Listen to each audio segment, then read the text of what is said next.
productive development of society and its relations of production, which expresses itself in bitter contradictions, crises, spasms. The violent destruction of capital not by relations external to it, but rather as a condition of its self-preservation. 85 is the most striking form in which advice is given it to be gone and to make way for a higher state of social production. Naturally, it does not take the advice, and needs instead to be disposed of by proletarian revolution. Then the last form of servitude assumed by human activity, that of wage labor on one side, capital on the other, is cast off like a skin. 86. We said that once socialism is possible, capitalism is no longer justified and no longer stable. It is clear why the possibility of socialism removes its justification. But why should the time when it has raised a technology which permits a transition to socialism also be a time when it suffers especially violent economic crisis? The answer is not. Socialist revolution is more feasible the weaker capitalism is, and the weakness of capitalism is greatest when and because the crisis is deepest. For what a weak capitalism by itself makes possible is potentially reversible subversion of the capitalist system, not construction of socialism. The anti-capitalist revolution can be premature and can therefore fail of its socialist object. 87 What makes a successful revolution possible is sufficiently developed productive forces. The question is why the attainment of the latter coincides with particularly severe contradictions and spasms in the functioning of the capitalist system. The interpretation of Marx's doctrine of capitalist crisis is a controversial issue, which cannot be resolved here. But let us begin by supposing, with a view to answering our question, that Marx was a breakdown theorist. Breakdown theories come in different versions. 88 But we mean any one which entails that if capitalism lasts, then at a certain point it will come to a permanent halt. For purely economic reasons, it will be economically impossible for the cycle to continue as before. There will be a last great bust followed by no regenerative boom. It is allowed that capitalism could go before it falls into the ultimate crisis it will experience if it lasts. Such a theory does not make our question easier to answer. For now we have to ask, what ensures that enough productivity to make socialism feasible will be accumulated in advance of the final crisis? Why should the amount of time granted to capitalism by the laws which guarantee its eventual breakdown be enough to produce the required productive power? 89. In our view, Marx was not a breakdown theorist, but he did hold that, once capitalism is fully formed, then each crisis it undergoes is worse than its predecessor. 90 But the forces improve across periods which include crises in which they stagnate. Hence they are more powerful just before a given crisis than they were before any earlier one. It follows that the more severe a crisis is, the more developed are the forces whose progress it arrests. Therefore socialism grows more and more feasible as crises get worse and worse, but not because they get worse and worse. There is no economically legislated final breakdown, but what is de facto the last depression occurs when there is a downturn in the cycle and the forces are ready to accept a socialist structure and the proletariat is sufficiently class-conscious and organized. 91 Accordingly, once the concept of breakdown is dispatched, there is no puzzle in the fact that when capitalism's worst crisis occurs, productivity sufficient to establish a stable socialist society is available. 6. The presuppositions of socialism. It is a banal but important truth that human beings on the whole prefer freedom to its opposite. That is part of the explanation why history records so much class struggle, against the bondage which has been the usual condition of the mass of mankind. They have been forced to labor, for themselves and for others, and they have enjoyed little opportunity to cultivate their talents. Unfree in their subjection to a ruling class, they have also, and consequently, been excluded from that development of human energy which is an end in itself. 92 And which is scheduled to flourish in the future. Some freedoms have been won in the history of class-divided society, but only to the extent that was dictated and permitted by the existing productive forces. 93 Expansion of freedom is dictated by the productive forces when their further development is impossible without it, but the expansion can be no greater than what their current level permits. Free time has been the special possession of privileged people, and high culture has prospered in the milieu of the ruling class. At productive levels 2 and 3, civilization can develop only if radical inequality is maintained. It is necessary that the mass of labor be a slave of its needs and not master of its time, in order that human capacities can be freely developed in the class for whom the laboring class only serves as a supporting base. The laboring class represents the absence of development in order that the other class can represent social development. Point 94. The producers are the supporting base. Themselves uncultivated, they create a material surplus which enables the human spirit to flower, in the environs of a leisured class. For the cultural production of class society, though restricted by its class affiliations, remains an expression of the highest human faculties. Point 95. Historical works of art and thought are not a set of ideological instruments whose only value is that they help to sustain class hegemony, and the proletariat does not banish traditional culture.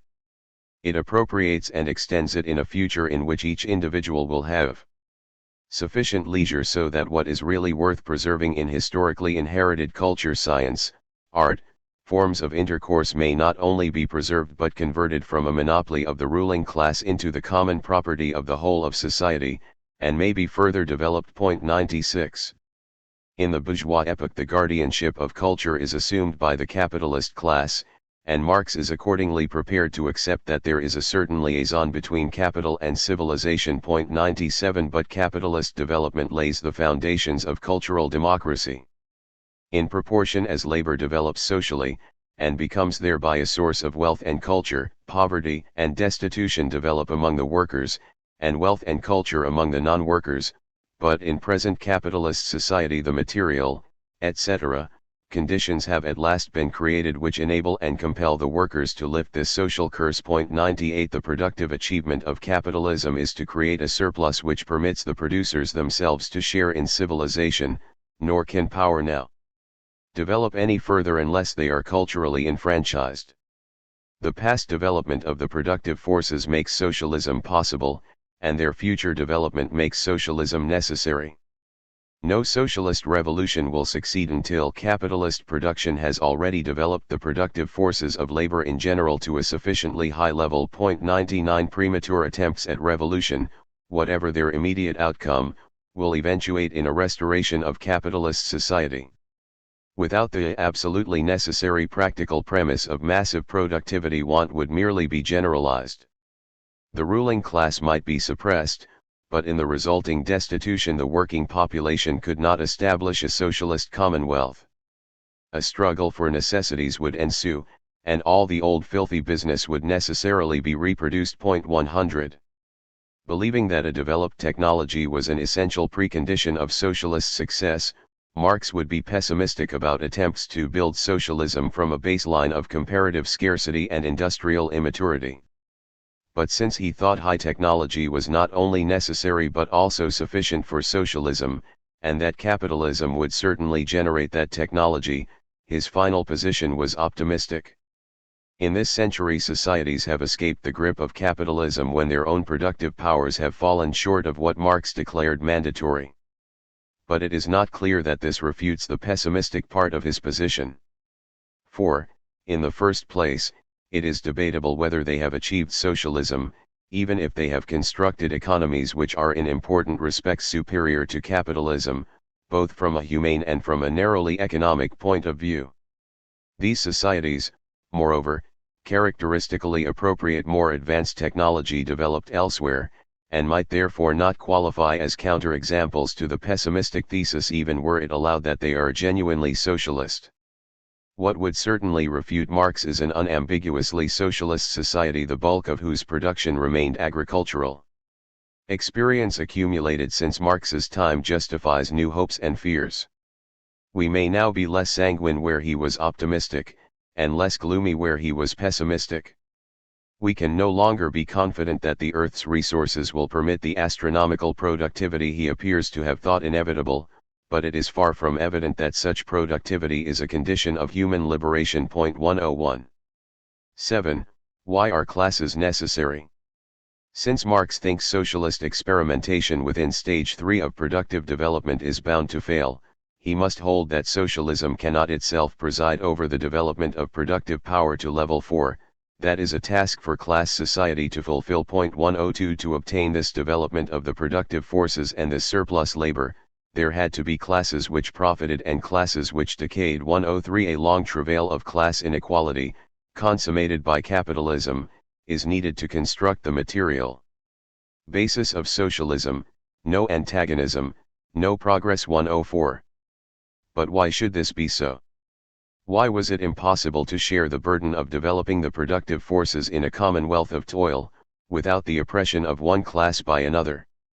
The rest of this chapter is a tentative discussion of this question. We want to know why class oppression is necessary to bring society to stage 4 of productive development. Now, if class oppression is necessary in productive stages 2 and 3 quite apart from its effect on the development of the productive forces, if, in particular, class oppression is, in that period, necessary not merely, as says, for productive progress, but for social order itself, then will follow as a consequence, since productive progress is impossible without a minimum of social order. Accordingly, whatever, if anything, establishes that M is true, will constitute an explanation of M. Class oppression is necessary for social order in stages 2 and 3 of productive development. Before proceeding further, two phrases which appear in and M need to be clarified: class oppression and is necessary. Let us distinguish between class oppression and class division. For class division to obtain, it suffices that society is divided into those who produce and those who do not. Class division, so defined, is logically compatible with lack of subjection of one group to the other. Class oppression, on the other hand, will be taken to entail an antagonistic relationship in which producers are subordinated to non-producers. These definitions are submitted solely for the purposes of the ensuing discussion. Is necessary, as used here, the phrase expresses the functionality of class oppression to progress and order in and M, respectively. X may be an inevitable result of Y, and in that sense necessary to it, but that is not how necessary is used in and M. In the present context, if X is necessary to Y, X serves to bring about Y, and Y is impossible without that service. A steamship will not move unless its engine is running, and it will not move without creating a wake. Only the first circumstance is necessary to the motion of the steamship in the present use of necessary. Under these clarifications of and M, it is evident that Marx was committed to the first, but there is little evidence, either way, regarding his views about the second. In what follows, we begin by constructing a defense-cum explanation of M, which draws on the thought of Freud. We then present a different account of classes, which does not entail M, and which is taken from Engels. Next we examine reasons for doubting that M, and, accordingly, the Freudian account of it, are true. We decide to drop M, and we offer an explanation of which does not rely on it. Some post-Freudian Marxists have been attracted to something like the following argument for M. It begins with the fact that all productive levels below stage 4 are levels of scarcity, as that was defined on page 152.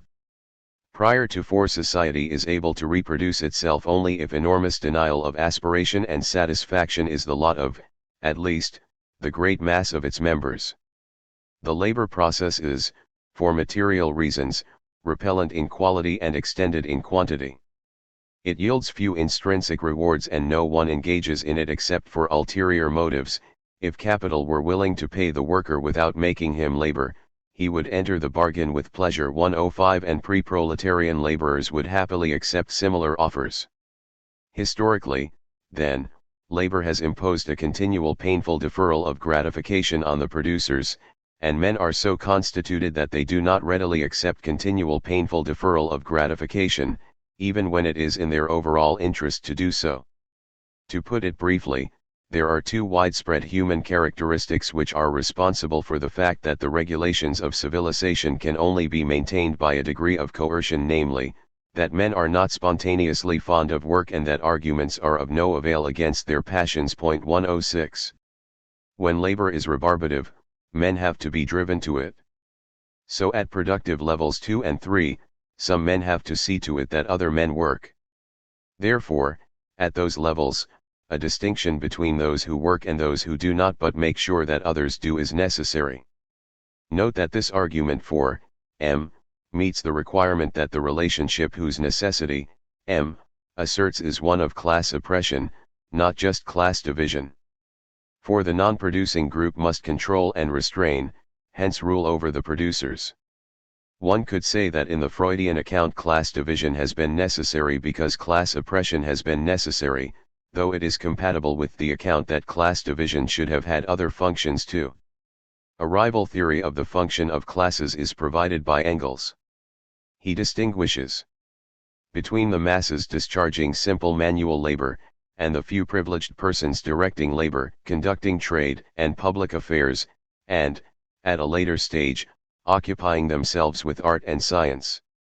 But the foundation of this great division of labor is not, as in the Freudian account, the problem of social control.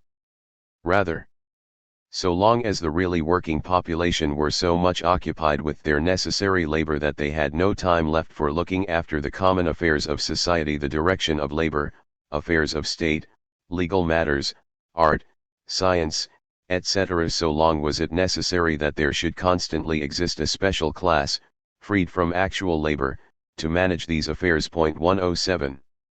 A critic of Engels could agree that scarcity ensures that at least the majority of people be producers, for straight material reasons. But why, he might ask, must only a majority, not everyone, produce? Why is class division necessary? Why did the schedule of the really working population have to be such as to leave them no time for participation in the common affairs of society? Why was it impossible for everyone to work, somewhat less than each who worked actually did, with the time gained for each producer by extending labor to everyone being devoted to collective self-government? Why was no rotation system possible, obviating the need for class division? 108. Engels does not answer these questions, but it is not hard to reply on his behalf. The critic's proposal is not really plausible. Administrative tasks require a measure of education, and an attitude of detachment from quotidian concerns, neither of which could be achieved by the masses in what would still be a very restricted amount of time free from labor. The rotation notion ignores obvious economies of scale in the use of free time. Engels has given a good account of the necessity of class division. But why could not the administrators, even if necessarily a separate group, be subject to popular control? It is clear why this is excluded on the Freudian view, but how does Engels explain class oppression? He does proceed to explain it, and his explanation does not support proposition M. For while he represents the subordination of the producers to the others as unavoidable, he identifies no function served by it. In contrast with the Freudian account, which construes class structure as ab initio repressive in purpose, Engels sees it as becoming so only when and because the administrative stratum uses its position for its own advantage, to impose a greater and greater burden of labor on the working masses. 109. In Engels, subjugation is an outcome of class division, not its rationale. The law of division of labor lies at the basis of the division into classes. 110. The oppression of one class by another would then be an inevitable cost attached to a technically necessary differentiation. It would not, as M. says it does, itself make a contribution to society. But now we must ask whether M. is, after all, true. Class oppression has in fact characterized social structures at productive levels 2 and 3, but has it been required for social order? We shall discuss two objections to M. and hence to the Freudian argument in favor of it. The first objection relies on premises which a Marxist defender of M. is committed to accepting. The second objection is not attached to Marxism. The first objection can be met, but the second appears decisive. If classes are needed at stages 2 and 3 in virtue of the limited surplus possible at those stages, and that was the beginning of the Freudian argument for their necessity, how was a classless society possible at stage 1, when there was no surplus at all? How can M be fitted into Marxism, which affirms the prevalence of primitive communism at the lowest level of development of the productive forces? Marx's description of primitive communist men solves the problem. Ancient social organisms of production are founded either on the immature development of man individually, who has not yet severed the umbilical cord that unites him with his fellow men in a primitive tribal community, or upon direct relations of subjection. 111. In this portrayal, primitive men lack sharp consciousness of themselves as individuals with distinct interests, and are therefore not disposed to pursue individual desires in a way that threatens social order. The need for a repressing group has not yet arisen. To put the same thought differently, the community contains and represses its members, in a crude totalitarianism without a ruling class. It is when individualization begins, notably through intertribal trade which stimulates internal trading, 112, that classes become not only materially possible in virtue of the surplus associated with commerce but mandatory for social order. The umbilical psychology makes class oppression unnecessary. Once that psychology is transcended, direct, i.e. non-market mediated relations of subjection supervene, and social stage 2 begins. Hence primitive communism, as Marx describes it, is compatible with the necessity of class oppression at stages 2 and 3, and with the Freudian explanation of that necessity. 113. We turn to a more considerable argument against M. It is that in large stretches of pre-capitalist history there have been self-directing peasants and artisans, who have sometimes bulked large within the set of immediate producers. They labor within class societies, but insofar as they are exploited, it is through taxation, regular or otherwise, by state or local potentate. The nature of the oppression, when there is any, to which they are subject makes it difficult to represent the ruling class as conferring on their labor a discipline which they are unable to achieve by themselves. If those whose lot it is to labor do face the problem of gratification deferral, it must be allowed that these producers solve it without ruling class assistance. Yet they are impressively individualized, we cannot say that they relate umbilically to a community. On the contrary, individualization, or lack of communal connection, within the historical peasantry in some measure varies inversely with extent of subjection to authority. The self-dependent herdsmen on mountainous terrain have typically been under less alien control than the more communal tillers of the plain, perhaps, as has been suggested, for security reasons. 114. Lowland farming is more exposed to pillage, and the producer gets protection, in the straight and in the Chicago sense, from the ruler he feeds. If there is a connection between class structure and problems of gratification deferral, it is not the simple one stated on pages 208-9. The Freudian defense of M, as formulated above, must be rejected. 115. Nor shall we attempt an alternative argument for M. A case for K will be constructed independently of it. We expressed uncertainty, p. 208, as to whether Marx believed that, this side of abundance, class oppression is required for social order, thesis, M, and we have decided to drop that claim. What other arguments can we find in Marx for K, the proposition that class oppression is needed, if not for social order, then, to bring society to level 4 of productive development, to create the massive surplus without which, K, entails, socialism cannot begin. It was argued earlier, pages 194-6, that non-capitalist class society will not create so large a surplus. K, therefore implies that capitalist class society must precede socialism. Marx says that only with the rule of the capitalist over the worker will the relentless productive forces of social labor, which alone can form the material base of a free human society, be created by force at the expense of the majority. 116. But why was private accumulation of capital a necessary condition of the development of the productive forces and of surplus labor? 117. Marx's answer is given in his presupposition that the development had to be at the expense of the majority. It certainly was at their expense in fact. Large-scale industry was undoubtedly oppressive to those who worked in it. 118 Marx believed, moreover, that only a regime of that severity could deliver the wanted surplus. Add to this the plausible contention that no group of producers will impose such a regime on themselves, by democratic process, and it will follow that socialism could not have taken humanity from scarcity to abundance. The severe discipline of capital 119 was required. In short, 1. Working conditions like those which prevailed in large-scale industry are necessary to reach stage 4 of productive development. 2. No group of producers will impose such conditions on themselves. So. 3. Class oppression is necessary to reach stage 4 of productive development. Thesis, K. The conclusion is supported by the premises, and premise 2 is hard to fault. The success of the argument therefore depends on the truth value of premise 1.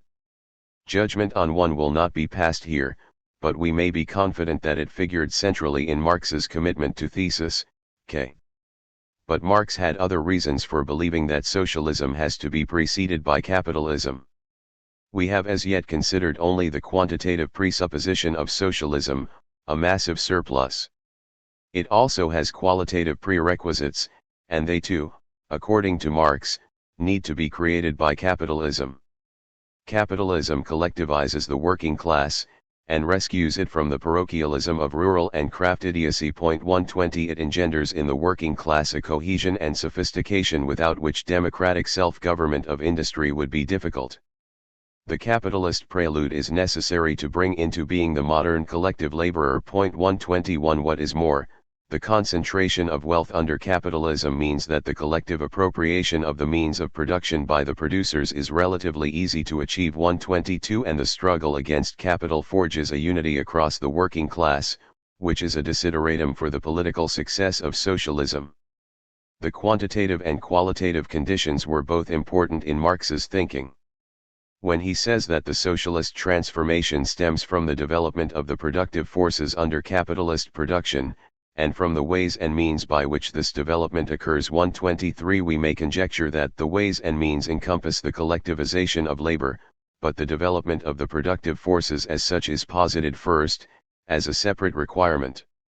The possibility of a reduced working day, enabling full participation in what Engels called the common affairs of society, is essential, in addition to the required socialization of labor.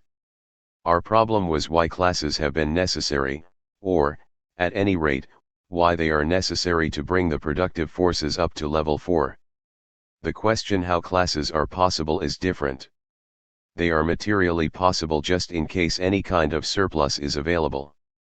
But we may also ask how they are possible in another respect: how is the subjugation of the producing class achieved and maintained? The answer lies in the theory of consciousness and the superstructure, which will not be developed in this book. But the general location of the superstructure in the Marxian architectonic is investigated in the next chapter. Chapter 8. Base and superstructure, powers and rights. 1. Identifying the superstructure. Chapter 3 examined the economic structure, the real foundation upon which a superstructure rises. The economic structure was said to be the sum total of production relations, and these were provisionally construed as sets of rights of persons over productive forces. We warned that the language of rights would have to be replaced, and one aim of the present chapter is to show why it must and how it may give way to a distinct language of effective powers. Marx gave no definite demarcation of the superstructure. Does it include ideology? We shall suppose that it does not, but little will rest on this decision, and much of what we say about the superstructure will apply to ideology too. We take the superstructure to be a set of non-economic institutions, notably the legal system and the state. 1 Our main concern will be the law, not the state as such. Two distinct definitions of superstructure are implicit in classical and subsequent Marxism. 1. The superstructure equals all non-economic institutions. 2. The superstructure equals those non-economic institutions whose character is explained by the nature of the economic structure. No specifically Marxian terms occur in the first definition. The second is more theoretical, because of its reference to the economic structure, a concept of Marxian theory. Whichever definition is chosen, the substantive claim is, very roughly, 3. The character of non-economic institutions is largely explained by the nature of the economic structure. On definition, 1, 3, becomes 3. The character of the superstructure is largely explained by the nature of the economic structure. On definition, 2, 3, becomes 3. 2 non-economic institutions are largely superstructural. If, as sometimes happens, both definitions are tacitly employed, 3 will appear true as a matter of course, since it is easy to deduce 3 from the conjunction of 1 and 2. But 3 is not in fact true as a matter of course, and so it is necessary to adopt just one of the definitions. Theoretical victories cannot be scored by multiple definitions of terms. We opt for the second, more theoretical, definition. Hence for us the substantive claim is 3, 2, and the substantive question is, to what extent are non-economic institutions superstructural? And not, how much of the superstructure can be explained economically.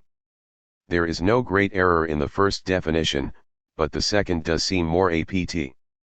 Thus suppose someone holds strongly anti-Marxian views, and thinks that non-economic institutions reflect the character of the economy hardly at all.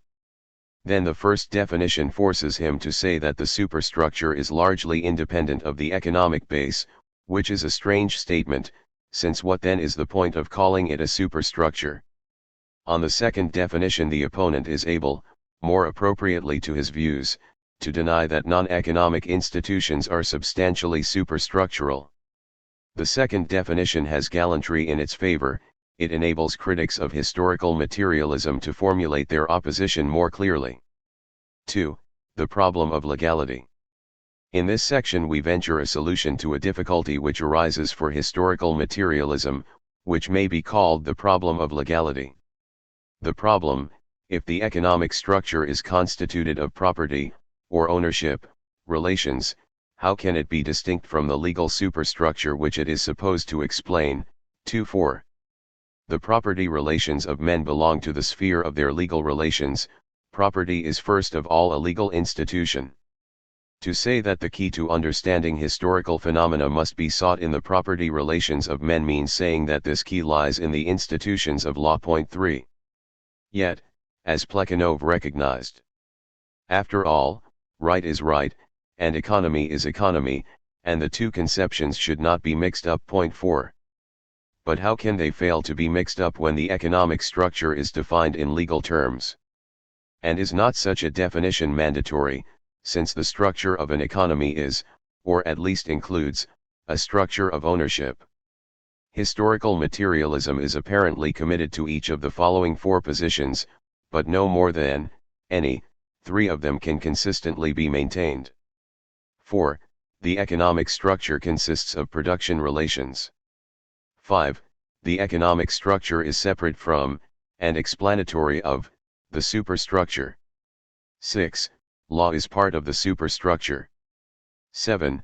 Production relations are defined in legal terms, that is, in terms of property in, or as in Chapter 3 rights over productive forces. Comment on 5. The parenthetical phrase is not required to generate inconsistency among the positions. It is included because we wish to show not only that production relations are separate from legal relations, but also that explanation of the latter by the former is coherent. To secure consistency, one of the positions must be abandoned. We shall abandon 7. By providing a means of eliminating the legal terms we used when production relations were first introduced. It was convenient to use those terms, but they are not essential. In the course of solving the problem of legality we indicate why they were convenient. The problem, which has two connected parts, is, I, to formulate a non-legal interpretation of the legal terms in Marx's characterization of production relations, in such a way that, 2, we can coherently represent property relations as distinct from, and explained by, production relations. Our solution proceeds as follows. First, we display ownership as a matter of enjoying rights. Then, for each ownership right we formulate what will be called a matching power. Next, we similarly describe production relations which match property relations. Finally, in sections 3 and 4, we show how production relations, thus identified, may be represented as explaining property relations. The first step was taken in Chapter 3. Though Marx uses the terms property, owns, etc., when he characterizes production relations, we thought it advisable to dispense with them, and spoke instead, p. 63, of various combinations of the sorts of rights owners typically enjoy. The offending concept in our provisional characterization of the economic structure is the concept of a right. Now we can transform any phrase of the form the right to into a phrase which denotes a power by dropping the word right and replacing it by the word power. Let us call the power the new phrase denotes a power which matches the right denoted by the original phrase. If X has power P and power P matches right R, we may say that, roughly speaking 5 the content of the power he has is the same as the content of right R, but we cannot infer that he also has right R. Possession of powers does not entail possession of the rights they match, nor does possession of rights entail possession of the powers matching them. Only possession of a legitimate power entails possession of the right it matches, and only possession of an effective right entails possession of its matching power. One might say that the power to is what you have in addition to the right to when your right to is effective, and that the right to is what you have in addition to the power to when your power to is legitimate. This does not mean that a man cannot have a power which matches an ineffective right he has. For example, a man has the right to travel, but a gang of hoodlums do not want him to. They would prevent him from traveling, and they are too strong to be restrained by the legitimate authorities, who are weak. But the man has a stronger gang at his disposal, which is able to defeat the gang that would block his movement. He has the right to travel and the power to travel, even though his right to travel is ineffective. We are using power as follows: a man has the power to if and only if he is able to, where able is non-normative. Able is used normatively when he is not able to may be true even though he is ing, a logical feature of legal and moral uses of able. Where able is non-normative, he is ing entails he is able to. 6. The conditions for the use of able remain elastic even after normative occurrences have been excluded, and this has some implications for our program, to be explored in section 6, where we discuss degrees of power. But conceptual elasticity is not obscurity. The concept of an effective right is clear, even though it is elastic. Our concept of power will be elastic in the same degree, and so, consequently, will be our concepts of production relation and economic structure, for the last is defined in terms of the second, and the second is defined in terms of the first. We now list some powers pertinent to the description of economic structures, together with the rights they match. 1. Right to use means of production, or labor power. Power to use means of production, or labor power. 2. Right to withhold means of production, or labor power. Power to withhold means of production, or labor power. 3. Right to prevent others using means of production, or labor power. Power to prevent others using means of production, or labor power. 4. Right to alienate means of production, or labor power. Power to alienate means of production, or labor power. Match 4 introduces a complication: the description of the power contains the legal term alienate. The right-hand phrase designates a power rather than a right. 7. But it is a power described in essentially legal terms. Since we aim to eliminate legality from production relations, we cannot be content with powers specified in a legal way. The remedy is to locate the rights contained in the concept of alienation, and to continue the translation, as follows. To alienate is to arrange for another to have over an object the rights I now have over it. Point 8 The right to alienate is therefore the right to arrange over it. The power matching the right to arrange over it is the power to arrange for another to have over an object the powers I now have over it.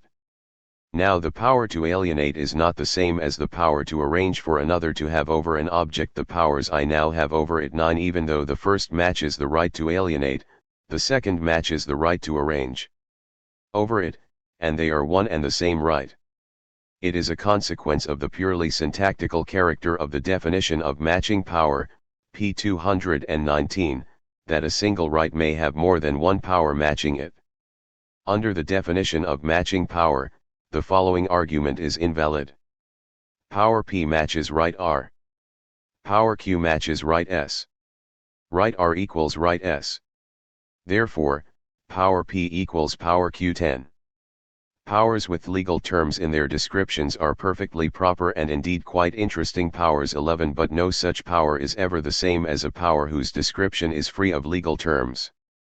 But powers of the first sort are inadmissible as constituents of the economic structure, and henceforth, when we speak of powers, we shall mean ones whose definitions lack legal terms. We now have a way of excising legal terms from the description of production relations. We can construct Rex-free production relations which match property relations in just the way powers match rights. We proceed to illustrate the use of the method. The method works only if the Rex-free characterizations of production relations it supplies do not alter the intent of the claims Marx made about production relations using a legal vocabulary.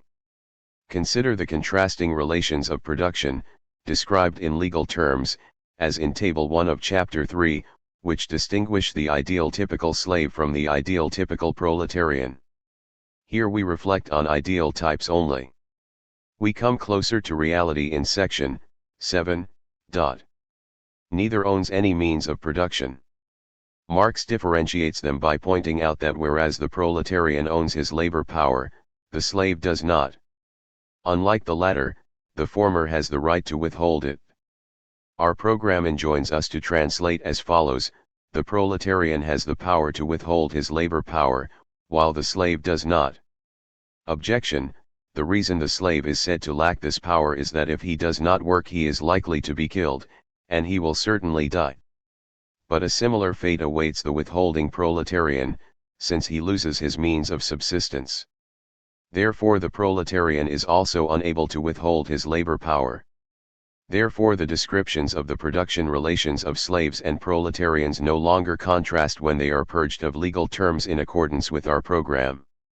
Reply: it is relevant that the withholding slave is liable to be killed and the proletarian is not, but we shall not rely on this difference. We concede that the withholding proletarian dies. But note that he may be able to withhold his labor power from a given capitalist, including his current employer, without fear of death. The slave cannot withhold his labor power from his particular master and still live. The proletarian is constrained to offer his labor power not to any particular capitalist, but to some capitalist or other. If he wishes to survive, he must present himself on the labor market to the capitalist class, and he is forced to serve that class. This accords well with Marx's frequent statement that the proletarian is owned not by any given capitalist, but by the capitalist class as a whole. Point 12 The matching non-legal statement of his position is true. That is how to carry out the program in one important case. It is impossible to demonstrate the viability of the program except on a case-by-case basis, but we submit that it will generate the appropriate results quite generally. Two objections will now be dealt with. 1. A critic familiar with the thought of Engels might complain that we have replaced the legal conception of production relations by the force theory, which Engels, presumably with Marx's approval, condemned in Anti-During. Point 13 The complaint would be misdirected, since our definition of production relations does not stipulate how the powers they enfold are obtained or sustained. The answer to that question does involve force, but also ideology and the law. The program says what production relations are, not what maintains them. The distinction will be clarified in section 4, but the following comparison conveys the essence of our reply to the objection. An illegal squatter on a tract of land might secure his dominion by dint of retainers who use force illegally on his behalf, and or by propagating a myth that anyone who disturbs his tenure of the land thereby damns himself to eternal hellfire. The squatter has something in common with a legal owner of similar land whose tenure is protected by the legitimate authorities. Both have the power to use their land. That one employs force, or myth, and the other relies on the law to sustain his position in that production relation is in neither case part of the content of the relation. This comparison shows that we are not advocating a variant of the force theory. 2. Even if our program is internally sound, it might seem misguided as an explication of Marx's idea of production relations, for the question remains, why did he describe them in legal terms? The answer is that there was no attractive alternative. Ordinary language lacks a developed apparatus for describing production relations in a Rex-free manner. It does have a rich conceptual system for describing property relations, strictly so called. Given the poverty of the vocabulary of power, and the structural analogies between powers and rights, it is convenient to use rights denoting terms with a special sense, for the sake of describing powers. It is certainly more convenient, though less conceptually strict, than instituting something like our rather complicated program. Marx regularly used legal terms in non-legal senses. Obvious examples, he refers to means of production which were, in fact or legally, the property of the tiller himself 14 and of instruments of production being transformed into the property of the direct producer. First in fact, and then also legally. 15 Since property is a legal term, it might be argued that there could not be property which is the tiller's in fact but not legally. That argument would be entirely scholastic. Non-legal property is perhaps a contradictionary in adjecto, but there is not a trace of conceptual confusion in Marx's use of such expressions. His phrasing achieves concision, and our program shows that what he means can be stated in a wholly unobjectionable way, at the cost of a certain prolixity. We are not, of course, advising anyone to adopt our program, or to desist from using legal terms in non-legal senses. The point is that one could dispense with them, not that one should. Sometimes production relations are established without legal sanction, which they acquire at a later time. A conquering army might subject a defeated peasantry to new production relations, by enforcing a set of decisions which have no legislative or other legal backing. Once the relations have endured for a certain period, they will probably acquire the support of legal authority. The two stages in the aftermath of the conquest illustrate the distinction between production relations and the property relations which typically but not necessarily accompany them. But a passage in the Grundrisse might be taken as a rejection of our distinction. The bourgeois economists have a vague notion that it is better to carry on production under the modern police than it was, example under club law. They forget that club law is also law, and that the right of the stronger continues to exist in other forms even under their government of law. 16. If club law is also law, there appears to be something wrong with our description of the aftermath of the conquest. The appearance is deceptive. Marx says the right of the stronger continues to exist in other forms in capitalist society. He plainly means that even in his civilized age there are, underlying the property relations describable in terms of legal rights, what we have called powers, and what Marx, perhaps infelicitously, calls the right of the stronger. The latter is the real content filling the bourgeois legal form, and so club law is not different in content from bourgeois law. Marx is certainly bringing together the sophisticated legal situation and the legally underdeveloped one, but his assimilation proceeds backwards in time. Club law society, where powers are openly visible, illuminates the society where rights screen powers, not vice versa. Marx's point, far from contradicting our analysis, is, we should claim, explicated by it. 3. Explanations of property relations and law by production relations. Having acquired Rex-free descriptions of production relations, we must now show how production relations, so described, may be said to explain property relations. In this section we illustrate the explanatory connection, which is discussed in more general terms in section 4. Examples of the connection appeared in earlier chapters, though not explicitly, since up to now we have not been concerned to distinguish finely between production relations and property relations. Recall, for instance, the collapse of the law of settlement, as described by Mantu, see Chapter 6, p. 167. There were evidently two stages in that process.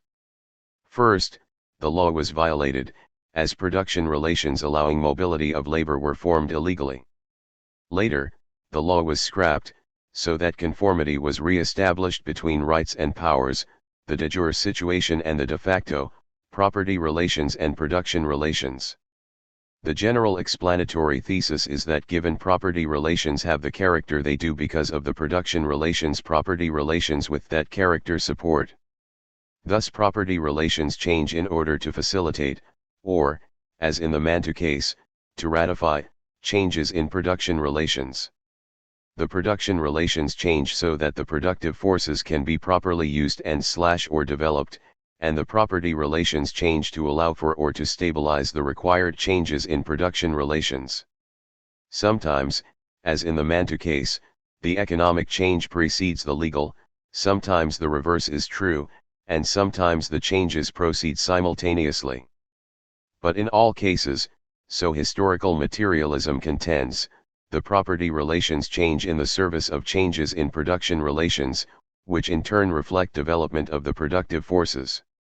4 types of case will be illustrated below. At time t circumstances favor the formation of production relations forbidden by existing law.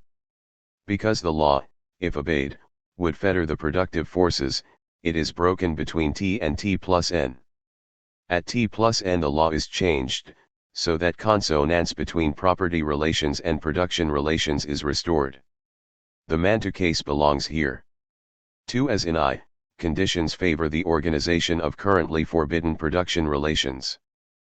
But in this case the legal system is too strong to allow formation of production relations in defiance of it.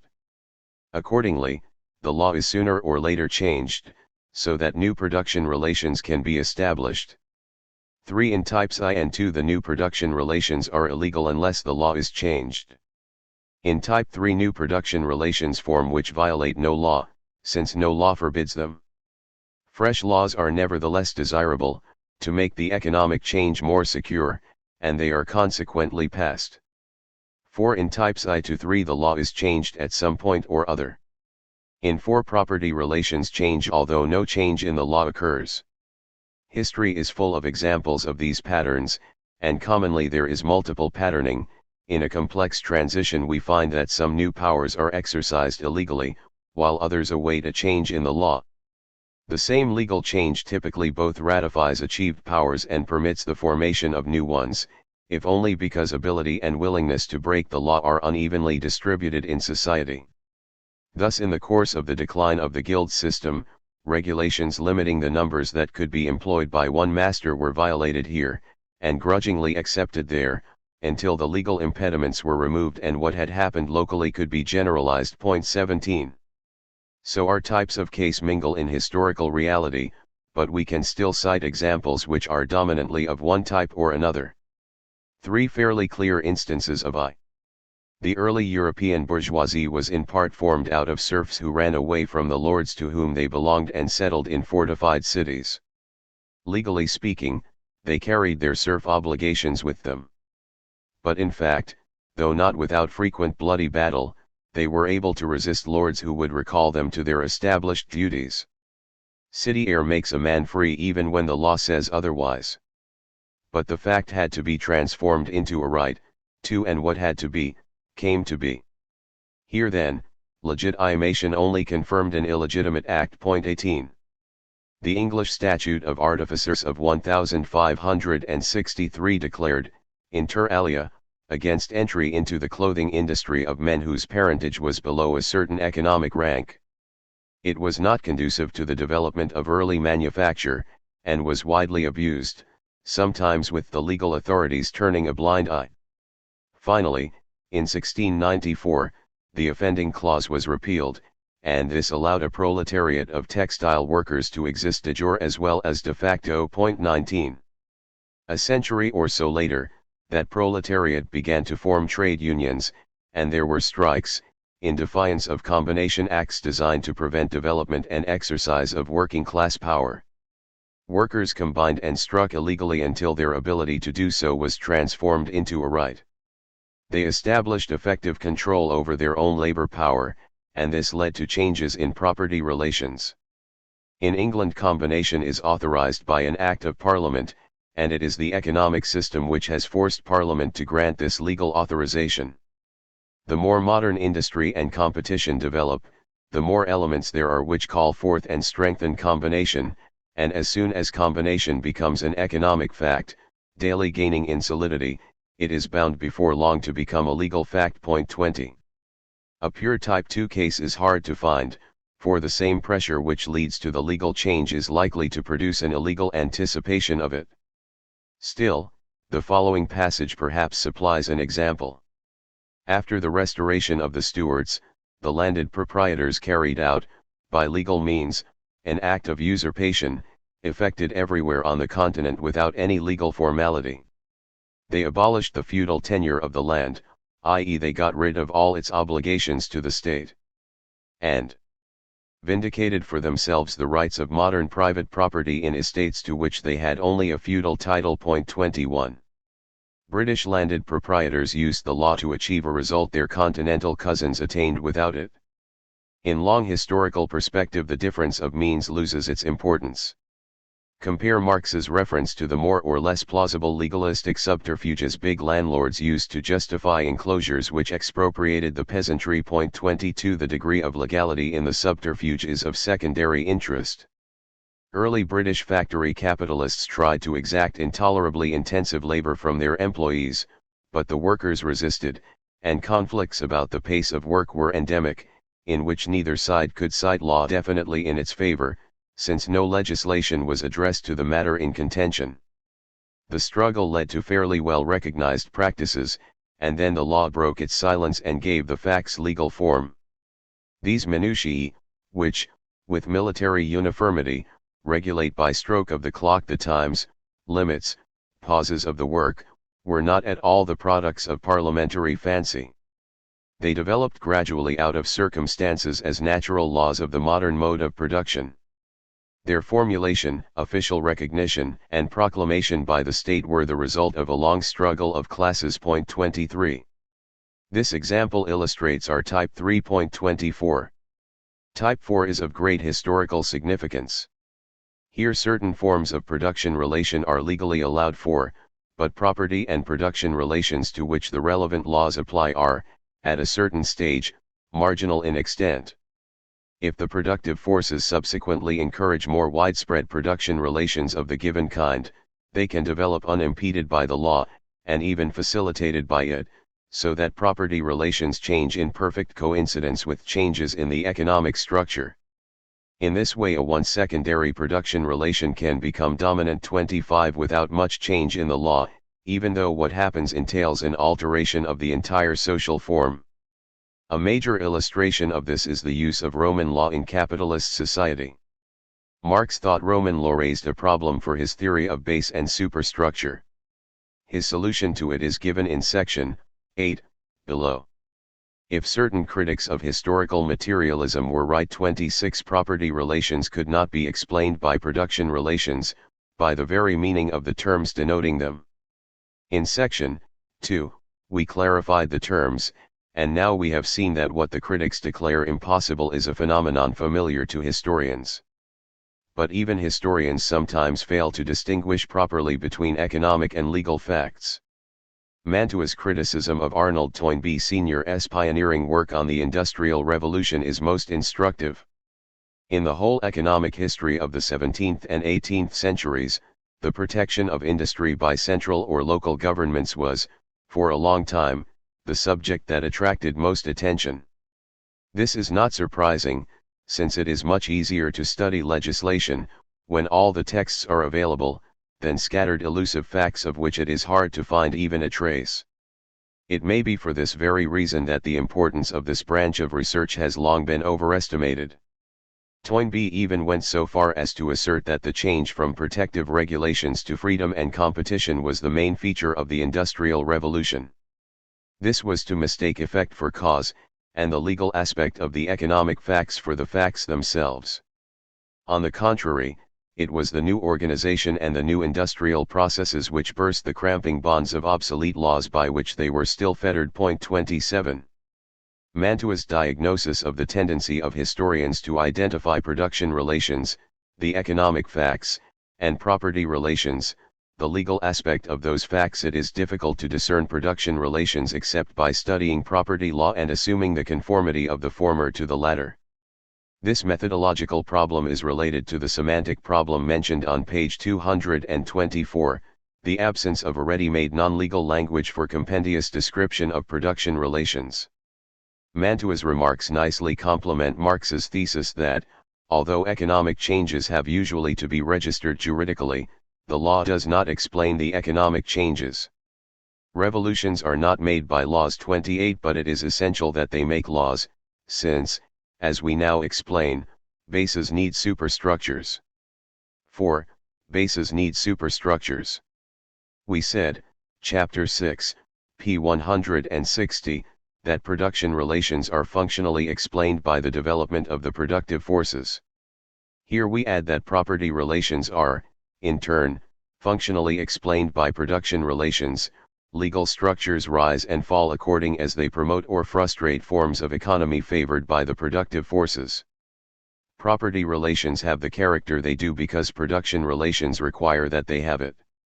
In human society, might frequently requires right in order to operate or even to be constituted. Might without right may be impossible, inefficient, or unstable. Powers over productive forces are a case in point. Their exercise is less secure when it is not legal. So, for efficiency and good order, production relations require the sanction of property relations.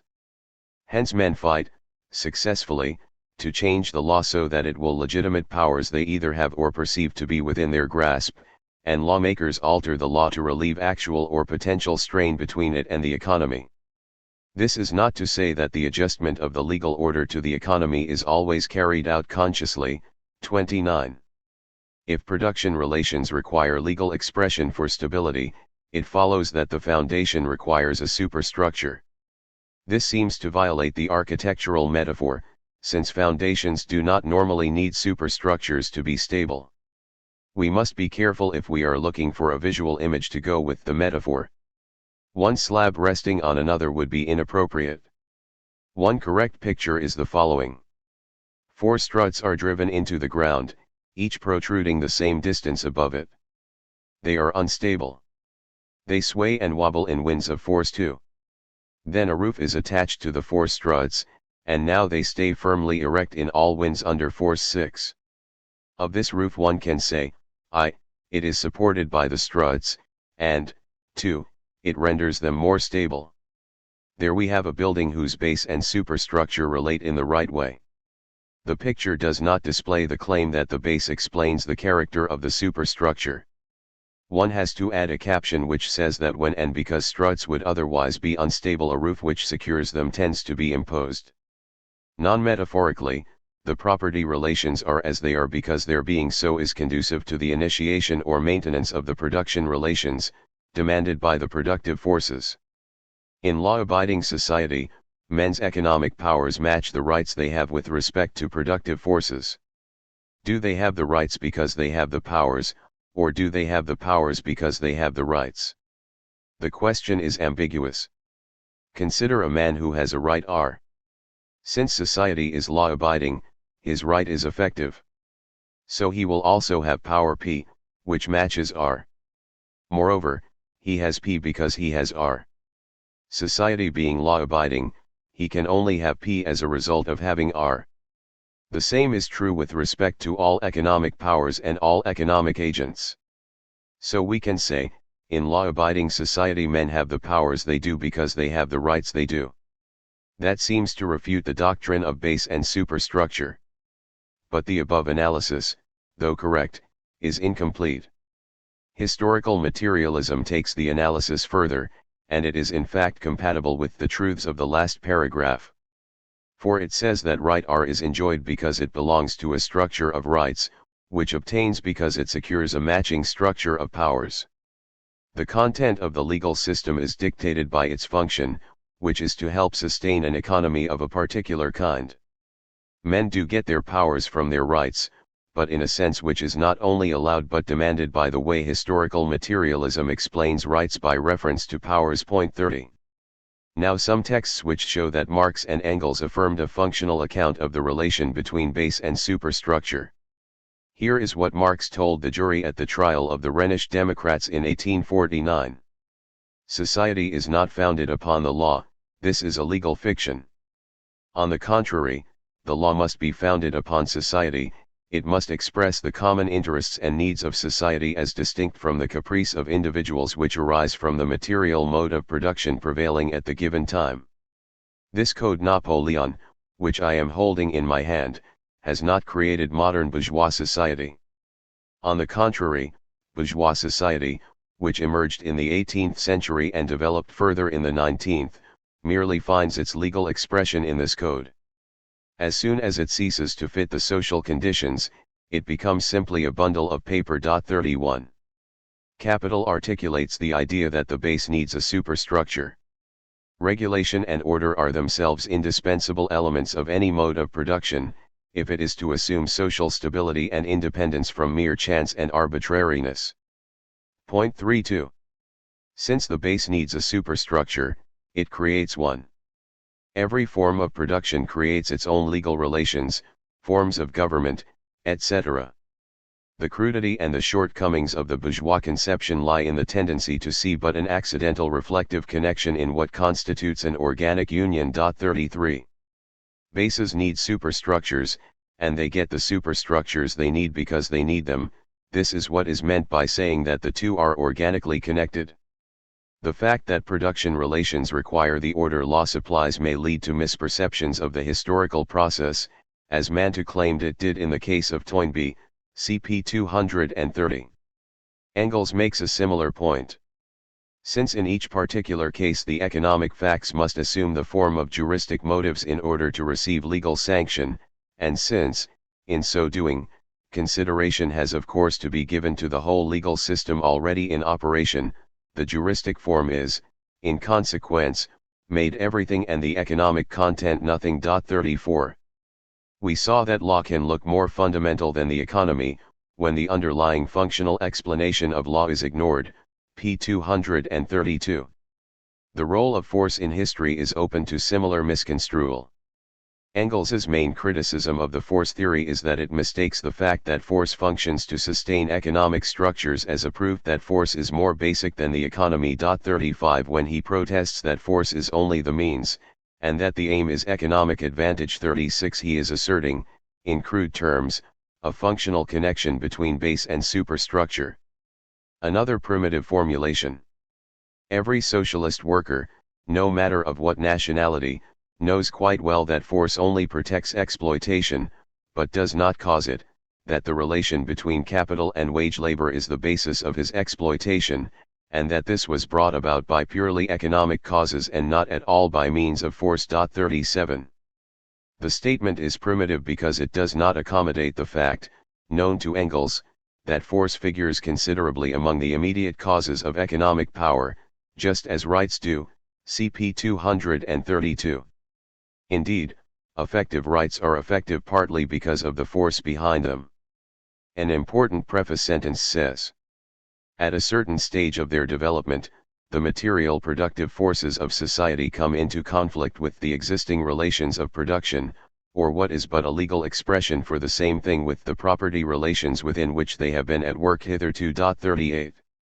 We can now say that when productive forces come into conflict with property relations, it is because the forces conflict with the production relations those property relations formulate and protect. The solution is either a change in production relations in violation of the law, with the law later falling into line, or a change in law which facilitates a change in production relations. History is full of both solutions. 5. Is the economic structure independently observable? In the illusion of the epoch 39 HB Acton provides an argument which purports to prove that factors Marx placed outside the economic structure cannot be appropriately separated from it. We shall not review the argument. It shows only that non-basic institutions are functionally necessary to basic arrangements. So far from disturbing historical materialism, this thesis about the superstructure is, we have argued, one of its principal claims. Elaborating his conclusion, Acton writes, "The material or economic basis of society is not, therefore, something that can be clearly conceived, still less observed, apart from the legal, moral, and political relationships of men. 40. We have submitted a method of conceiving the economic structure which excludes from it the legal, moral, and political relationships of men. The powers we defined are sustained by law, morality, and the state, but they are not legal or moral or political in content. We have not, however, tried to show that the economic structure can be observed apart from superstructural relationships. It is not immediately clear what we are to understand by observing an economic structure. Consider, for comparison, a divorce rate. A divorce rate in a given country during a given period is identical with the number which is the ratio of divorces to marriages in that country in that period. Can a divorce rate be observed? No, since it is a number, and numbers are unobservable. But what the divorce rate is can, of course, be determined by observation. Is it possible to determine by observation what the divorce rate is without at the same time observing all kinds of circumstances which are closely connected with divorces? Presumably not, but it does not follow that the fact that a certain divorce rate obtains cannot explain other facts about the society or its individuals, including facts inseparable from the fact that divorces are occurring. A high rate of divorce might explain a high rate of juvenile delinquency, or a low marriage rate, if, example, the high divorce rate promotes disillusionment with matrimony. A high divorce rate might also explain the fact that a large proportion of divorces are effected by unusual means, recourse to which is necessary because so many are seeking divorces. Similar comments apply to the economic structure. It is determined by observation, but it is not felicitous to say that it can be observed, since, like a number, it is an abstract entity. 41 And even if its character cannot be observationally determined without concomitant observation of the relationships Acton mentions, that in no way rules out an explanation of those relationships by reference to features of the economic structure. How could the fact that economic and non-economic variables occur together in experience invalidate an attempt to explain the second in terms of the first? These are banal contentions. They are evidenced by the practice of theorists in any developed science. Is molecular biology debarred from explaining biological phenomena in physico-chemical terms when the relevant physical processes are unobservable apart from the biological processes they explain? Acton-like strictures on the capacity of a res free, moralitatis free, etc., economic structure to explain law, morals, etc., rest on a conception of explanation which is alien to science. Historical materialism may therefore ignore them. 6. More on rights and powers. The account of rights and powers in section 2 was deliberately simplified, since it seemed wise to postpone complications until after the main points had been made. One major simplification lay in the treatment of every right of ownership as a right to do something. A landowner has the right to use his land, which is, indeed, a right to do something. But he also has a right that no one else use it, and that is not a right to do something. There is no right to do something which X has and which is identical with his right that Y not use his land. Standardly, if X has the right that Y not use his land, he will also have the right to prevent Y from using his land. But that is an additional right, arising out of the first, and not identical with it. Instead, X's right that Y not use his land, this right he has against Y, is identical with Y's duty, to X, not to use X's land. Now what power matches X's right that Y not use his land? The answer is not X's power that Y not use his land, for that is a meaningless phrase. A power is always a power to do something. But given the identity of X's right that Y not use his land and Y's duty not to use X's land, we may say that what matches X's right is Y's lack of power to use X's land. Y's lack of power is the de facto analog of X's right. In section 2, one man's right was matched by that same man's ability. Sometimes, we now see, one man's right is matched by another man's inability. Generalizing, we have to recognize duties to as no less basic than rights to within the legal framework. And in the matching economic framework we must put not only powers or abilities but also inabilities or constraints. But just as a power is distinct from the effective right ensuring it, so a constraint is distinct from the enforced duty imposing it. It is not trivial to say that the serf is constrained to work because he is legally obliged to. 42. Section 2 also made things sound simpler than they are by its failure to observe that powers vary in degree. Consider a person A and a right R, either A has R or he does not have it. It is false that he has it to some degree or another. And if both A and B have right R, neither has it more than the other. Right's possession does not vary in degree. A right may be divisible into parts, and a person might have some parts of it and not others. To take an easily managed example, a man's right to play the trumpet in his home at any time for as long as he likes divides into his right to play it between 9 a.m. and 10 a.m., his right to play it between 10 a.m. and 11 a.m., etc., and subdivides further, as finely as time itself does. Another trumpeter, restricted by bylaws, will have some of these rights but not others. The first man has more trumpet playing rights, but no greater degree of any right. Powers, however, do vary in degree. Or if someone insists, against what was said, that rights vary in degree, then powers vary in degree in ways rights do not. Nigel and Fred are both able to go to Brighton, but Nigel is better able than Fred is.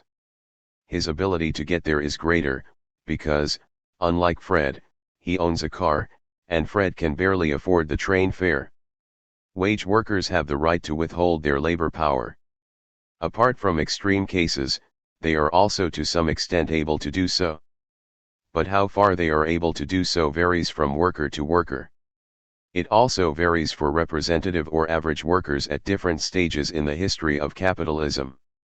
This contrast between rights and powers does not upset our solution to the problem of legality. The procedure for generating descriptions of powers which match rights still has the virtues we claimed for it.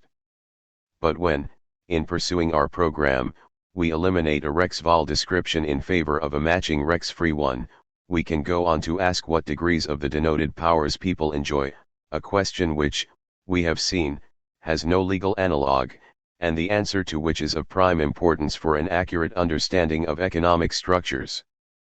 Power varies in degree in a number of dimensions, two of which will concern us, because of their relevance to the topic of section 7. What matters to us is that the power to of a person, who is able to depends for its degree on how difficult it would be for him to, and on how costly it would be for him to.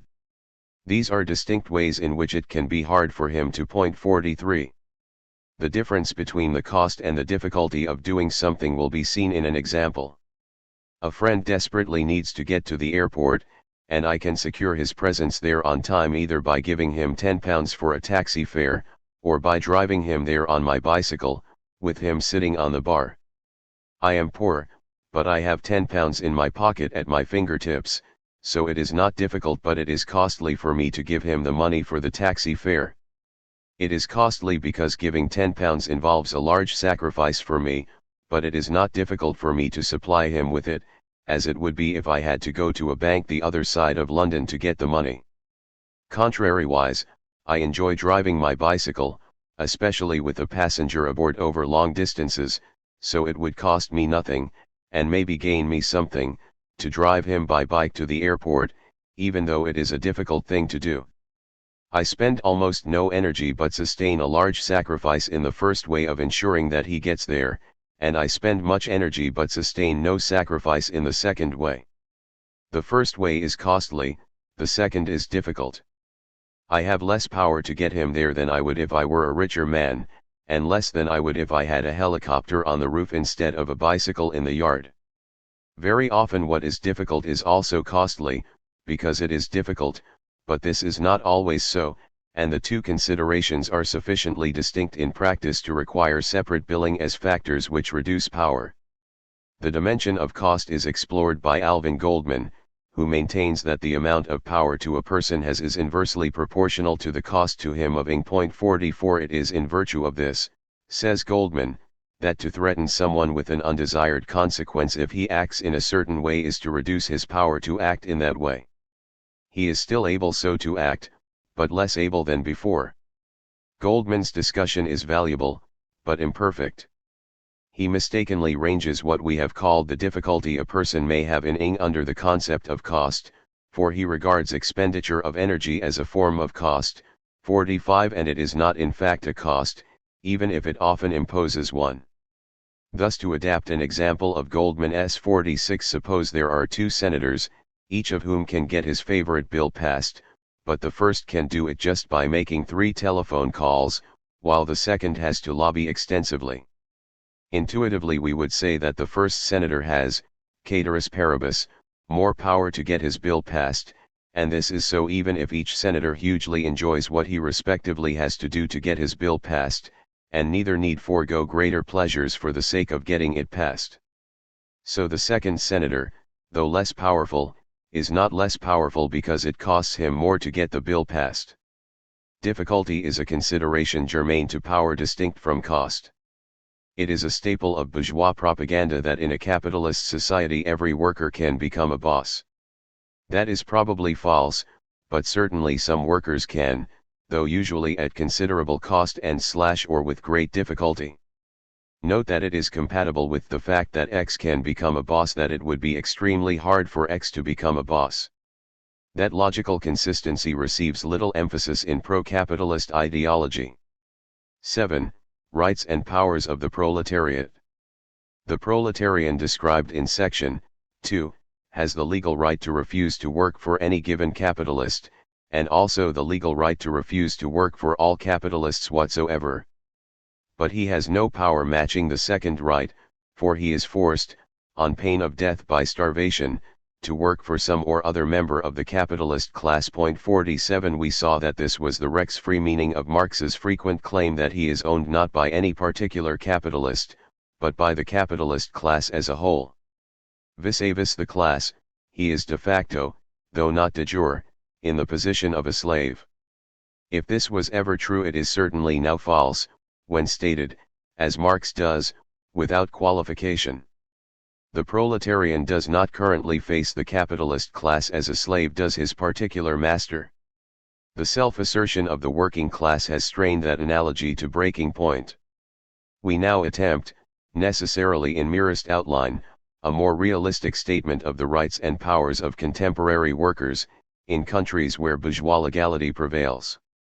We may distinguish the power of the proletarian acting alone, and his power as a member of a group, or the whole class, of workers acting collectively. Also, we must distinguish the power of the worker within capitalism from his power to escape capitalism. We begin with individual and collective power within capitalism. The boss won't listen when one guy squawks, but he's got to listen when the union talks. 48 The feeble strength of 149 worker in confrontation with capital is widely understood. His strength in unity with others is another matter. It varies with innumerable concrete circumstances, but is always great enough to make this now false. The Roman slave was held by fetters, the wage laborer is bound to his owner by invisible threads. The appearance of independence is kept up by means of a constant change of employers, and by the fictio juris of a contract. 50. Contemporary employers might wish that the labor contract were merely fictio juris.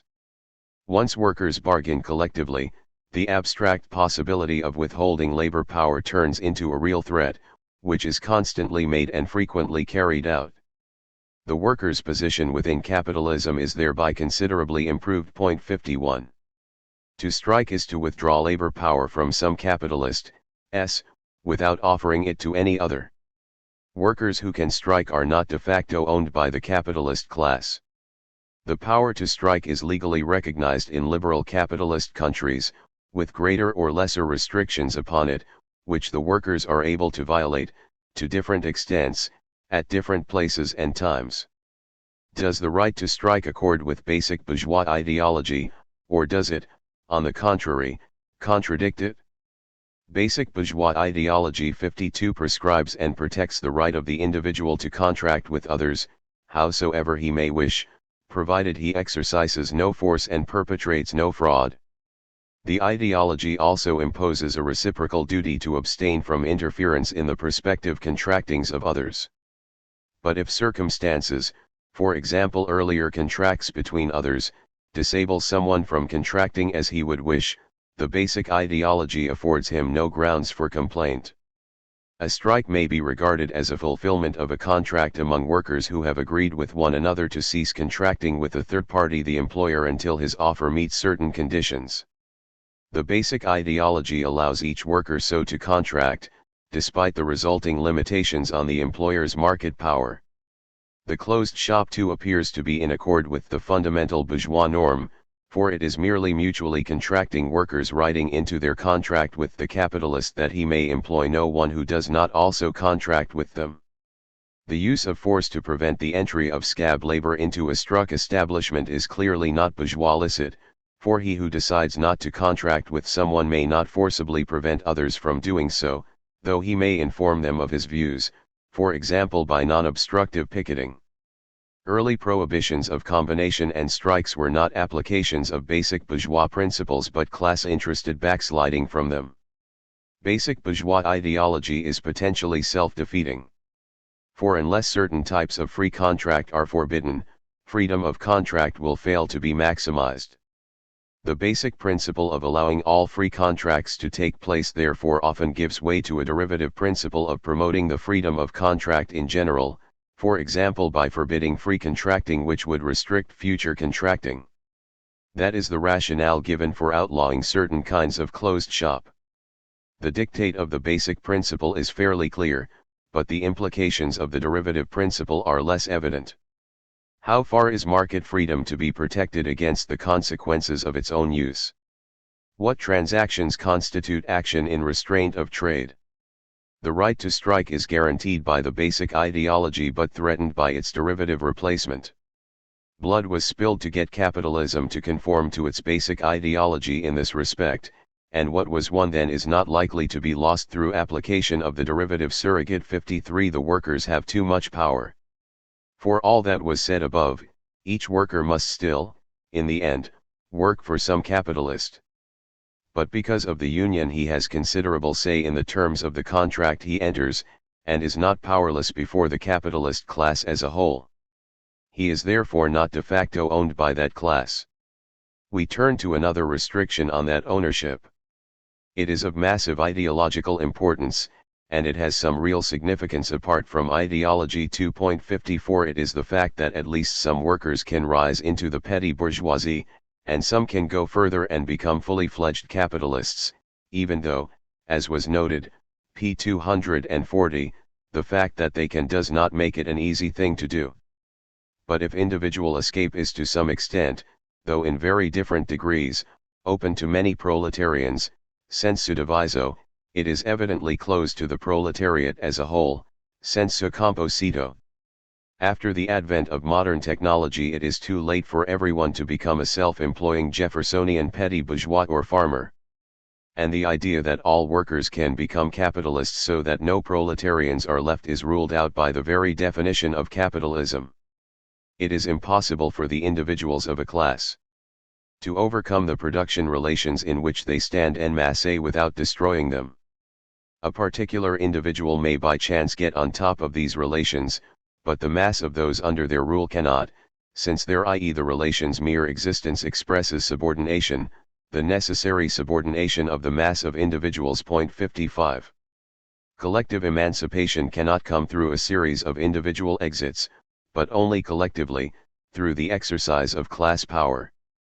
Do the proletariat now have the required power, in, for example, Britain?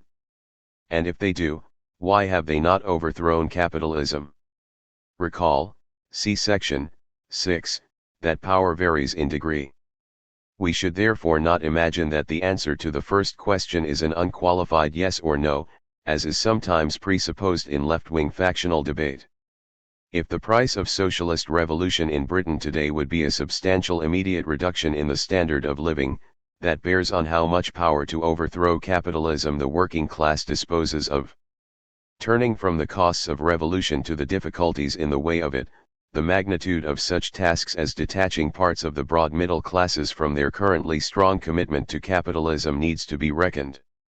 This is hardly the place to do more than insist that no uncomplicated answer to the first question is correct. The right answer to the first question is probably a properly qualified yes. But this brings us to the second question. Why have they not overthrown capitalism? Partly because of the qualifications which attach to the answer to the first question. But other considerations also bear mention. A man is in a windowless room whose door he mistakenly thinks is locked. Unlike a man in a locked room, he can leave it. Yet since he does not know he can, he is not likely to try the door. One reason why people sometimes do not exercise their power is their lack of awareness that they have it. 56 Capitalist society propagates and reinforces ignorance of power, whenever it projects an image of workers as incapable of collective self-organization. Knowledge and belief are particularly important for the enjoyment and exercise of collective power. If all the slaves acted in unison, they would overwhelm their masters. But it does not follow that they have much, or any, collective power over their masters. Since even if each knows that, acting together, they could prevail, each is insufficiently confident that rebellious action on his part would be supported by others. 57. This is one reason why solidarity is a major virtue in revolutionary struggle. It might be said that the problem of mutual confidence does not arise in a parliamentary democracy. The worker can vote for a revolutionary candidate, an initiative which is costless even if unaccompanied by similar rebellious action on the part of others.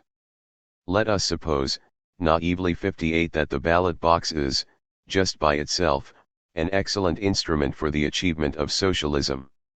Why, then, do workers not elect revolutionary candidates? From a non-socialist point of view the answer might be, capitalism is in the objective interest of the working class, so they vote to preserve it. A revolutionary point of view needs different answers.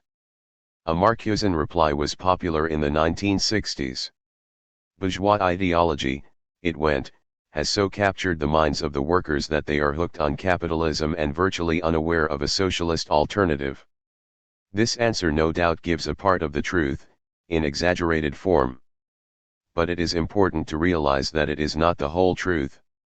For it neglects the costs and difficulties of carrying through a socialist transformation. Workers are not so benighted as to be helpless dupes of bourgeois ideology, nor also uninformed as to be unaware of the size of the socialist project.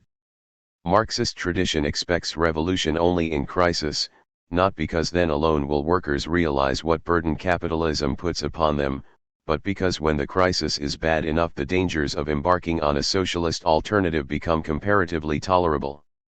8. Addenda. I. Roman law and capitalism.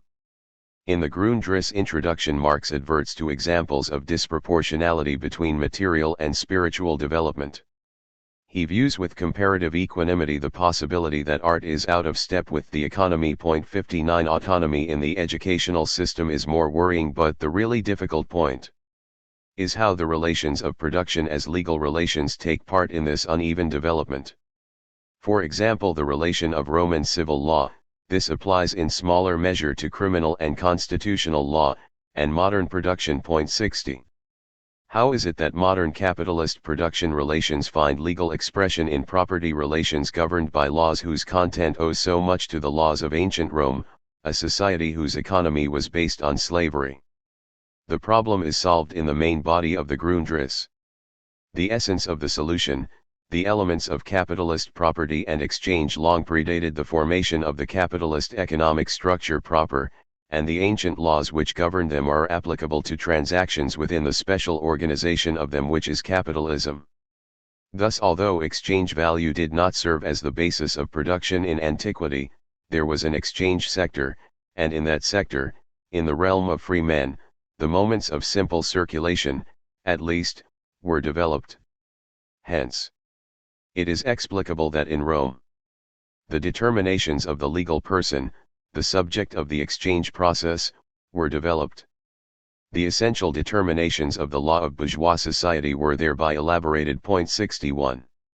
If laws devised to regulate undeveloped commodity production in a non-capitalist economy are framed with sufficient generality, they will also suit fully formed capitalist commodity production. The same right remains in force, whether it be at a time when the product belonged to the producer, and when this producer, exchanging equivalent for equivalent, could enrich himself only by his own labor, or whether it be under capitalism, where the social wealth becomes in an ever-increasing degree the property of those who are in a position to appropriate to themselves again and again the unpaid labor of others. 62.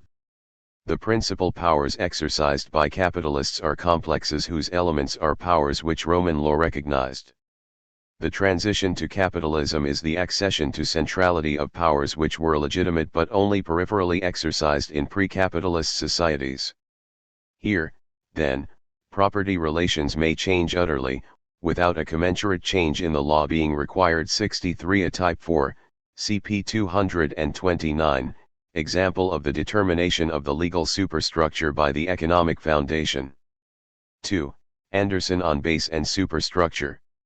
We saw, p. 224, that Marx's legal descriptions of production relations cannot be taken literally. Perry Anderson is therefore wrong to construe Marx's investigation of the forms of agrarian property as a study of property strictly so-called. 64. It is a study of what is designated property. 65. Whether or not that which is so designated is legally valid. Anderson's misinterpretation. 66. Disqualifies his attempt to use Marx in support of an unfortunate proposal ventured at this point in Lineages. Rightly disparaging the latitude with which some Marxist historians apply the term feudalism, he argues that when Ming China, Seljuk Turkey, Genghizid Mongolia, etc., are all called feudal, it becomes impossible to explain, from the character of the economic structure alone, why capitalism arose in Europe and not in these other societies. If it was feudalism which gave rise to capitalism in Europe, why did it not do so elsewhere? On the view Anderson opposes, the answer is sought in the contrasting superstructural features of European and non-European societies, a procedure he calls idealist, for obvious reasons. 67. Anderson's own solution, in support of which he misuses Marx, is to say that in pre-capitalist societies the superstructures of kinship, religion, law, or the state necessarily enter into the constitutive structure of the mode of production. 68. Here the superstructure does not rise on the economic base. It is part of it. Hence, presumably, the quotation marks. But this solution is no less idealist than its competitor. When critics of historical materialism claim that dimensions other than the mode of production are fundamental, it is no reply to insert those dimensions into the mode of production. The fact that capitalism did not arise spontaneously outside of Europe is a serious problem for historical materialism. It will be solved, if at all, by finer distinctions among production relations proper, together with attention to different strictly material conditions in different regions. If the problem cannot be solved in that way, then so much the worse for historical materialism, not for the claim that historical materialism distinguishes between base and superstructure. Chapter 9. Functional explanation, in general. 1. Introduction. The present chapter is more philosophical than any of the rest, and non-philosophical readers are likely to find it particularly difficult. Most of them will wish to proceed immediately to Chapter X, where functional explanation is discussed with greater reference to historical materialism. Chapter X is not philosophically technical, and it does not presuppose this one. The present chapter is justified because, beyond the disquiet about functional explanation felt by social scientists and historians, which Chapter X seeks to allay, there exists a deep strictly philosophical skepticism, felt no doubt by very many, but articulated by philosophers, and it is appropriate to confront that skepticism in a book which has made free use of the functional explanatory mode. For historical materialism has been presented as a functionalist theory of history and society, most obviously in chapters 6 and 8. The former said that production relations have the character they do because, in virtue of that character, they promote the development of the productive forces; the latter, that the superstructure has the character it does because, in virtue of that character, it confers stability on the production relations. These are large functional explanatory claims. Here are some explanatory sentences of apparently similar structure, from various fields. Birds have hollow bones because hollow bones facilitate flight. That robin on the fence has hollow bones because hollow bones facilitate flight. Shoe factories operate on a large scale because of the economies large scale brings. This rain dance is performed because it sustains social cohesion. A rain dance was performed yesterday because social cohesion was threatened yesterday, and the rain dance reinforced it.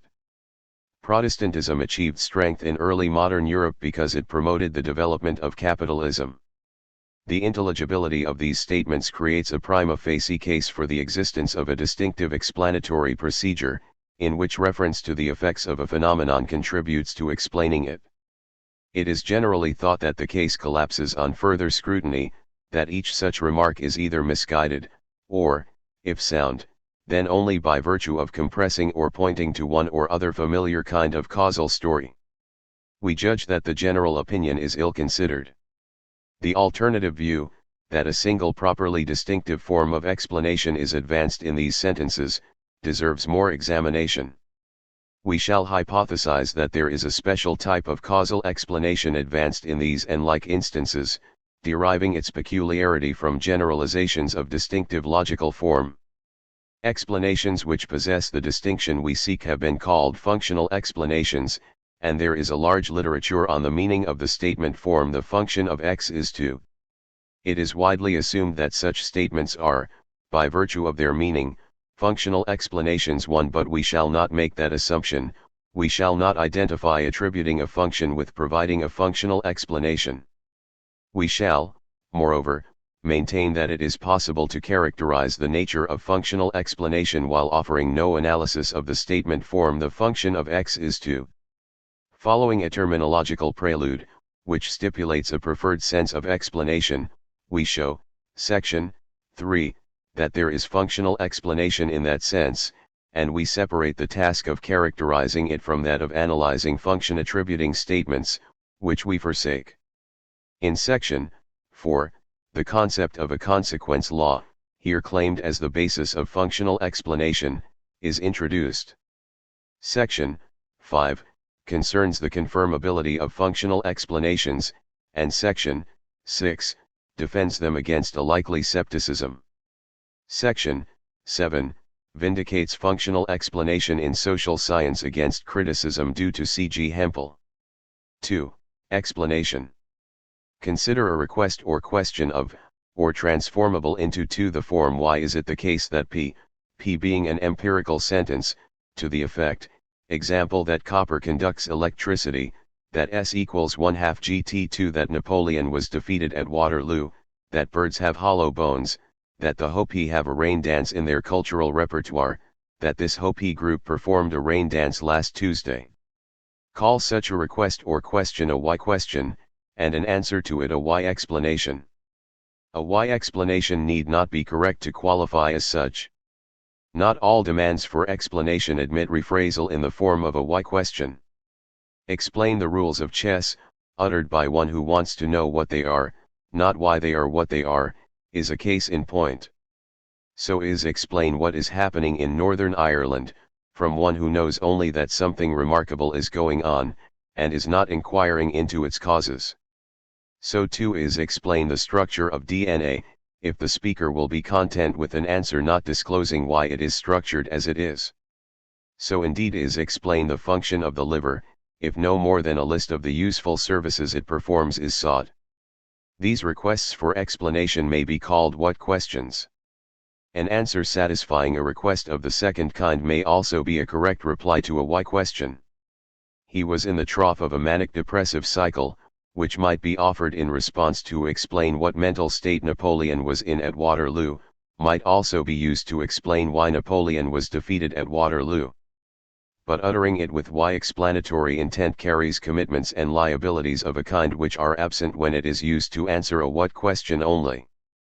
Hempel holds that all genuine explanations answer why questions.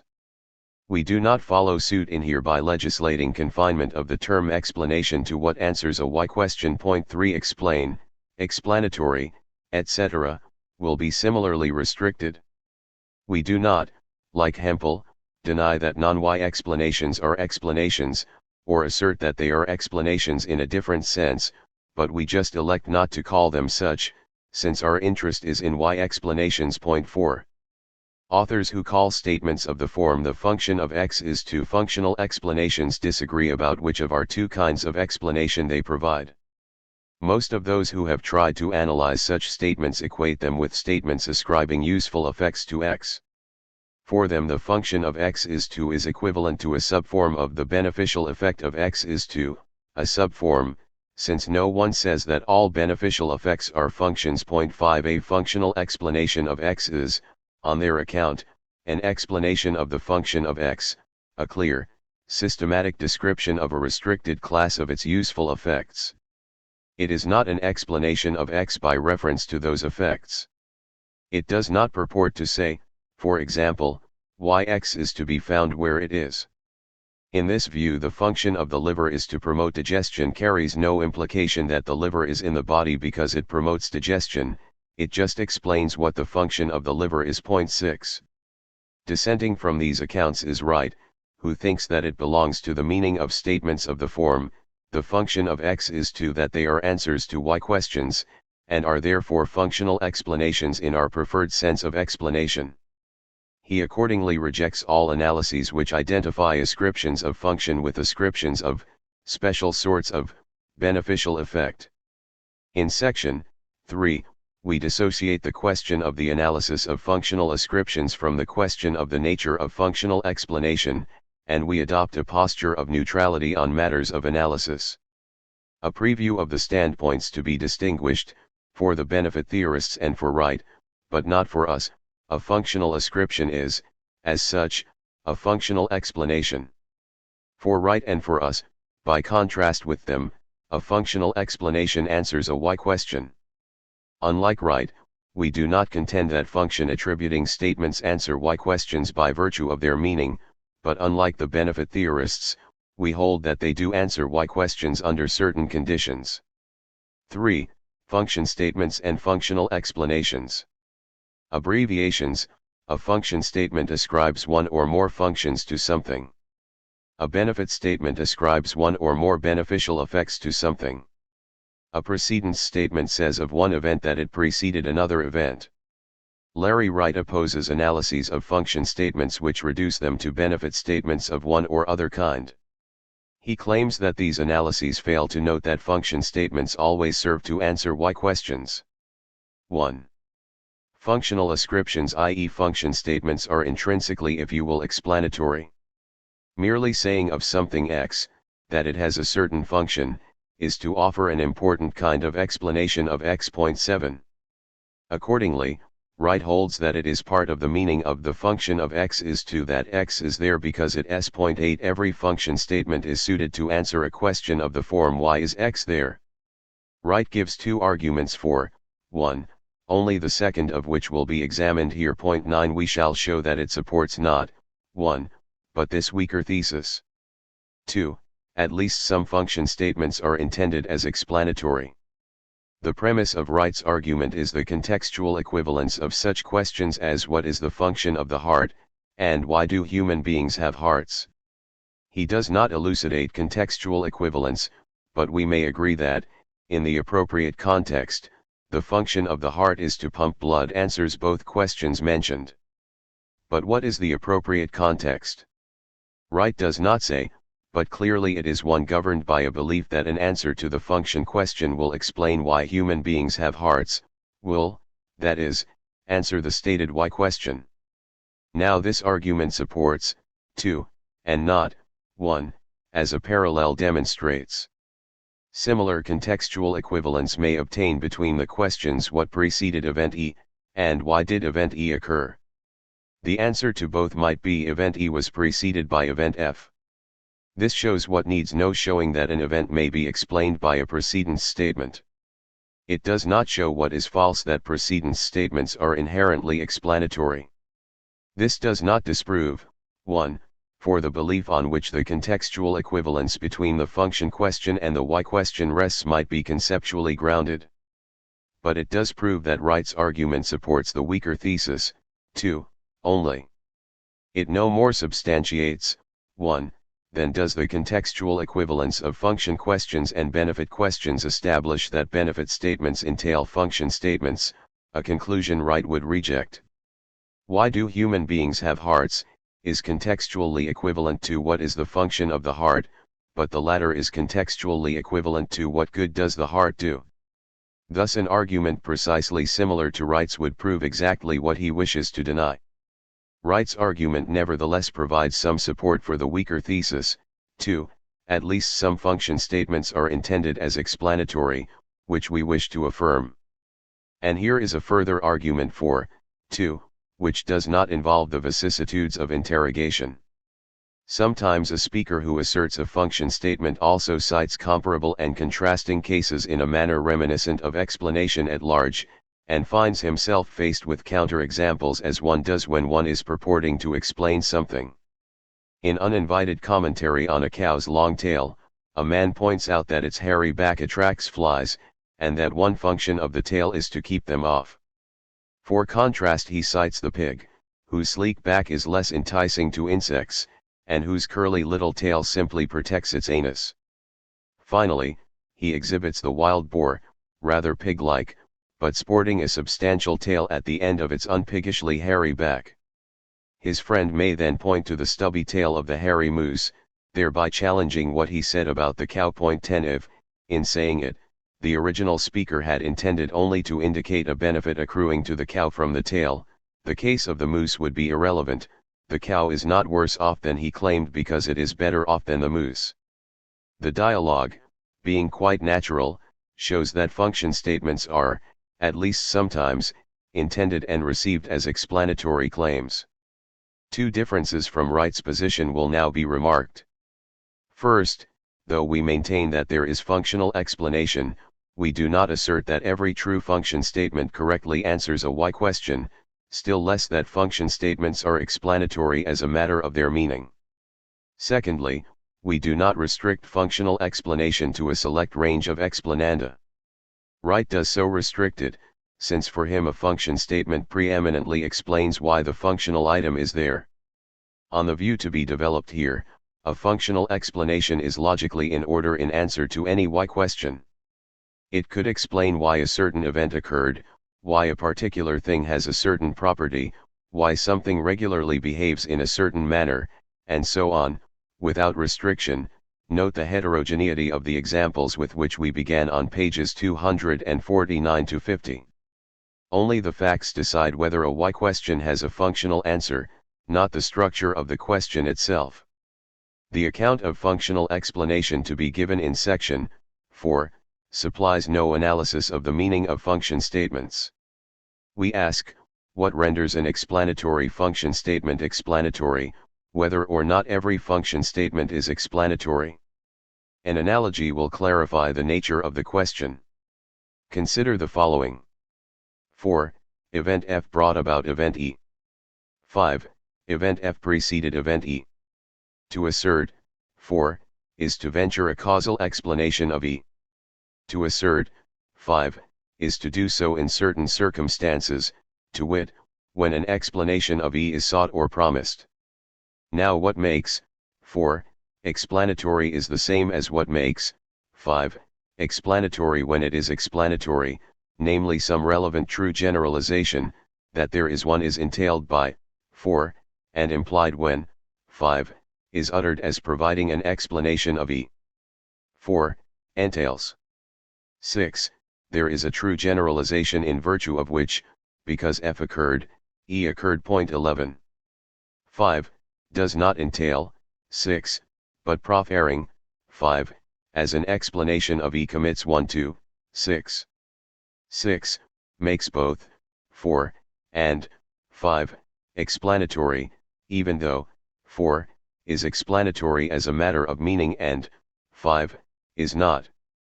Now consider 7, event F led to event E. The meaning of 7 may be difficult to decide. Specifically, it is unclear whether it entails 6.12, but it should now be evident that we can say what makes 7 explanatory, to wit, 6, if or when it is, without deciding whether it entails 6. The question of the analysis of statements 4, 5, and 7 is distinct from the question what makes them explanatory, when they are. We return to our object of inquiry. 8. The function of x is 2. 9. The beneficial effect of x is 2. According to those Wright criticizes, 8 entails a refined version of 9, and nothing else, and is, like 5, not inherently explanatory. Point 13. According to Wright, 8, like 4, by nature explains, and so cannot be equivalent to anything like 9. If we ask, as proposed, what makes explanatory instances of 8 explanatory, we are not obliged to decide between these rival views. And to emphasize our escape from the issue of meaning, we may change the question to, what makes explanatory instances of 9 explanatory? The change may be justified by recourse to the analogy. Though 5 is not by nature explanatory, in asking what is needed to make it so, one is investigating the nature of causal explanation. So, similarly, an appropriately refined 9 does not by nature explain, but in asking what makes it explain when it does, one is investigating the nature of functional explanation, whether or not some refined form of 9 gives the meaning of 8. To summarize, Wright criticizes those who analyze functions as benefits for failing to acknowledge the existence of functional explanation. We concur, but the analysis of functions as benefits might nevertheless be correct. We adopt a neutral posture towards benefit statement analyses of function statements. We agree with Wright that such analyses are not accounts of functional explanation, but we withhold from him agreement that function statements inherently explain and that therefore no such analysis is correct. Point 14. When is a function or benefit statement a correct answer to a why question? A precedence statement correctly answers one when an appropriate generalization of familiar form is true. We shall propose that function and benefit statements do by virtue of generalizations of a somewhat special form. 4. The structure of functional explanation. What makes a benefit statement explanatory? More precisely, what makes a benefit statement explanatory in whatever way a generalization linking the successive events makes a precedence statement explanatory? We claim only that a generalization makes a precedence statement explanatory, how it does being, even more, debatable. Point 15. But some remarks on the character of the generalization are appropriate. It is usually supposed that the generalization must be a matter of law, and that tenet is adopted here. It is widely recognized that it need not be known for the precedence statement explanation to be true and justified, that it may admit of exceptions, that it may relate event types individuated by descriptions other than those used in the precedence statement to identify the particular events.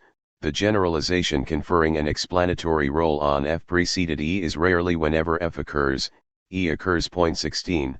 George's having drunk 4 cups of coffee may explain his subsequent sleeplessness even though not everyone who drinks 4 cups of coffee is sleepless afterwards. The truth about what makes precedence statements explain is complex. This could impede our inquiry, for we seek to answer what makes benefit statements explain, in an analogous way, and it would be awkward to have to construct an analog which reflects all the complexity of the model. We therefore sacrifice accuracy to simplicity and seek an analog in the case of benefit statements to the simplest justification of a precedence statement's explanatory role, where preceded E is explanatory because whenever F occurs, E occurs. Point 17. A benefit statement assigns beneficial consequences to some item.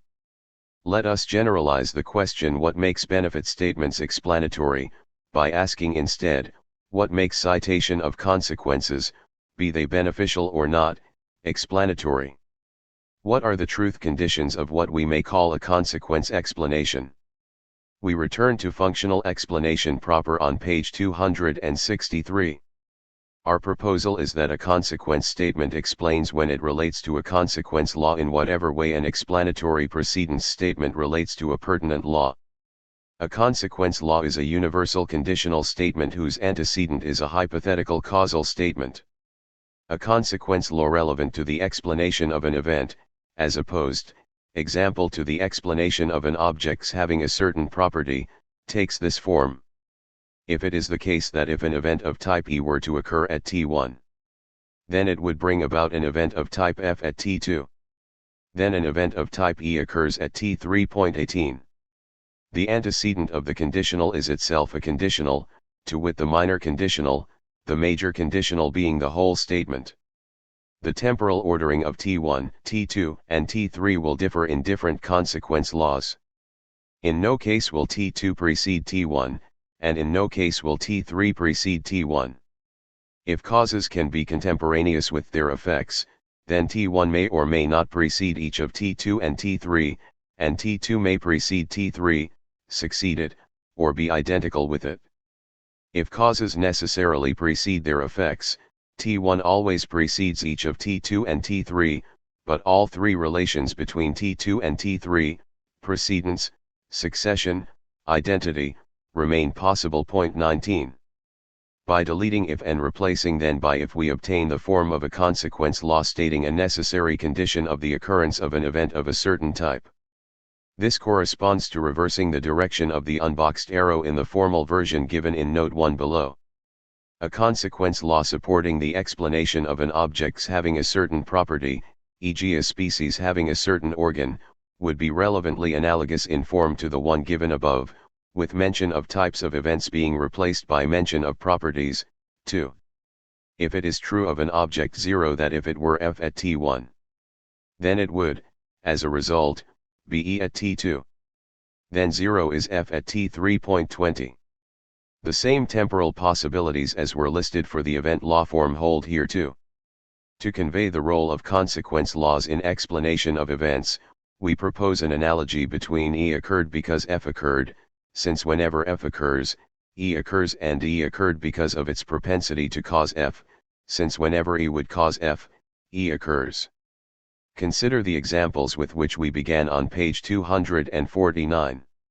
In light of our proposal, we contend that, contrary to what is sometimes said, those remarks do not purport to explain causes by effects. They are not mirror images of ordinary causal explanations. Rather, and very differently, it is the fact that were an event of a certain type to occur, it would have a certain effect, which explains the occurrence of an event of the stated type. To get a particular law statement of the first form explicated, let E equals a performance of a rain dance of kind R, let F equals a rise in social cohesion, and suppose T1 equals T3, which precedes T2 by a short period. Then the law statement says, whenever performance of rain dance R would bring about, shortly thereafter, a rise in social cohesion, rain dance R is performed. It is false that, in an explanation relying on such a generalization, the resulting social cohesion is put forth as explaining the performance of the rain dance. Instead, the performance is explained by this dispositional fact about the society, that if it were to engage in a rain dance, its social cohesion would be increased. In informal explanatory remarks, such as those on page 249, an event subsequent to the one to be explained may be cited, but only, we claim, in evidence of a disposition which holds before, or at least not after, the event to be explained occurs, the purport of the remark being that the prior or concurrent disposition explains the occurrence of the event. It can be explanatory to cite the effect of the rain dance, not because its effect explains it, but because the fact that it had that effect allows us to infer that the condition of the society was such that a rain dance would have increased its social cohesion, and it is implied that that inferable condition occasioned the performance of the dance. Subsequent events are commonly cited in informal explanatory remarks. An example from non-functional explanation: the question "why was he looking so terrible yesterday?" may be satisfactorily answered by "he died of cancer today." That answer can be appropriate, not, of course, because today's death by cancer explains yesterday's sickly appearance, but because today's death by cancer allows inference of a cancerous condition yesterday which, the respondent implies, accounted for yesterday's sickly look. To get a particular law statement of the second form explicated, let 0 be the species cow, let f equals long-tailed, let e equals possessed of the power to swish flies away, and let t1 equals t2 equals t3.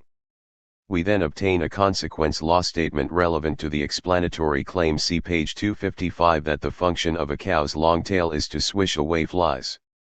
Of course that explanation is not in fact supported by a law so neatly generalizing it. 21. But recall our decision, p. 259, to go for simplicity of presentation. George was sleepless because he drank 4 cups of coffee is not supported by whenever a man drinks 4 cups of coffee he is sleepless, since that is false. Those who find probabilistic weakening of the latter plausible may adopt that course here too, though a more reasonable policy would be a retreat to a law sketch. 22. It is a question about explanation in general, how to back up a particular explanatory claim when it is not supported by an easily recovered generalization. We need claim only that, whatever the right course is, it can be pursued in the case of consequence explanation. 23. This being the form of the laws presupposed in consequence and so 24 in functional explanation, we readily see that not every causal connection enables formulation of a functional explanation of the occurrence of the cause, quite apart from whether or not the cause benefits anything. It is virtually always true that if lightning occurred it would bring about thunder, but lightning occurs only infrequently. So lightning is not consequence explained and hence not functionally explained by its propensity to cause thunder. There is decisive reason for denying that lightning is functionally explained, independently of the fact that it has no function. To summarize afresh, in a consequence explanation a dispositional fact explains the incidence of the property, or event type, mentioned in the antecedent of the hypothetical specifying the disposition. A consequence explanation of the striking of a brittle tumbler, that is, one which, struck sufficiently hard, would break, would be in order if it were true as a matter of law that its being brittle raised the probability of its being struck. It would be wrong to think so, but not, we claim, because of the form of the thought. What distinguishes functional from consequence explanation? In our view, a functional explanation is a consequence explanation in which the occurrence of the explanandum event, possession of the explanandum property, etc., is functional for something or other, whatever functional turns out to mean. Thus consequence explanations which are functional explanations may be conveyed by statements like the function of x is to, whatever may be the correct analysis of the latter. An evident corollary of the present account, the fact that the consequence it cites is functional, is not a fact about the structure of functional explanation, which is just that of consequence explanation in general. But it might be claimed that no consequence explanation is ever offered which is not also a functional explanation. If functionality is, as claimed, not germane to explanatory structure, why are all tendered consequence explanations functional explanations? All explanation operates against a background of theoretical presupposition to which candidate explanations which satisfy structural and confirmational criteria must conform. The presuppositions of early modern physics, for example, included a principle forbidding action at a distance, and Newton's laws of motion, despite their theoretical economy and predictive success, were not regarded as explanatory, not even by Newton, because they were thought to violate the constraint on explanation the principle imposed. The restrictive presupposition was in time abandoned, so that Helmholtz could write in the mid-19th century, to understand a phenomenon means nothing else than to reduce it to the Newtonian laws. then the necessity for explanation has been satisfied in a palpable way. 25 In earlier days Newton's laws were structurally sound but were considered materially inadequate for explanation.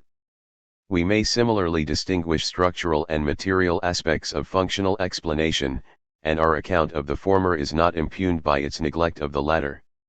The background against which consequence explanation is offered in biology or anthropology or economics is a conception of species or societies or economic units as self-maintaining and self-advancing, and consequence explanations are accordingly accepted only when they are also functional explanations. If we had background belief representing entities as self-destructive, we might accept consequence explanations which deserve to be called dysfunctional explanations. It is not, indeed, evident that all of us lack such belief.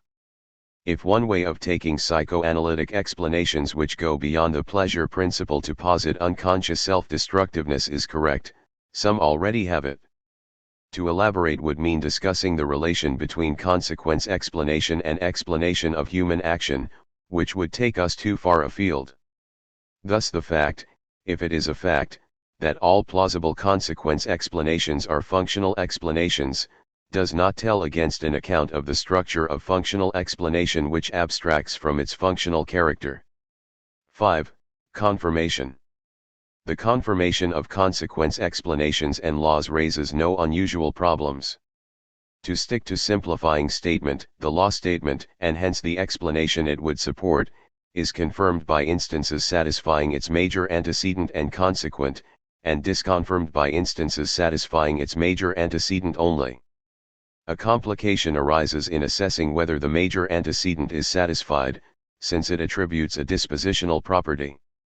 We therefore confront the problem of counterfactuals, but not in any novel way. Thus suppose we wish to test the claim that the average scale of production in the shoe industry expanded because of the economies attending large scale in that industry. We may know of the garment industry that if it were to expand the scale of its production, economies would result. So the major antecedent of this consequence law statement, which would support the claim about the shoe industry, is satisfied in the case of the garment industry. Whenever an expansion of scale would lead to economies, an expansion of scale occurs. We then predict satisfaction of the major consequent in the case of the garment industry, the fate of the prediction being a test of the hypothesized law. If the prediction that scale will expand is falsified, there may be a suitable way of modifying the law statement. The counterexample may motivate adding a conjunct to the major antecedent which says, example that adequate funds to finance scale expansion are available. So much for simple forms of confirmation. There are, of course, more complex ones, which cannot be surveyed here. It is sufficient to observe that unsimple ways of testing causal explanations will have their counterparts for the special kinds of causal explanation. Consequence explanations are. A causal explanation of familiar form may be assessed without explicit examination of possible causal laws, and the same is true here. Professional intuition may respond to a particular functional explanatory hypothesis. Such an item would have a similar effect in this other case too, yet we do not find it there, or, and having searched for it, we have found it. It is of the utmost importance to note, particularly with regard to some Marxian functional explanatory claims, that a consequence explanation may be well confirmed in the absence of a theory as to how the dispositional property figures in the explanation of what it explains.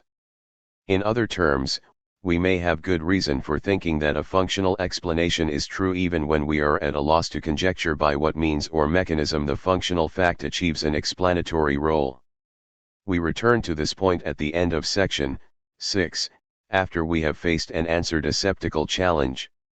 6. Are any functional explanations true? If we are right, there exist functional explanatory claims, see section 3. Their structure is as stated in section 4, and they may be tested as outlined in section 5. But we have not yet shown that any such claims are true. Our account of what a functional explanation is might be correct, yet there might be no true functional explanations. Indeed, some, if there are any who accept our account, might take it as a proof that there are no true functional explanations. They might say that dispositional properties never contribute to explanation in the asserted manner. Those who allow that, abstractly speaking, they might deny that they ever do in the world as we know it. But we hold not only that the structure of functional explanation is as was claimed, but also that some explanations having that structure are correct. We must now defend this thesis against a likely skepticism. The skeptic to be answered here would treat all supposed examples of functional explanation as really and only involving natural selection, or negative feedback mechanisms, or the results of conscious choice, and so on. He would say that what is truly explanatory is a phenomenon or process the relevant description of which involves no citation of the dispositional characteristics we favor. Confronted by what we called consequence laws and consequence explanations, he would say that the first are at best non-explanatory generalizations and the second are not explanations at all. The skeptic can accept the concept of a consequence generalization.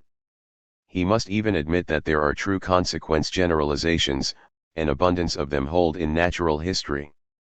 By a consequence generalization we understand a, possibly mere, correlation between a dispositional property and a concurrent or subsequent incidence of the property mentioned in the antecedent of the hypothetical specifying the disposition. That is a coherent concept and it is exemplified. The controversial question is whether such a generalization, even one which is a law, ever has any explanatory power. Not all lawful generalizations are explanatory. Suppose it is a law that whenever F occurs, E occurs. An occurrence of F will nevertheless not explain an occurrence of E, if, for example, there is a third type of event, G, which causes each of F and E, and causes E other than by virtue of causing F pictorially, we would then have the arrow here representing a causal relationship. For example, let F be a barometer reading at T1, let E be the weather at T2, and let G be the atmospheric pressure at 2, to T2. Whenever the barometer reads thus and so, the weather will be such and such, but it is false that barometer readings explain weather conditions. The barometer reading is only a concomitant, not an explanation, of the subsequent weather. The skeptic claims that the dispositional property, the fact that were E to occur, it would cause F, is never more than a concomitant of the occurrence of E. The dispositional property is only a concomitant when what causes it to obtain is what causes E itself, and not by virtue of causing the disposition to obtain, as in this picture. The skeptic says that what is pictured above is true of all consequence generalizations. His thesis may be formulated as follows. Whenever a correlation holds between the fact that were E to occur, it would bring about F, and E, there is a G which causes the disposition, were E to occur, it would bring about F, to hold, which also causes E, and which does not cause E by virtue of causing the disposition to hold. Hence such a disposition is never more than a concomitant of E. Here is an example of an apparently correct functional explanation which, on closer inspection, confirms the skeptical thesis. Some flowers close their petals just when doing so will prevent wastage of their fragrance, thus enhancing their reproductive chances. Their reproduction depends on visitations by insects attracted by the fragrance. They close their petals at the onset of night, when the insects have retired. It looks as though the petals close because the closure is preservative, and that is a functional explanation. Let E equals petal closure, and let F equals fragrance preservation. Then it is true that whenever E would cause F, E occurs. The skeptic predicts that there is a G which, 1. Causes the petal closure to be fragrance preserving, 2. Causes the petal closure, and 3. Does not cause the latter through causing the former. Now the immediate cause of the fragrance preserving value of the petal closure, of the fact that E would cause F, is the departure of the insects, but the departure of the insects does not cause the petals to close. The plants are quite insensitive to presence or absence of insects. Hence the departure of the insects, call it D, is not the required G. But further examination does reveal a relevant G. For what stimulates the closure of the petals is the reduction of light associated with the onset of night, and that reduction also causes the insects to leave, and therefore, by the transitivity of causation, causes the petal closure to be fragrance-preserving. The reduction of light is the G predicted by the septical thesis. Pictorially, a functional explanation of the closure of the petals on a particular occasion would, accordingly, be a pseudo-explanation. But the result cannot be generalized. It is false that dispositional facts are never more than concomitants of what functional explanations claim they explain. Two sorts of consequence generalization are supported by the fossil record, current observation, and inferences therefrom. In the first, or diachronic case, it is true at a time t that were a species to have a certain feature it would fare better, and true at a later time t plus n that the species has the feature. More precisely, the disposition obtaining at t raises the probability of the truth at t plus n of the antecedent of the hypothetical specifying it. In the second, or synchronic case, the time when the feature would be valuable and the time when it obtains are the same. We shall argue that in the diachronic case the generalization provides a genuine explanation, though in the synchronic case it does not. An illustration of the diachronic case. A population of giraffes with a mean neck length of 6 feet lives in an environment of acacia trees, on whose leaves they feed. The height of the trees makes it true that if they now had longer necks, their survival prospects would be better. They subsequently come to have longer necks. So far all we have is evidence of a consequence generalization. But if Darwin's theory of evolution is true 26, then the fact that were they to have had longer necks, they would have fared better, contributes to explaining the elongation. The environment selects in favor of variants with longer necks precisely because it is an environment in which longer necks improve life chances.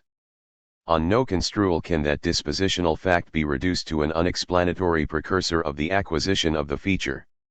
Its explanatory relevance to the elongation of the neck is entailed by the Darwinian theory.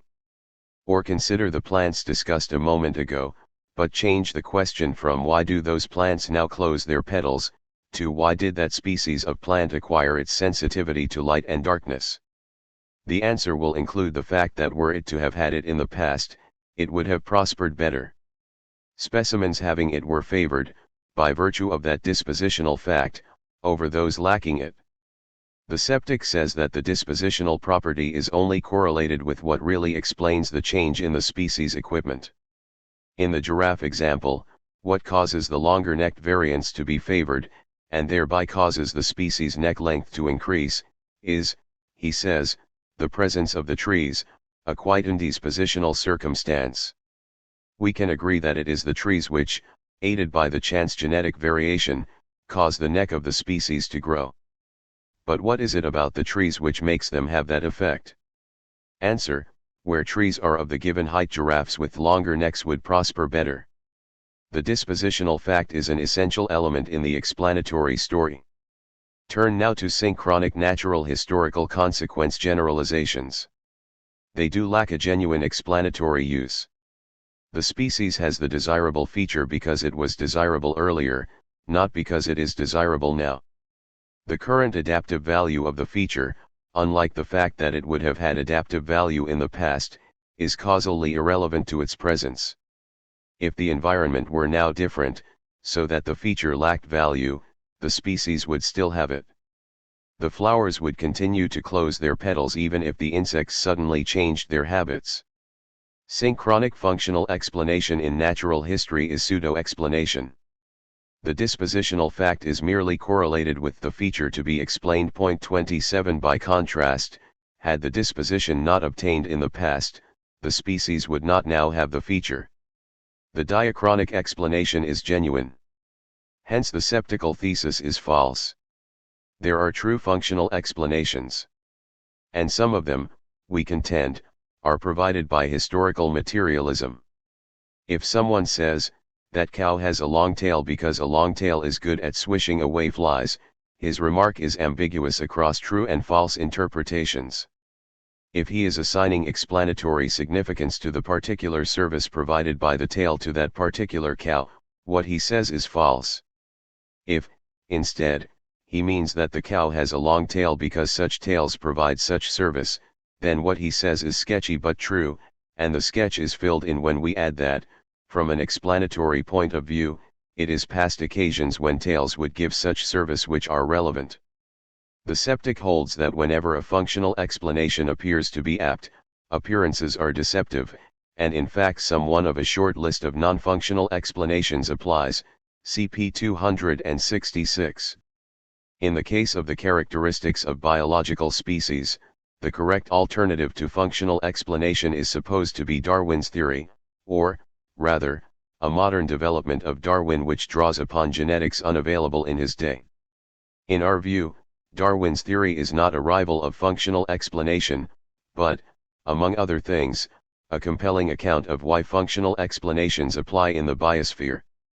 It is possible to know that X explains Y, and yet find it very puzzling that X should explain Y, through failure to see how X explains Y.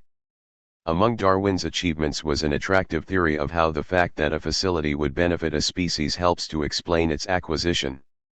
Darwin discovered the way in which functional facts about the equipment of species contribute to explaining why they possess the equipment they do. In a different account, for example that of Lamarck, the functional facts would get their explanatory power from quite different considerations. Point 28. Both doctrines acknowledge the explanatory relevance of the dispositional features we have emphasized.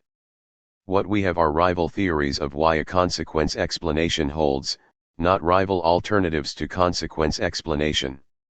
We may say that these theories provide contrasting elaborations of natural historical consequence explanations.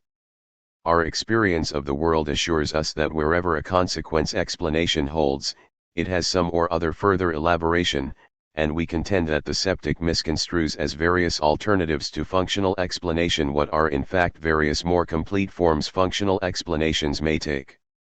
One object of Chapter X will be to propose directions of elaboration of Marxian functional explanatory claims. But such claims may be rationally tenable before suitable elaborations are available. If a Marxist says that the bourgeois media report industrial conflicts in a style which favors the capitalist class because that style of reportage has the asserted tendency, he may be able to justify his explanatory claim even when he cannot yet display how the fact that reportage in the given style favors the capitalist class explains the fact that industrial conflicts are reported in that way. 7. Consequence explanation and the deductive nomological model. A consequence explanation relates to a consequence law in whatever way explanations relate to laws. It is not our task to say what that relation is. But it may be clarifying to exhibit how consequence laws figure in explanations on the supposition that the correct answer to the question here suspended is Hempel's. For Hempel, every satisfactory and fully explicit explanation is an argument, either deductively valid or inductively sound, and containing among its premises at least one statement of law. Only one of the arguments thus licensed, the deductive nomological, DN, will be considered here. The simplest DN argument contains two premises, one a law of conditional form, and the second a statement instantiating the antecedent of the law and thus together with it enabling deducibility of an instantiation of its consequent, which is the explanandum. An elementary consequence explanation, DN construed, would contain as first premise a consequence law and as second a statement asserting an instantiation of its major antecedent. The schema, where what is to be explained is the occurrence of an event of a certain type, would be as follows. L. If it is the case that if an event of type E were to occur at T1 then it would bring about an event of type F at T2, then an event of type E occurs at T3. C. Were an event of type E to occur at T, it would bring about an event of type F at T. E. An event of type E occurs at T.29. In his Logic of Functional Analysis, Hempel himself explores DN presentations of functional explanations. He first construes function statements as benefit statements in which the functional item is said to ensure the satisfaction of certain conditions, which are necessary for the proper working of some system. 30. He then seeks a DN derivation of the presence of the item, whose operative premise is that it fulfills one or more of the system's needs. 31. In our view, and here we trespass into assessment of the DN model itself, the derivation Hempel seeks would not be an explanation even if it were successful, no more than deriving a flagpole's height from the length of its shadow, the position of the sun, and the laws of optics, would explain its height. For Hempel, the conjunction of a law about a system to the effect that it survives only if some condition C is satisfied and a statement saying that the system is surviving explains what it doubtless entails, the fact that condition C is satisfied. If Hempel were right, the law that mammals exist only if there is oxygen in the atmosphere, in conjunction with the fact that mammals exist, would explain the fact that there is oxygen in the atmosphere, and that consequence of his theory is quite unacceptable. It is equally unacceptable to represent the fact that mammals exist, in conjunction with a law that hearts are necessary to their existence, as explaining their possession of hearts. Their possession of hearts may not be explained, and hence may not be functionally explained, in that manner. 32. So much by way of critical aside. For Hempel, if the derivation of the presence of an item is, as a derivation, sound, then it also qualifies as an explanation. But he argues that in typical cases where functional explanations are offered, an effective derivation is unavailable. The deduction is either invalid 33 or valid but with a disappointingly unspecific conclusion, what is deduced being not that the functional item exists, but that some one or other of a, possibly unspecified, set of need satisfiers exists. 34 The trouble arises because in typical cases something other than the functional item whose presence is to be explained might have satisfied the need. The item is a sufficient condition of its satisfaction, but a valid derivation of it would require that it be a necessary condition. Applied to the claim, taken as explanatory, that the rainmaking ceremonials of the Hopi fulfill the function of reinforcing group identity, Hempel's basic point is that the function of the rain dance might be subserved by some other group ceremonial. 35. The point does not penetrate arguments instancing the schema on page 272 above, for they do not essentially contain benefit statements, nor, a fortiori, statements to the effect that something satisfies a need. But it is reasonable to expect that, though aimed at something else, the point can be redirected against our different form of DN argument. Let us accordingly examine how it might affect the latter. Suppose, then, we have not Hempel's DN candidates for the rain dance case, but a DN argument whose law premise is, if a rain dance would reinforce group identity, a rain dance is performed. 36 Hempel's point would not fault the derivability of the desired conclusion. But it might create doubt that the law premise is true. This is not because the law states it does not that only a rain dance would reinforce group identity. Hempel's point does not contradict the law. But it makes it dubious. Why should the rain dance's potential suffice for its actualization when other ceremonials with similar potential are not actualized? We are not, of course, obliged to vindicate this particular explanation. But since it is typical enough of functional explanations, it is worth outlining how it might be defended against what Hempel says. Hempel's point may be correct, but it is far from obviously correct, it only seems so. It is not obvious that performance of a ritual other than a rain dance would reinforce group identity among the Hopi. It may be that such rituals reinforce only under certain conditions, which are met by rain dances alone in the cases where rain dances and not other rituals occur. One plausible condition is that the ritual be part of the traditional repertoire of the tribe. If rain dances have this property only when other rituals do not, then other rituals, contrary to Hempel's claim, will lack comparable reinforcing potential among the Hopi. If this is so, the original explanation retains whatever plausibility it had. Nothing Hempel says would tend to fault it. But suppose Hempel is right that alternative ceremonials would reinforce Hopi group identity. We may then retreat to a second line of defense, as follows. Hempel's point now being granted, the law as originally stated becomes suspect, but a modified version of it which retains the consequence legal element may nevertheless hold. The original major antecedent, which describes the rain dance's potential, is now insufficient to imply that a rain dance is performed. But perhaps we obtain a sufficient condition by adding a conjunct to the major antecedent, one stating, example that a rain dance is part of the traditional repertoire of the society in question. Neither this nor the rain dance's potential, we are supposing, by itself suffices for the performance of a rain dance, but together they do.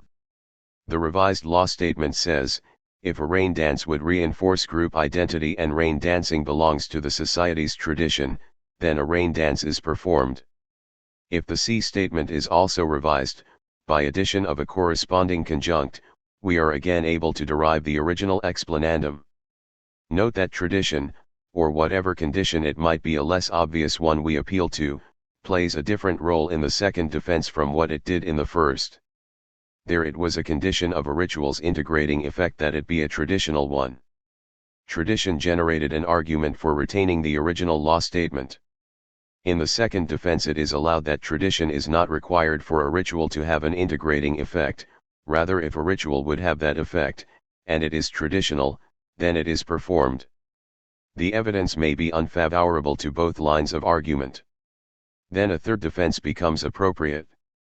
It is to admit that the law does not hold, even in qualified form, and regress to one which says that if a, here unspecified, ceremonial would reinforce group identity, then some or other such ceremonial is performed. We may then deduce not the original explanandum but merely that some or other appropriate ceremonial is performed. The price of this loss of specificity is not as great as Hempel might contend. 37. Hempel has himself frequently stressed that every explanation fails to account for innumerable properties of the explanandum phenomenon. Whether the respect in which it is explained represents an achievement depends on our interests. When glass breaks, we care little about the pattern its bits make, and are therefore satisfied with an explanation of why it broke at all, which is usually as far as we can get anyway.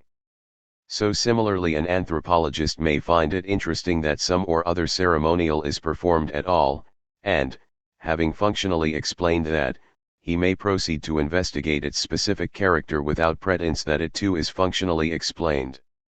Given that they perform a ritual, there may be no functional explanation why it is this ritual rather than that, and yet that they perform a ritual may be functionally explained. It is, then, no more a condition of sound functional explanation than of sound explanation generally that phenomena be explained in some ordained measure of specificity. Hempel emphasizes the point for the general case, but he wrongly fails to apply it to the functional instance. 38. Hempel's basic claim is that the reinforcing power of the rain dance does not explain why the Hopi perform it, since other ceremonials would have the same effect. Because the example is typical of functional explanations, the claim becomes a critique of functional explanation as such. Here is a resume of our response to that critique, in language which does not presuppose our particular theory of functional explanation. It is easy to overestimate the availability of substitutes for a given functional device. The fact that ceremonials which are not rain dances reinforce social cohesion in other tribes does not show that they would do so among the Hopi. In general, if device D fulfills function F in system S, and device D fulfills the same function F in a distinct system S, it does not follow that D would fulfill F if it occurred in S. 2. Suppose, though, as will sometimes be true, that D would fulfill F in S. Then the fact that D fulfills F in S is unlikely to explain its presence there. But D's presence might still have a partly functional explanation. For example, the facts of genetic variation are part of the explanation why a species developed a certain adaptive feature, the other part being its adaptiveness. Other features would have been just as adaptive, but the genetic variation excluded them. 3. Where responses, I, and, 2, both fail, we might still be able to sustain a functional explanation, not of the presence of D, but of why some or other item which fulfills function / is present, that is, of why there is an X in S such that X fulfills F in S. It is not trivial to say, the cow has a device which dispatches flies because such a device dispatches flies even though that is not why what it has is a tail. Chapter X. Functional explanation, in Marxism. 1. Introduction. Chapter 9 defended functional explanation, an intellectual device indispensable to historical materialism as expounded in this book. The defense continues here.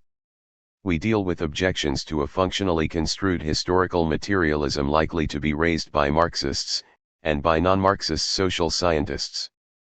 Following that, various elaborations, CP 271, of Marxian explanatory claims are conjectured.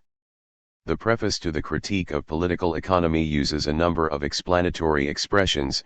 Relations of production correspond to productive forces, the legal and political superstructure rises on the real foundation, the social, political, and intellectual life process is conditioned by the mode of production of material life, consciousness is determined by social being.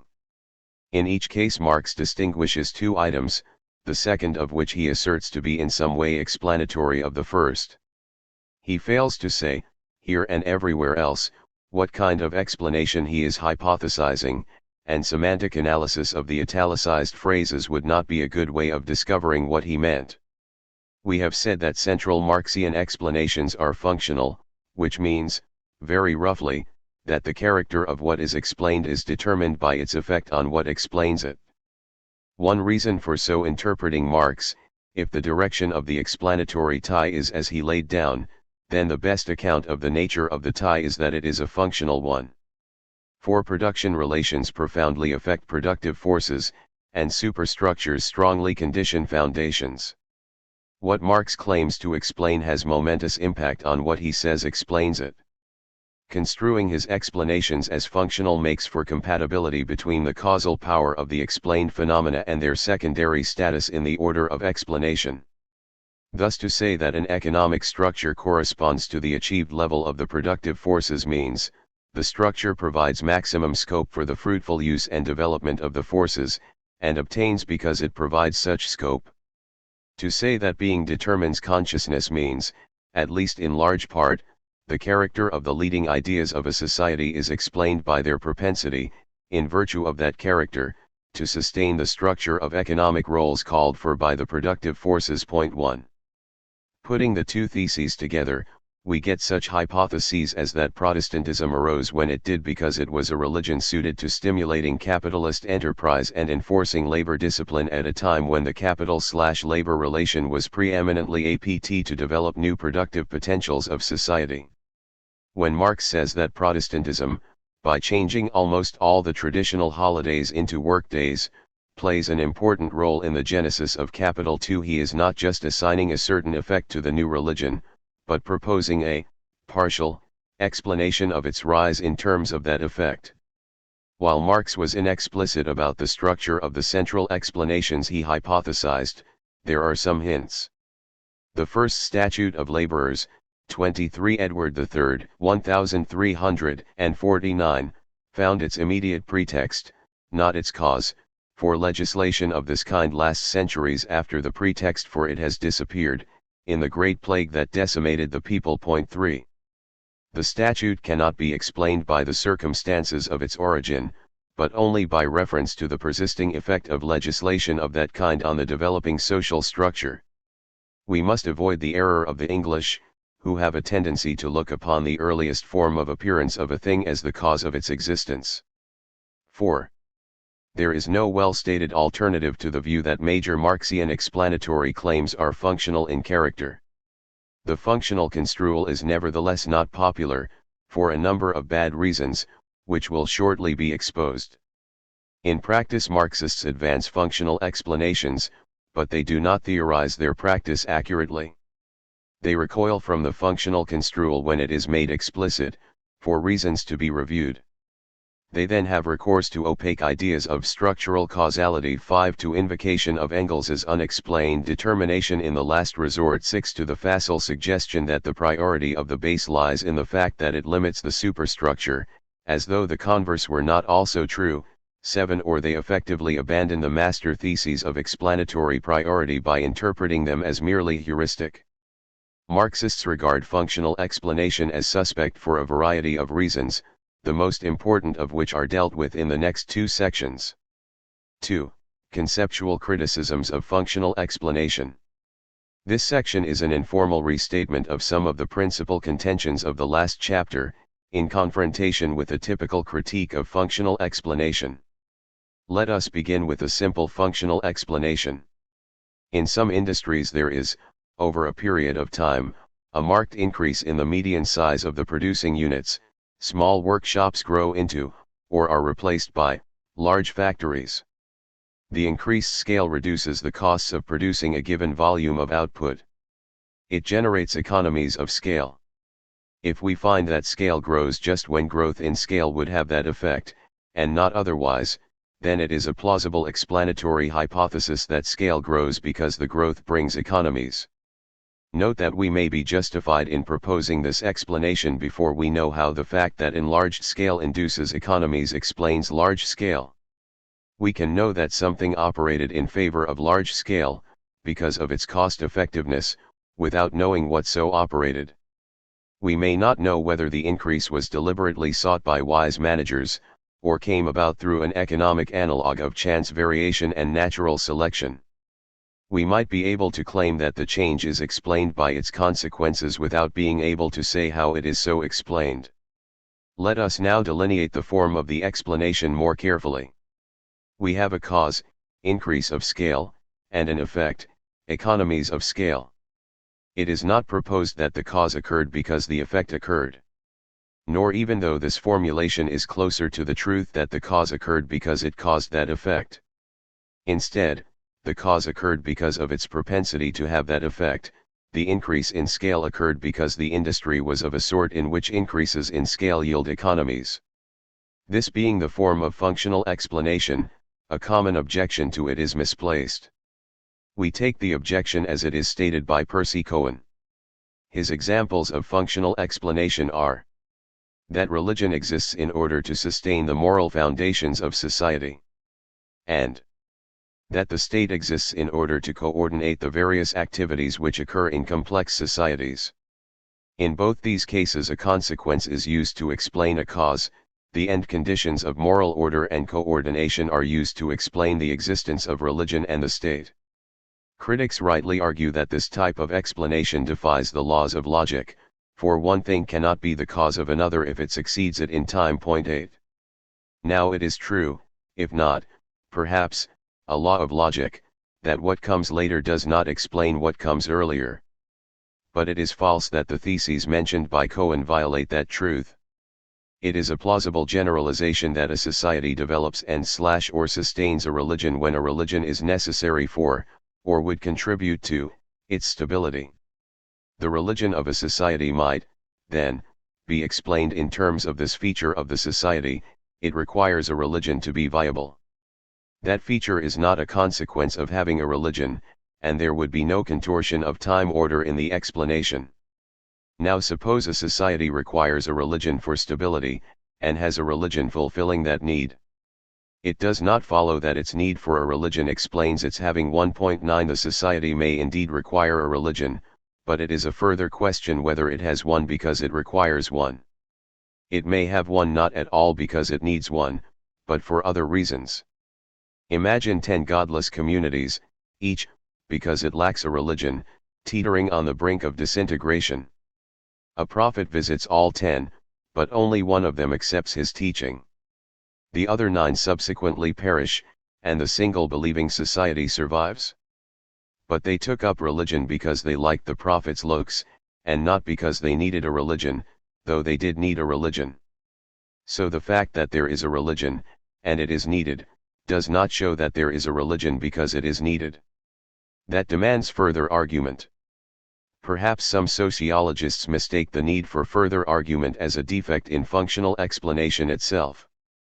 To say that 1. F occurred is not to advance an explanation of why E occurred. 10 Yet it might be true that 2. E occurred because F occurred. 2. May or may not be true, and if it is true, it is not true simply because 1. Is true.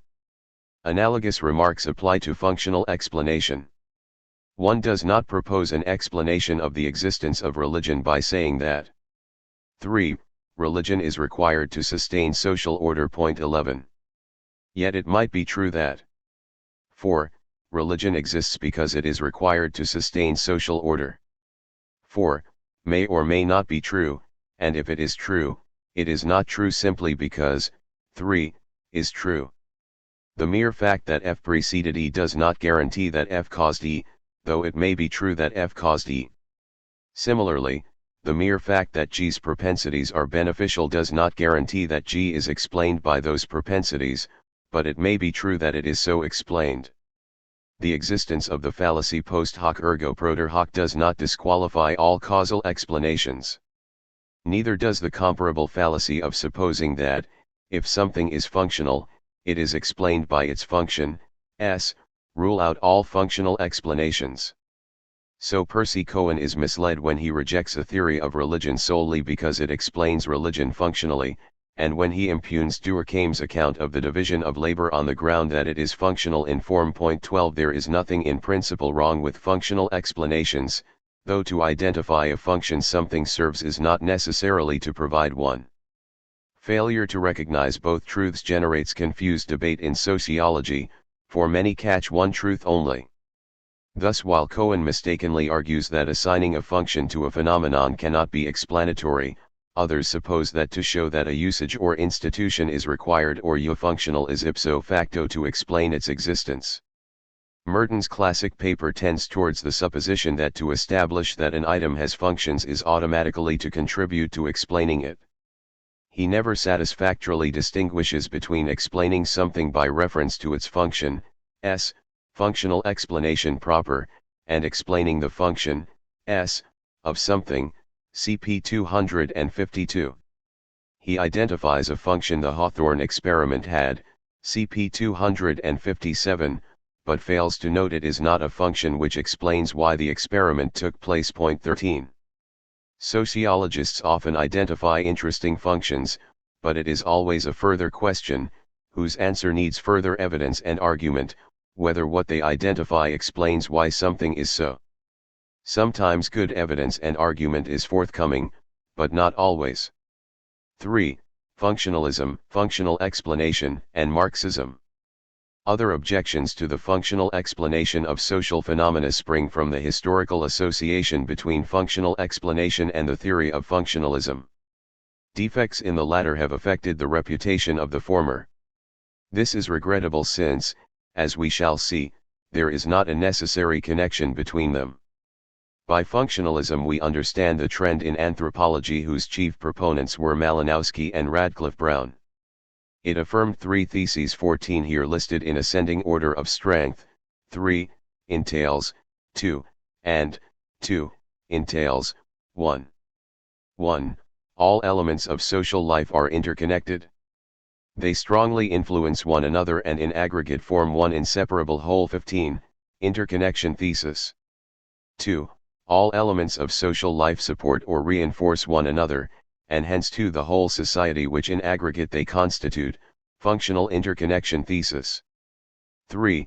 Each element is as it is because of its contribution to the whole, as described in 2.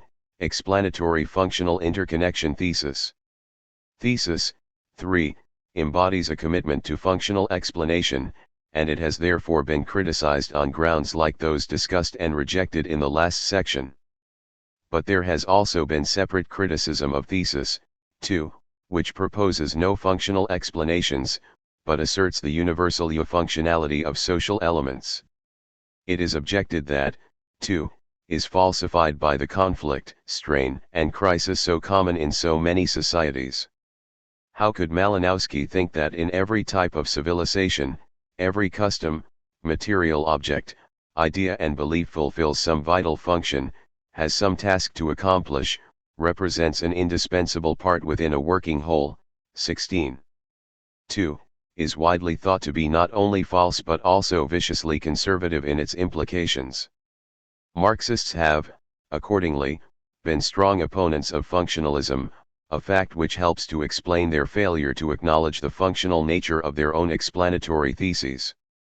Whether functionalism is in truth inescapably conservative is a question we need not discuss, though we may note how natural it is to conclude that if everything serves a useful purpose or is, indeed, indispensable, then there is no scope for desirable social change.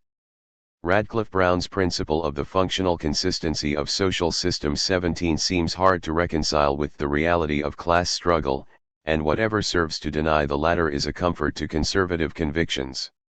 It should be obvious that a Marxist can assert functional explanations without endorsing any of theses 1, 2, 3. Functional explanation is compatible with rejection of the doctrine of functionalism, and functional explanation is not necessarily conservative. Functional explanation in historical materialism is, moreover, revolutionary, in two respects: it predicts large-scale social transformations, and it claims that their course is violent. To say that forms of society rise and fall according as they advance and retard the development of the productive forces is to predict massive transformations of social structure as the productive forces progress. The master thesis of historical materialism, thesis B, of p. 134, puts the growth of human powers at the center of the historical process, and it is to this extra-social 18 development that society itself is constrained to adjust. The conservative tendency of functionalism lies in its functionally explaining institutions as sustaining, existing, society. There is no conservatism when institutions, and society itself, are explained as serving a development of power which prevails against forms of society resisting it.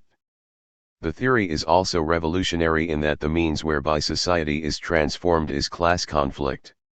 Transitions do not occur quietly and easily. Society adjusts itself to nature through access to power of a new class.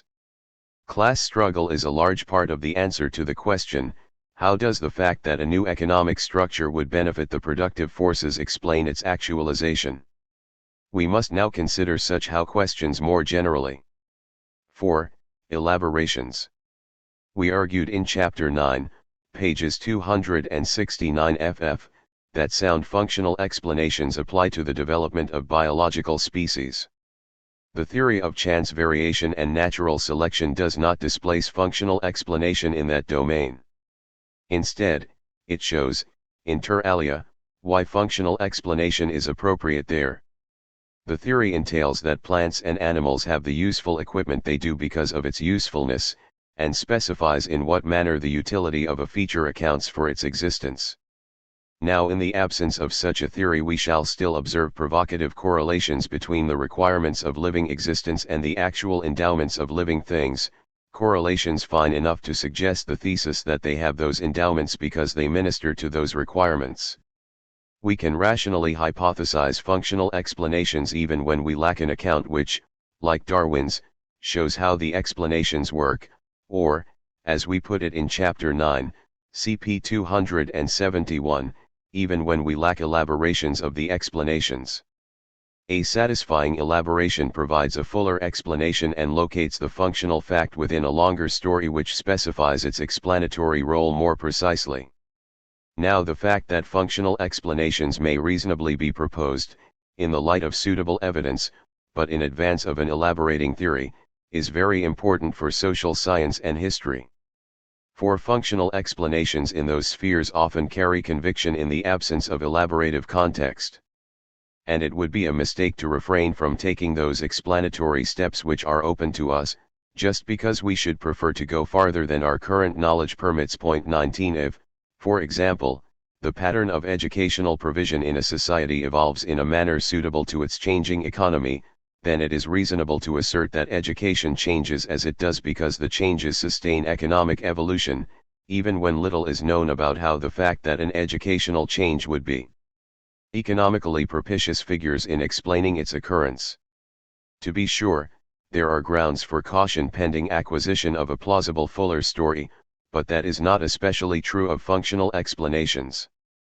For it is not only explanations of functional cast which, though accepted as explanations, are yet felt to require further elaboration. We are frequently certain that P explains Q, yet unclear how it explains it. Someone ignorant of the contribution of oxygen to combustion may yet have overwhelming evidence that when a match, having been struck, bursts into flame, it bursts into flame because it has been struck, for all that his ignorance prevents him from saying how it is that the friction leads to ignition. So similarly, to return to functional explanation, one ignorant of genetics and evolutionary theory, will, when he finds species of insects regularly developing means of resisting pesticides introduced into their environments, naturally conclude that they develop those means because they are protective, although he can say nothing more. Perhaps historians and social scientists never record cases of adaptation as unarguable as the biological ones. But the rest of their explanatory hypothesizing is also based on less impressive evidence than what natural scientists are in a position to demand.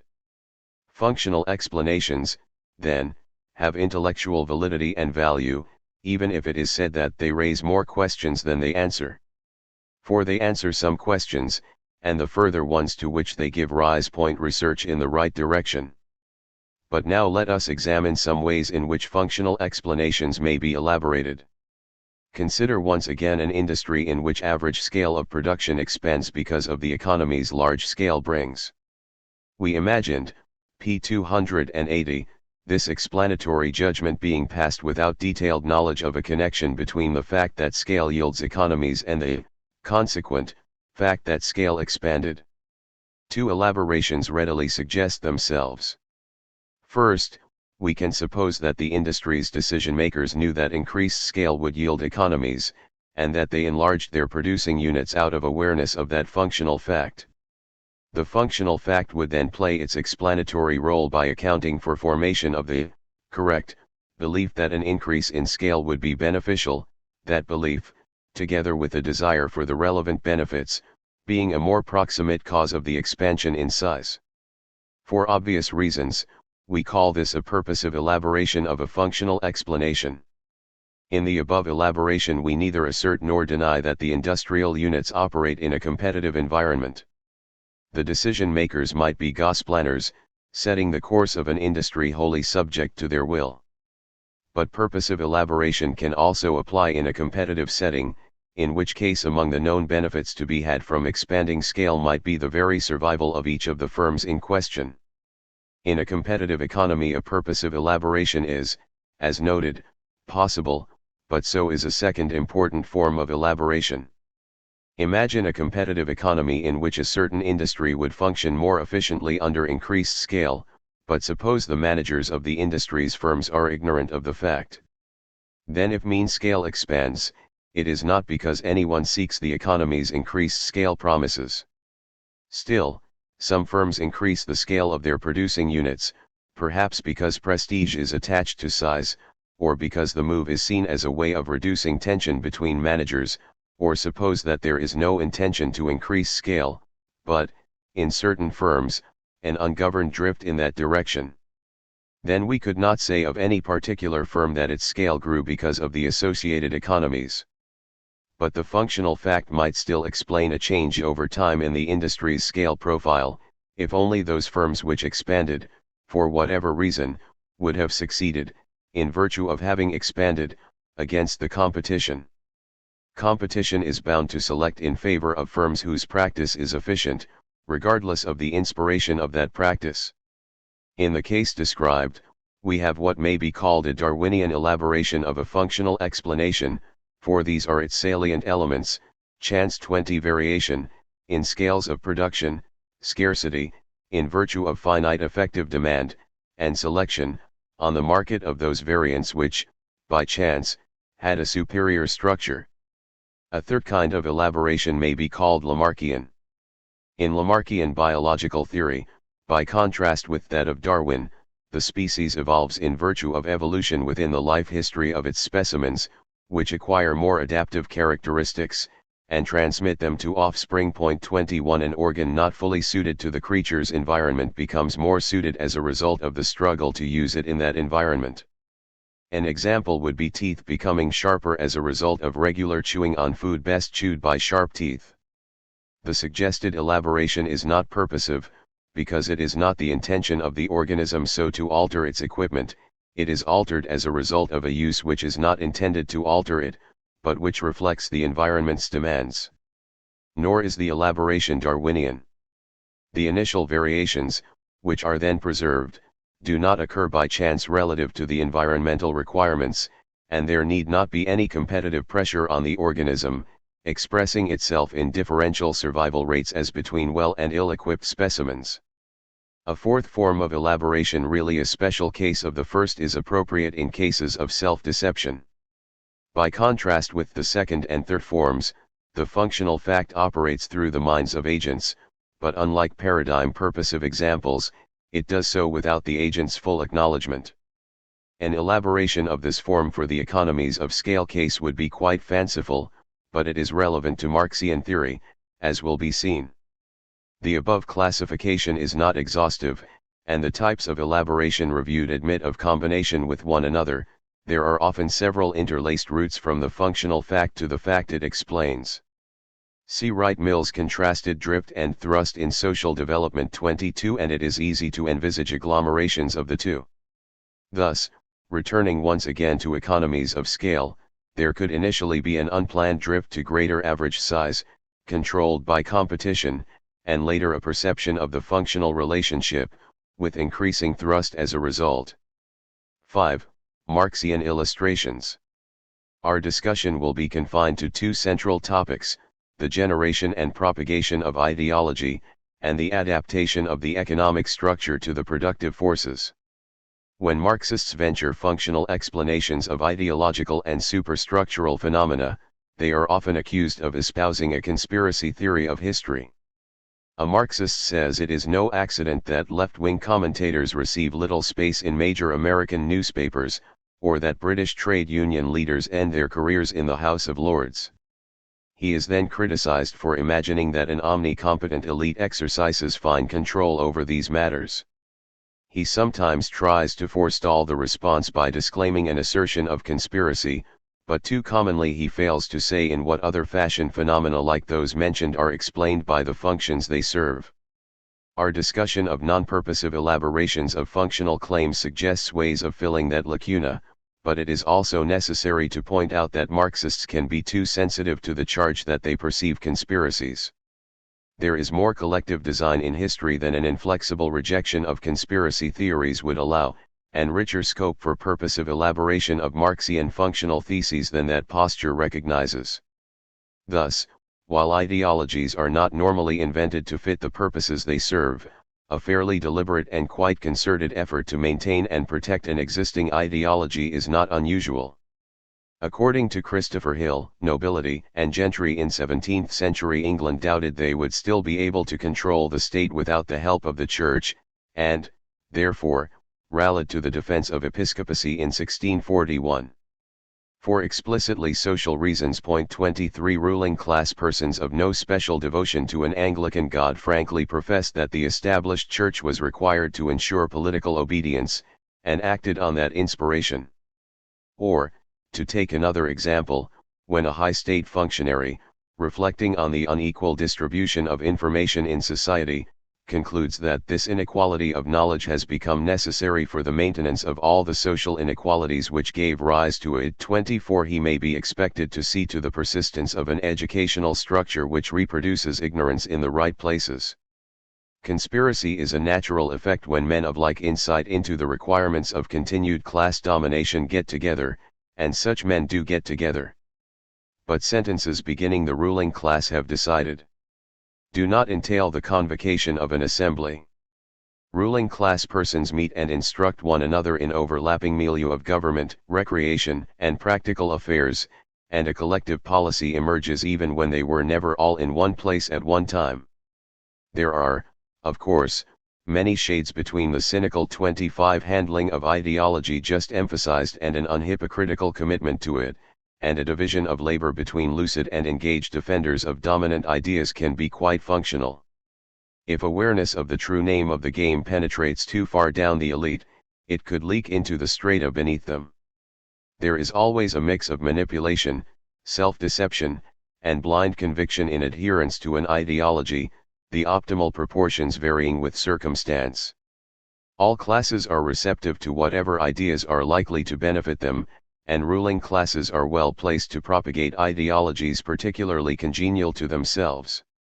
But before an ideology is received or broadcast, it has to be formed. And on that point there are traces in Marx of a Darwinian mechanism, a notion that thought systems are produced in comparative independence from social constraint, but persist and gain social life following a filtration process which selects those well adapted for ideological service. Thus it is true but in one respect unimportant that the idea of communism has been projected time and again in history 26 for only when the idea can assist a viable social purpose, as it can now, by figuring in the liberation of the proletariat, will it achieve social significance. There is a kind of ideological pool which yields elements in different configurations as social requirements change. Yet it is unlikely that ideas fashioned in disconnection from their possible social use will endorse and reject exactly what suits classes receptive to them. Here a Lamarckian element may enter, to make the picture more plausible. Point 27 In Lamarck's theory, the equipment of the individual organism is somewhat plastic, for it changes under environmental challenge when it is put to a novel use. Because of the delicacy of intellectual constructions, sets of ideas enjoy a partly similar plasticity. One change of emphasis, one slurred inference, etc., can alter the import of the whole. Such Lamarckian possibilities are intimated in Marx's review of the numerous uses to which a self-same Christianity is liable. 28 And it is not because liberalism is an ambiguous term that its presumed teaching varies across space and time. And if it is true of revolutionaries that, just when they seem engaged in revolutionizing themselves and things, in creating something that has never yet existed, precisely in such periods of revolutionary crisis they anxiously conjure up the spirits of the past to their service and borrow from them names, battle cries and costumes in order to present the new scene of world history in this time-honored disguise and this borrowed language. 29. Then it is perhaps not only for the reason Marx states that they so behave, but also because the only symbols and thought forms available are those which come from the past, and which they must now adopt and adapt. Chapter 6 upheld the thesis that transformations of economic structure are responses to developments within the productive forces. Production relations reflect the character of the productive forces, a character which makes a certain type of structure propitious for their further development. We denied that this formulation removed class struggle from the center of history, saying instead that it was a chief means whereby the forces assert themselves over the relations, and challenging those who assign a more basic role to class struggle to explain what else determines the rise and fall of classes, pages 148-9. Those remarks constitute a preliminary elaboration of the functional explanation of forms of economy, which must now be extended. Classes are permanently poised against one another, and that class tends to prevail whose rule would best meet the demands of production. But how does the fact that production would prosper under a certain class ensure its dominion? Part of the answer is that there is a general stake in stable and thriving production, so that the class best placed to deliver it attracts allies from other strata in society. Prospective ruling classes are often able to raise support among the classes subjected to the ruling class they would displace. Contrariwise, classes unsuited to the task of governing society tend to lack the confidence political hegemony requires, and if they do seize power, they tend not to hold it for long. Sometimes, too, as in the gradual formation of capitalism, the capacity of a new class to administer production expresses itself in nascent forms of the society it will build, which, being more effective than the old forms, tend to supplant them. Purposive and competitive elements mingle as early growths of capitalism encroach upon and defeat feudal institutions that would restrict them. There is also adaptive metamorphosis. For example, a pre-capitalist landed ruling class in an epoch of commercialization requires finance from a not yet industrial bourgeoisie. When landlords cannot meet the commitments engendered by their new connections, they lose their holdings, so others, in fear of a similar fate, place their operations on a capitalist basis. Some see what is required for survival, and undergo an alteration of class character, others fail to understand the times, or, too attached to an outmoded ideology and way of life, fight against the new order, and disappear. The ideological and superstructural supports of the old order lose their authority.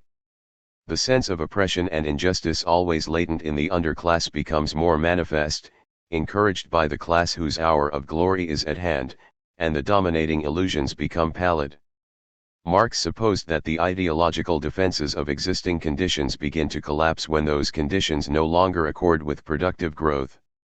Thus, when the illusion about competition as the so-called absolute form of free individuality vanishes, this is evidence that the conditions of competition, i.e. of production founded on capital, are already felt and thought of as barriers, and hence already are such, and more become such. Point 30.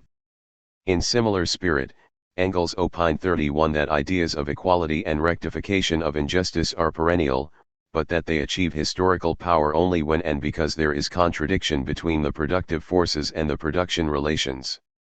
The class able to take hold of the forces rides up on the resentment of the exploited producers. Recall the distinction, Chapter 3, Section 8, between a change in economic structure which institutes a new dominant relation of production, thus altering the economic structure's type, and a lesser change, which leaves the latter intact. We have been looking at the more dramatic case, the replacement of one type of economic structure by another. But adaptations of the economic structure falling short of total transformation also occur. One such change was the legislated reduction of the working day in Britain, which modified the dominant relation of production, by altering the space in which the wage bargain between bourgeois and proletarians was to be struck. 32. Marx states two reasons for the contraction of the working day effected by the Factory Acts, and he establishes no bond uniting them. Having presented his reasons, we shall sketch a possible connection between them, which will suggest a generalization about the way functional requirements sometimes assert themselves. The reasons, apart from the working class movement that daily grew more threatening, the limiting of factory labor was dictated by the need to curb the passion of capital for a limitless draining of labor power. 33 These are cited as separate forces, whose confluence produced the Factory Acts. Marx does not say whether either would have been enough without the other. Marx conceived that the health of the system required a break on capitalist exploitation, which was reaching a pitch inimical to the reproduction of the labor force.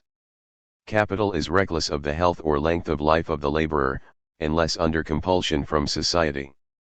To the outcry as to the physical and mental degradation, the premature death, the torture of overwork, it answers, ought these to trouble us since they increase our profits. 34. Here capital is capital embodied in the individual capitalist, and the behavior ascribed to him is imposed by the regime of competition, a set of external coercive laws having power over every individual capitalist. 35 The coercion of competition can be countered only by the coercion of society, in the shape of its political guardian, the relatively responsive capitalist state. The state must intervene because, despite the behavior forced upon the capitalist, the interest of capital itself points in the direction of a normal working day. 36 Capital in this last excerpt refers to the system as opposed to its members, or to the capitalist as stakeholder in, not puppet of, the system. Large capitalists, whose positions are relatively secure, and whose enterprises would survive or improve under additional state constraint, often rise to the stakeholding attitude, and press upon the state the need for reform. The capitalist state, legislator of the Factory Acts, is, then, the eye of the otherwise blind capitalist, the stabilizer of a system capitalist activity itself endangers. The needs of the system cannot be attended to by dispersed entrepreneurs severally driven to maximize individual profit. Collected in the state, they may see, and see to, those needs, and may respond to working class demands which suit those needs but which they necessarily repel in civil society. Let us now take stock. The workers demand remission of exploitation because they want to live, the state grants it because capital needs living labor. The suggested generalization, not a universal law, is that substantial changes in economic structure which favor the immediate welfare of the subordinate class occur when the class fights for them and they increase or at least preserve the stability of the system, for reasons independent of allaying a felt grievance of the exploited. 37. The elements are connected because ruling class perception of the need for change is quickened by the pressure of underclass demand, and the latter gets bigger in consequence. Class insurgency is more likely to achieve its object when the object has functional value, a fact which bears on the undialectical question whether it was systemic need, or, on the supposed contrary, militant struggle, which accounted for the coming of welfare capitalism. A reform essential to capital's survival can also qualify as a victory of the political economy of labor over the political economy of property. 38 There is victory when capitalism is able to sustain itself only under the modification the reform imposes on it. 39. Chapter 11. Use value, exchange value, and contemporary capitalism. 1. Introduction. This chapter begins by describing the displacement of use value by exchange value as the fulcrum of economic life, and proceeds to argue that the dominance of exchange value under capitalism generates a peculiar contradiction when capitalism is advanced. We present contemporary affluent capitalist society as the climax of the history of use value and exchange value, and as the prelude to the suppression of exchange value as regulator of the social organism. A contradiction obtains when a society's economic organization frustrates the optimal use and development of its accumulated productive power, when prospects opened by its productive forces are closed by its production relations. The term is taken from the 1859 preface to, and no connection is intended between our use of it and the meaning it has in logic. The concept of advanced capitalism will be clarified by the exposition of its contradiction, on pages 306 to 7 below. It will prove plausible to assert that at least American capitalism is advanced in the appropriate sense. The chapter offers an indictment of that society based on considerations wholly independent of its severe domestic inequality and imperialist world posture. 3 They would condemn it even if the United States were a society of substantial equality, isolated from the rest of the world. The capitalist essence is at issue here, not the accidents of geography and history. Advanced capitalism as here defined relates to contemporary American capitalism as the capitalism of capital does to Victorian British capitalism. In each case the consequences of principles animating the society are explored in abstracto, but the results bear on reality, since the animating principles are really there. 4. Declarations in Appendix 2.5 entail that the labor theory of value plays no role in this chapter. We venture a critique of capitalism which is Marxian in its use of the fact that capitalist production serves to expand exchange value, but the critique is committed to no account of the source of variations in exchange value. 2. The subjugation of use value by exchange value. In this section we examine how exchange value supplants use value as the determinant of productive activity and, to a lesser extent, as the object of human desire. Using Marxian materials, we construct a sequence in the course of which there arises the pursuit of exchange value as an independent aim and, later, the subordination of society to that pursuit. The steps in the sequence have occurred in history, though not in the regimented manner in which they will appear here. But the degree of historical verisimilitude of what follows does not affect the subsequent exposition of a distinctive contradiction of advanced capitalism. All that matters is that the last member of the sequence is real. Market exchange does not occur without production, but production may proceed and products circulate without market exchange. Use values go from producer to consumer without passing through a sphere of exchange when they move in accordance with customary rules, e.g. of ritual gift, or in accordance with a distributive plan, whether democratically adopted or imposed by a dictatorial authority. Marx thought use values circulated without market exchange in earliest history. The first instance of market exchange is trade between independent tribes. Trade first appears between, not within, tribes because it presupposes separate ownership on each side of the trading transaction. Separate ownership in turn presupposes a certain independence of the owners from one another. But the members of the tribe experience themselves as united with one another in the tribe. They lack the requisite independence. They have it only collectively, vis-a-vis other tribes, so that if two tribes, or members of two tribes meet, trade is possible. Those conducting it will be agents of their respective tribes, not independent merchants. Once trade between tribes develops, the principle of market exchange begins to penetrate the interior of the community, and intratribal trade is inaugurated. Commerce dissolves primitive solidarity. Point 6. At first trade takes the form of barter, cc 1.7, but the barter form restricts the volume and pace of commodity circulation. The scope of exchange is extended by the emergence of money, as medium of exchange and measure and store of value. Now trade takes the form CMC1. The producer exchanges his product for money in order to purchase and then consume the product of another producer, who does likewise. Each sells in order to buy in order to consume. C and C1 issue from production and end in consumption, and M only facilitates their passage between these termini.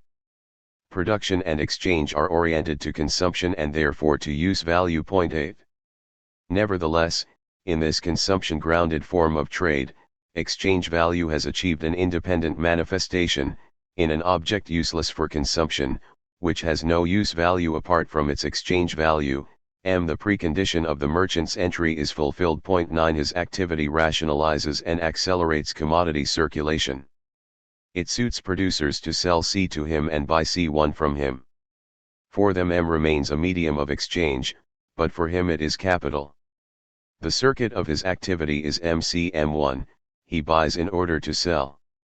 He uses exchange value to increase exchange value, though he recurrently transforms M into what has use value for consumption, C, in order to increase it. Qua merchant, he neither produces nor consumes the C he handles, and its qualities are of no interest to him, he cares only about its exchange value. Initially the merchant who uses M as capital lacks what we shall call a capitalist mentality. He does not personify 10 capital, for his final object is to cash M1 in for consumables, thus benefiting in use value from the difference between M and M1. But there is a natural progression from him to the merchant who is a living embodiment of MCM1, who aims to increase his stock of exchange value without limit, or at least beyond the limits set by his consumption demands. The merchant who thus personifies the capitalist principle is likely to grow larger and stronger than the modest merchant who does not. Thus barter leads by easy steps to the capitalist principle, the use of exchange value to increase exchange value, and the capitalist principle engenders the capitalist mentality, the quest for exchange value which is not controlled by a desire for use value, or not, at any rate, by a desire to exchange it for use value. The reality of the principle and the mentality is undeniable. 11 Though the story just given of their genesis is highly stylized. To personify capital is to practice the principle and possess the mentality. Such a person is not necessarily crazed. Exchange value is purchasing power, but it can be agreeable and rewarding to have a great deal of purchasing power even when there is nothing one wants to purchase, except as a means to increasing one's purchasing power. The accumulation of the capitalist who personifies capital is not motiveless. Among other things, to accumulate is to conquer the world of social wealth, to increase the mass of human beings exploited by him, and thus to extend his direct and indirect away. Point 12. The mentality and the principle need not go together. A man who handles the funds of an orphanage, in an attempt to increase them for the sake of the children's welfare, employs the principle but lacks the mentality. He may well drive harder bargains than a mentally capitalist trader, who may be restrained by the fact that his trading, unlike that of, say, the commissioners of the Church of England, lacks underlying moral justification. Conversely, a man who does not use exchange value to increase exchange value may have a capitalist mentality.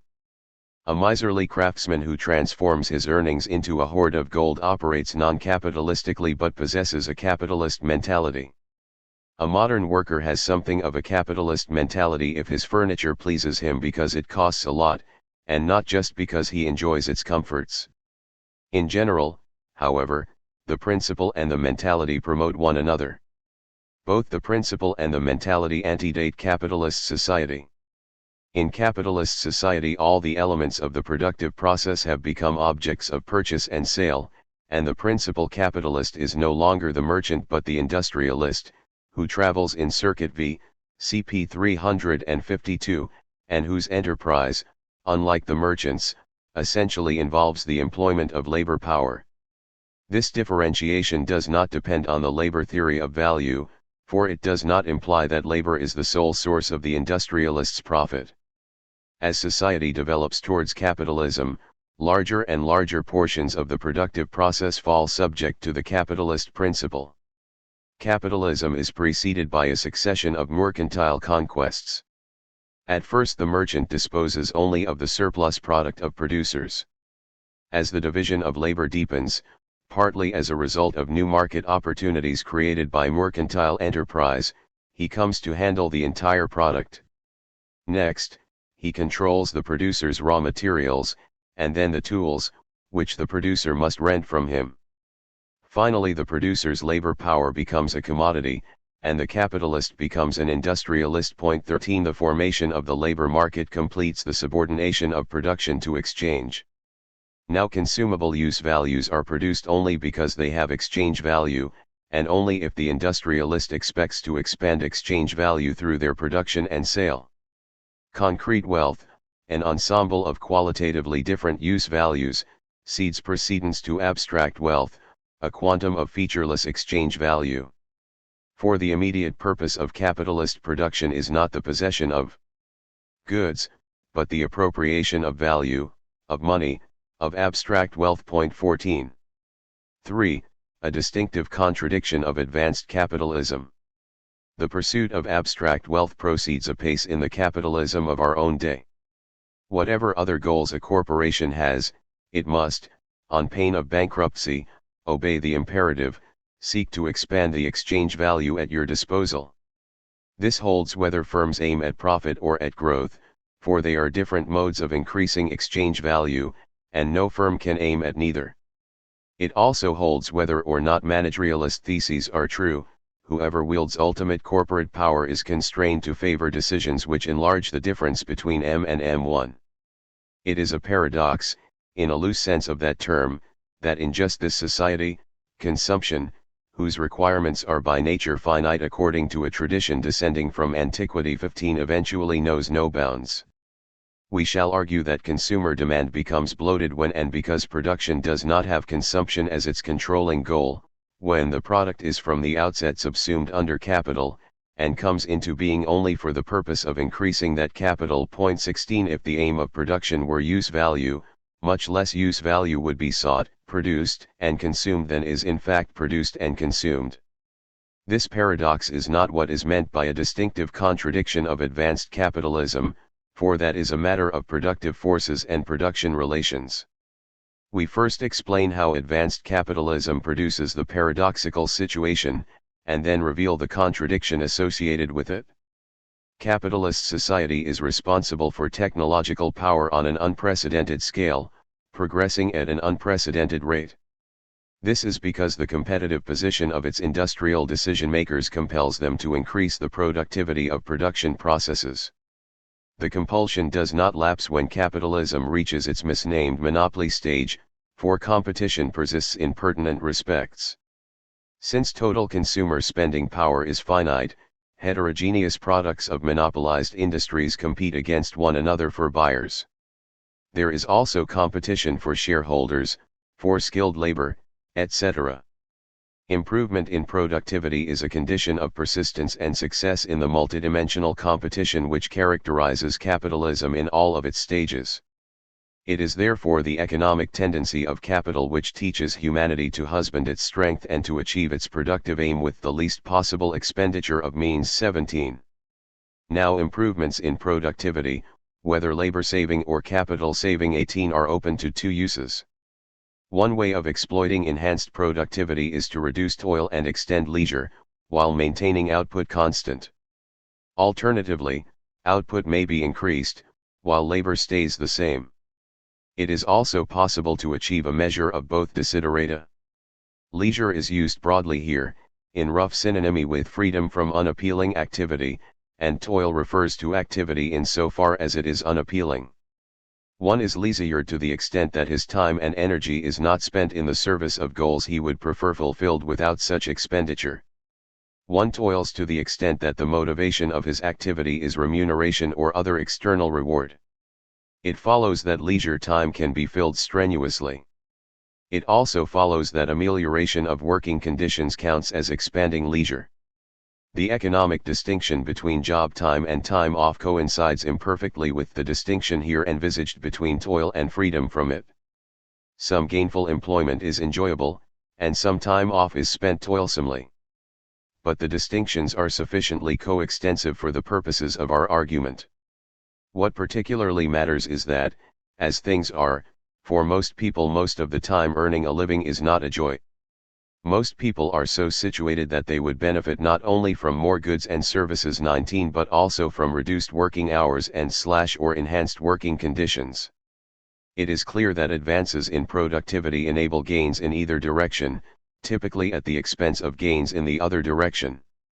Now capitalism inherently tends to promote just one of the options, output expansion, since the other, toil reduction, threatens a sacrifice of the profit associated with increased output and sales, and hence a loss of competitive strength. 20 When the efficiency of a firm's production improves, it does not simply reduce the working day of its employees and produce the same amount as before. It produces more of the goods in question, or, if that course is, because of the structure of the market, not optimal, it adopts another non-labor reducing strategy, to be described shortly. But first let us note that there has indeed been a titanic growth of output and a comparatively small reduction of labor expenditure since the inception of capitalism, date that where you will. That the reduction in the working day has been small by comparison with the volume of output expansion is beyond controversy. But it is arguable that it has also been fairly small in absolute terms, if sophisticated but defensible criteria of the amount of time people spend supporting themselves are used. Meriting consideration here are such activities as traveling to work, shopping insofar as it is felt to be a nuisance, and any activity in itself unattractive but performed as a means to fulfilling consumption purposes. 21 In sheer hours of work per year, admittedly, not the only relevant index, the modern American worker is not obviously better off than the European peasant of the Middle Ages, many of whose days were made idle by the weather and by observance of the Christian calendar. 22 Nor has there been stunning progress since, say, 1920, if everything pertinent, notably overtime, is taken into account. There has of course been an impressive decline in labor time since the earlier part of the 19th century, but the capitalist system need not be thanked for affecting it, since it was capitalism which stretched the working day in the first place. In any case, even that decline loses force in comparison with the accompanying increase in output, and the bias here attributed to capitalism is sufficiently evidenced by the relative position. Output expansion takes different forms. If the market for the good whose production has improved is expansible, output expansion may take the immediate form of more products of the same kind. Otherwise, and especially if the market in question is more or less saturated, output expands elsewhere, as newly available funds, generated by reductions in the wages bill, flow into another line of production. This does not always occur promptly or smoothly, but eventually it occurs. Jobs are generally destroyed and created in the process. As long as production remains subject to the capitalist principle, the output increasing option will tend to be selected, and implemented in one way or another. Whether or not they have capitalist mentalities, it is imperative for capitalists to continue accumulating exchange value, and thus to expand output. But it is unlikely that the principle should prevail while the mentality is wholly absent, and the mentality fortifies and augments the output favoring effect of the purely objective constraint of competition. Now the consequence of the increasing output which capitalism necessarily favors is increasing consumption. Hence the boundless pursuit of consumption goods is a result of a productive process oriented to exchange values rather than consumption values. It is the Rockefellers who ensure that the Smiths need to keep up with the Joneses. 23 The productive technology of advanced capitalism begets an unparalleled opportunity of lifting the curse of Adam and liberating men from toil, but the production relations of capitalist economic organization prevent the opportunity from being seized.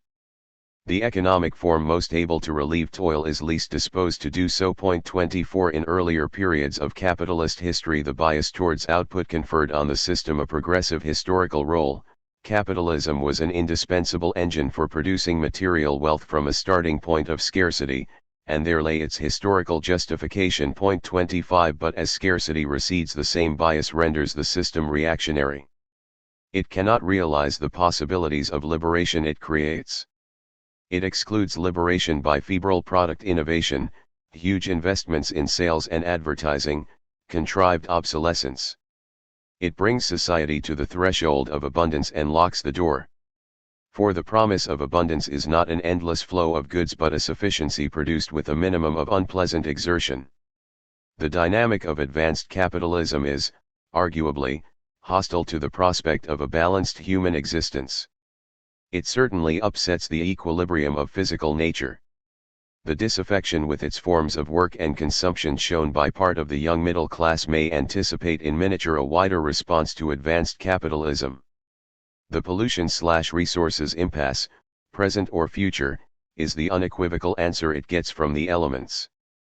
The permanent contradictions of capitalism discussed in Marxist economic literature, or the difficulties known to Keynesians, or forces of some other kind, it does not matter here that economists are disagreed what they are incline the system to an underemployment of resources. The contradiction distinctive of advanced capitalism generates their overemployment. But there is no wizard who or mechanism which nicely balances these effects against one another, and the result is grotesque overemployment in some directions and injurious underemployment in others. 4. Mission and Galbraith. The consequences of the distinctive contradiction are familiar. They figure in the Critique of Economic Growth 26 as illustrated by the writings of E. J. Mission and J. K. Galbraith. This chapter is an attempt along Marxist lines to explain what they deplore.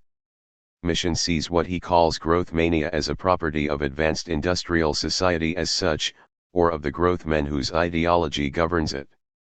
He largely ignores the capitalist structuring of industry. A small section of his Costs of Economic Growth is entitled Profit-Propelled Growth.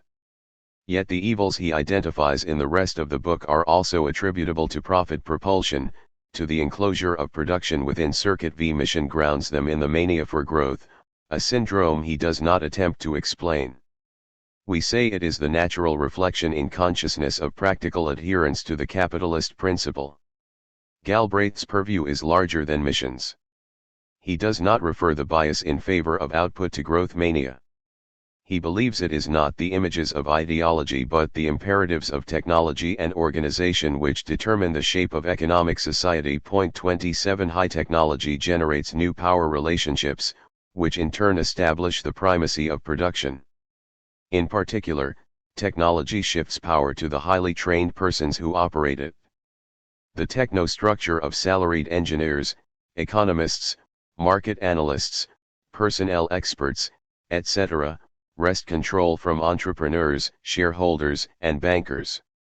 Let us accept that there is this transfer of power. The rest of the argument is the following. Since the technostructure is principally concerned with the manufacture of goods and with the companion management and development of demand for these goods, 28 a strong bias in favor of more goods is assured. But once we recall that advanced technology may also be used to reduce toil, this account is seen to be question-begging. Grant that sophisticated technology confers power on technical experts.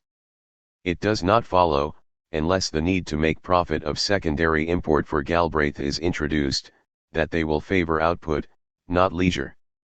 One elaboration of this point follows. Members of the technostructure have skills of two kinds.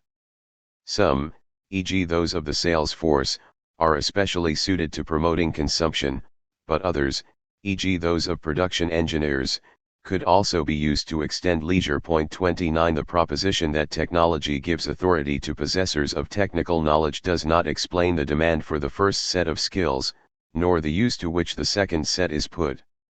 It does not explain why the skilled obtain advancement and kudos by delivering goods rather than free time and a better work environment, conceived as an end in itself.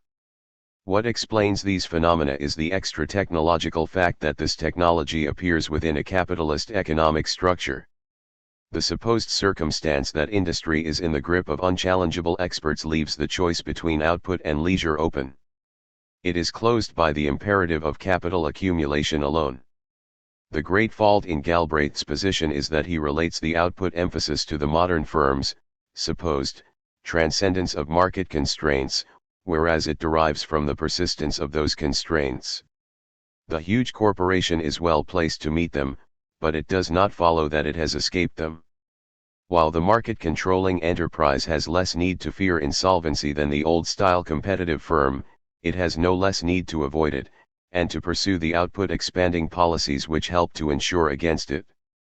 The humble truth that even the megacorporation must earn money receives more attention in the last book of the Galbraith trilogy 30 in the course of his discussion of the protective purposes of the technostructure. 31 There is also a momentary acknowledgement that public enterprise need not so protect itself. 32 And at one point a recognition that the ideology of output preceded the technostructure's advent. 33 A proper development of these submerged truths sustains the conclusion that output fanaticism belongs to capitalism as such, whatever variation the technostructure may play on the theme. 5. The argument reviewed. Key positions in the argument. 1. Capitalist competition promotes increases in productivity. 2. Increases in productivity enable both expansion of output and reduction of toil. 3. Capitalist competition engenders a bias in favor of expanding output as against reducing toil. 4. Both more output and less toil benefit people. The current endowment of goods and leisure will determine which use of productivity improvement is currently preferable. Sometimes, the leisure increasing use will be preferable. 5. Because capitalism always favors expanding output, it will, for that reason and to that extent, be a detrimental economic system under certain conditions. 6. For some value of very high and some value of substantial, capitalism is detrimental when consumption is very high and the working day is substantial. 7. Consumption is relevantly high and the working day is relevantly substantial in the United States now. Hence, at least, American capitalism now functions detrimentally to human welfare in the stated respect. Different kinds of claim are lodged here. Statements 1 and 3 depend on elementary economic reasoning. To prevail in competition, capitalist firms must be favorably disposed to technical innovation and to an output-expanding use of that innovation. 1 and 3 require no special premises about human nature. They follow from what is true of the mere structure of capitalist economies. Productivity is here understood as the ratio of volume of output to extent of labor input. Hence Statement 2. Statement 4 ventures claims about the sources of human welfare, but not controversial ones. Statement 5 follows from Statements 3 and 4. Statement 6 identifies a type of case illustrating the truth of Statement 5. Statement 7 maintains that American capitalism is an example of what 6 describes. 7 is a judgment, and it has not been defended. But it is not a judgment which may be dismissed as merely eccentric. To recapitulate, the argument is that even if and when it becomes possible and desirable to reduce or transform unwanted activity, capitalism continues to promote consumption instead, and therefore functions irrationally, in the sense that the structure of the economy militates against optimal use of its productive capacity. It is undeniable that capitalist relations of production possess an output-expanding bias. So the only way of denying that they are potentially irrational in the stated respect is to assert that labor is so enjoyable, or not so unenjoyable, and resources are so plentiful and the satisfaction to be had from goods and services is so limitless that no matter how much is being consumed it remains desirable to consume more, instead of expanding freedom from labor, a rather large assertion. The heart of the matter is that capitalist firms are so placed that they will assess productive activity only in terms of its extrinsic value. Its meaning for the producer is irrelevant, except where that has extrinsic effects. Improved working conditions sometimes raise output, but the point has limited significance. 34. The same considerations commonly used to argue that capitalism promotes an optimal allocation of factors of production serve to show that it promotes the use of human energy and time as a factor of production. 35 But human energy is not only a potential factor of production. Even if labor power tends to be used efficiently, that it tends to be used as labor power will only per accidents and under restricted conditions promote the total welfare of society. 36 For a long time the benefits of this tilted decision-making perhaps outweigh the sacrifice exacted in labor. But when output is of a very high order and it remains true that most people devote most of their substance to doing what they would rather not do, then to persist in favor of further output at the expense of relief from undesired work is irrational. The basis of the argument is the incontrovertible proposition that, in Marxian terms, capitalist production is production for exchange value. Acceptance of that proposition involves no commitment to the controversial labor theory of value. Once its meaning is explained, its truth is obvious, and it can be expressed in a quite un-Marxist way. Alfred P. Sloan, one-time head of General Motors, recognized the truth when he said that it was the business of the automobile industry to make money, not cars. That, indeed, is why it makes so many cars. It might make fewer if its goal were not making money but, say, providing people with an efficient and inoffensive form of transport. The result we derive from Sloan's insight, that capitalism will favor output at the expense of freedom from toil, follows pretty immediately. Yet the textbooks which present the arguments in favor of capitalism do not devote attention to it. It is not, after all, an uninteresting result. Its neglect by established economics needs to be explained, because, though fairly trivial intellectually, it bears on the assessment of capitalism. And that is the explanation. It is neglected because of its relevance to the assessment of capitalism. One argument favoring capitalism has as its conclusion statement 1 on page 309 above, capitalist competition promotes increases in productivity. It needs little rehearsal here, so familiar is it from economic discourse, both high and low. Its premise is that capitalist firms which produce incompetently are defeated in competition. They are therefore constrained to produce as efficiently as possible, and to seize on opportunities to improve their productive facilities and techniques. Some socialists have complaints against that argument. They say that it may run well in theory, but that practice does not follow suit, since in practice market economies are not as vigorously competitive as the premises of the argument assert. But that is a mistaken response. Of course capitalism has never been as competitive as its ideology pretends, but the argument, properly understood, does not require that competition be wholly unrestrained. There has, after all, been uncommonly rapid technological improvement in the history of capitalism, and the best explanation of that fact is that capitalism has been at least as competitive as the argument requires it should be. Now the argument for statement 3, which calls capitalism into question, proceeds analogously. Again a bias is derived from the constraints of competition, this time not in favor of productivity improvement, but in favor of a one-sided and potentially damaging use of that improvement.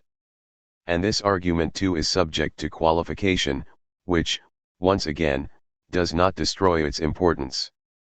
In both cases qualifications are needed to meet objections.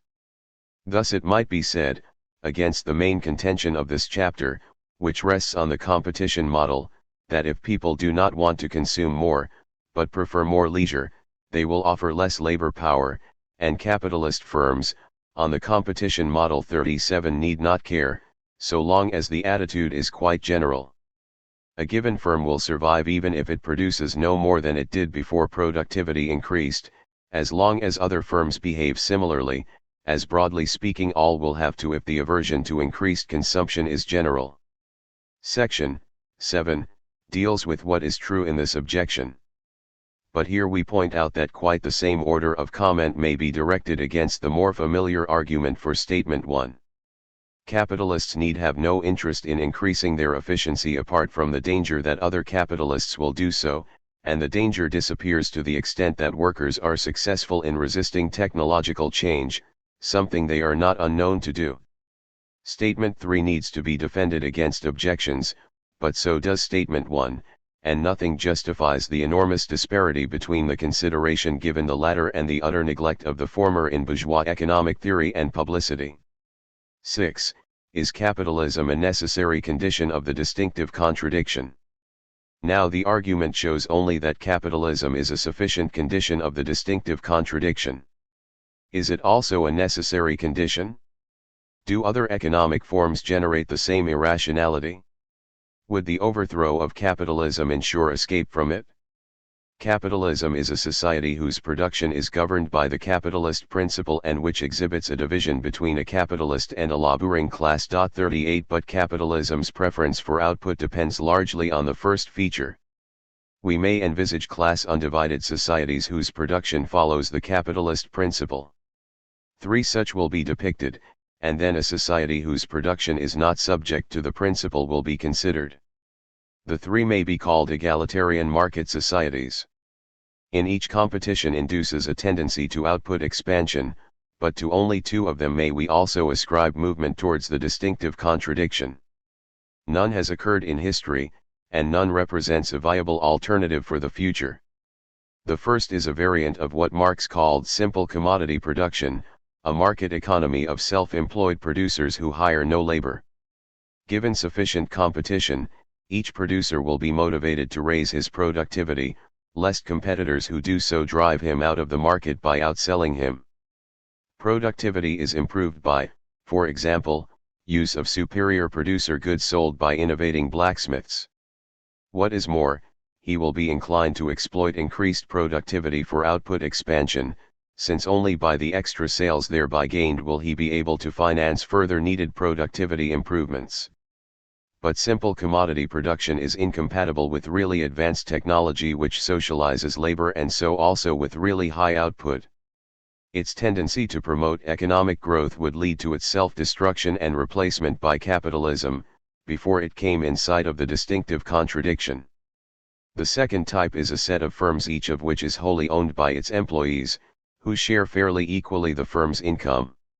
Here the associated laborers are their own capitalist. 39 If this structure could be sustained, there would be movement towards the contradiction, though the bias in favor of output might receive less ideological and political support than in capitalism proper, since no powerful class would benefit differentially from it. Transcendence of the capitalist principle would not discriminate against the interests of a dominant minority. The third case, called people's capitalism, differs from the second in that share ownership is not restricted to the employee's firm. In addition to keep the thing egalitarian, there is a duty of all to work and an income ceiling aimed at preventing the formation of distinct classes. If these stringent conditions were realized, there would be movement towards the contradiction. Once again, however, no particular section of society would benefit especially from it. The last 2 models are instructive. They show that it is not in virtue of its inequality that capitalism slides towards the contradiction. 40 But they have never occurred, and they are not reasonable options now. 41 In the course of an inevitably uneven development, some firms would outpace others. 42 And this would foster, what would in effect be, a division between employers and employees. If the competition is real, some firms would be threatened with bankruptcy, and it would suit the more successful ones to offer them subcontracting work, but only on terms which made them in effect wage earners. Such tendencies might be arrested by insurance schemes, but they would probably have to be so comprehensive that the economy would lose its market character. The envisaged forms are counterexamples to the proposition that capitalism is in principle a necessary condition of the contradiction, but their likely unviability confirms that it is a necessary condition in practice. Turn now to a non-market society, with production integrated by a plan, democratically formed, as in genuine socialism, or otherwise. This will not generate the contradiction. For the decision-makers are free, as far as systematic economic constraints are concerned, to choose between expanding output and reducing labor, when there is progress in productivity. A dictatorship might for some reason seek to maintain labor constant, even in conditions of affluence, for example out of fear that people with free time would be more difficult to rule. But this would be political choice, not, as with capitalism, a dictate of the impersonal logic of the economic system. But the latter is required to impute contradiction, which by definition holds between productive forces and production relations, not between productive forces and the will and interests of particular men. We are looking for irrationality in the nature of the economic system itself. We therefore conclude that the capitalist principle alone induces an economic systemic bias towards output expansion, and that, if we consider feasible economies only, then capitalism is not just a sufficient but also a necessary condition of the emergence of the distinctive contradiction.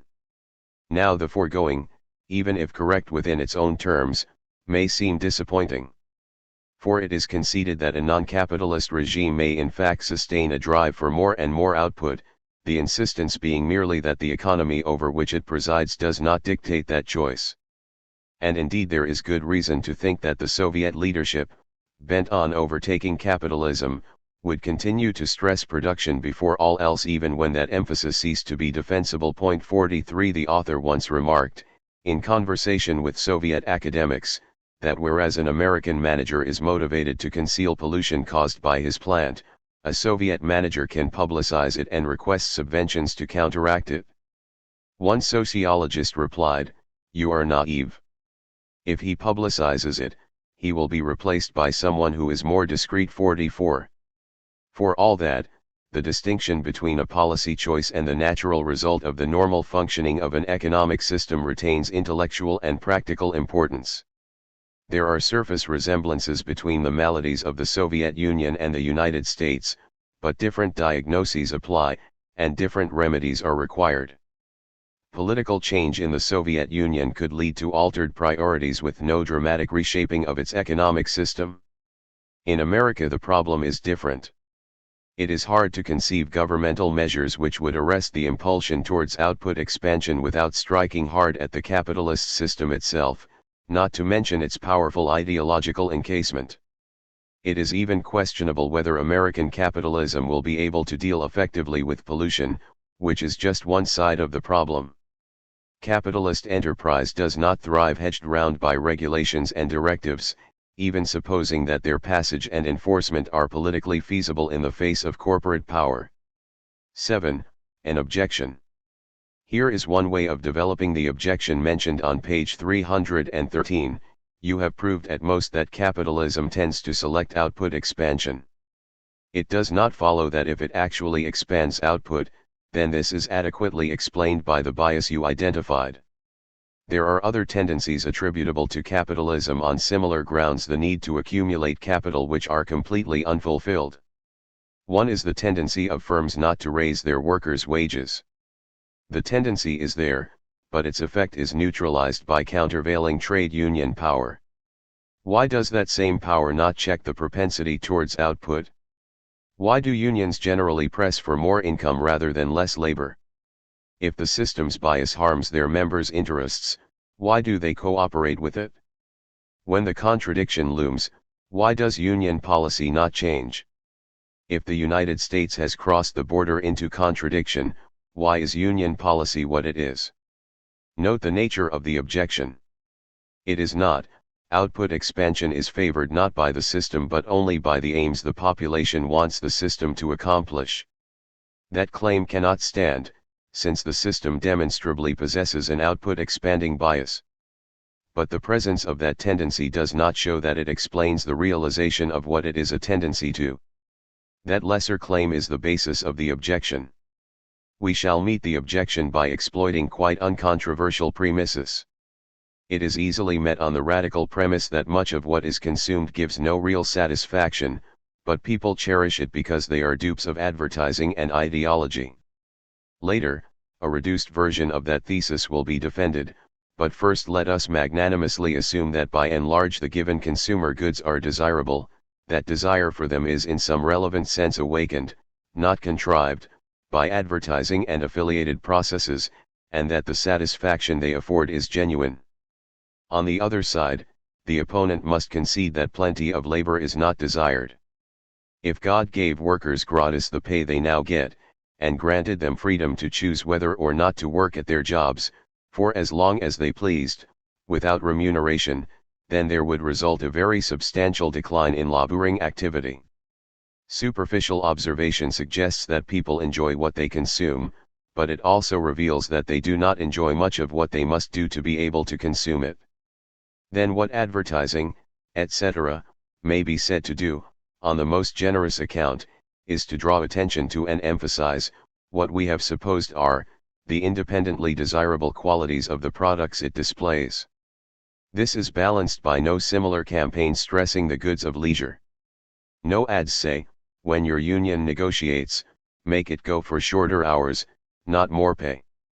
Electric carving knives are fine, but nothing beats freedom. There are no leisure ads because firms have no interest in financing them, nor in paying for public reminders of the unpleasant side of the labor which buys the goods. There is, of course, promotion of so-called leisure products, but rising income is required to procure them, and the advertisements do not mention the sacrifice of leisure needed to sustain that income.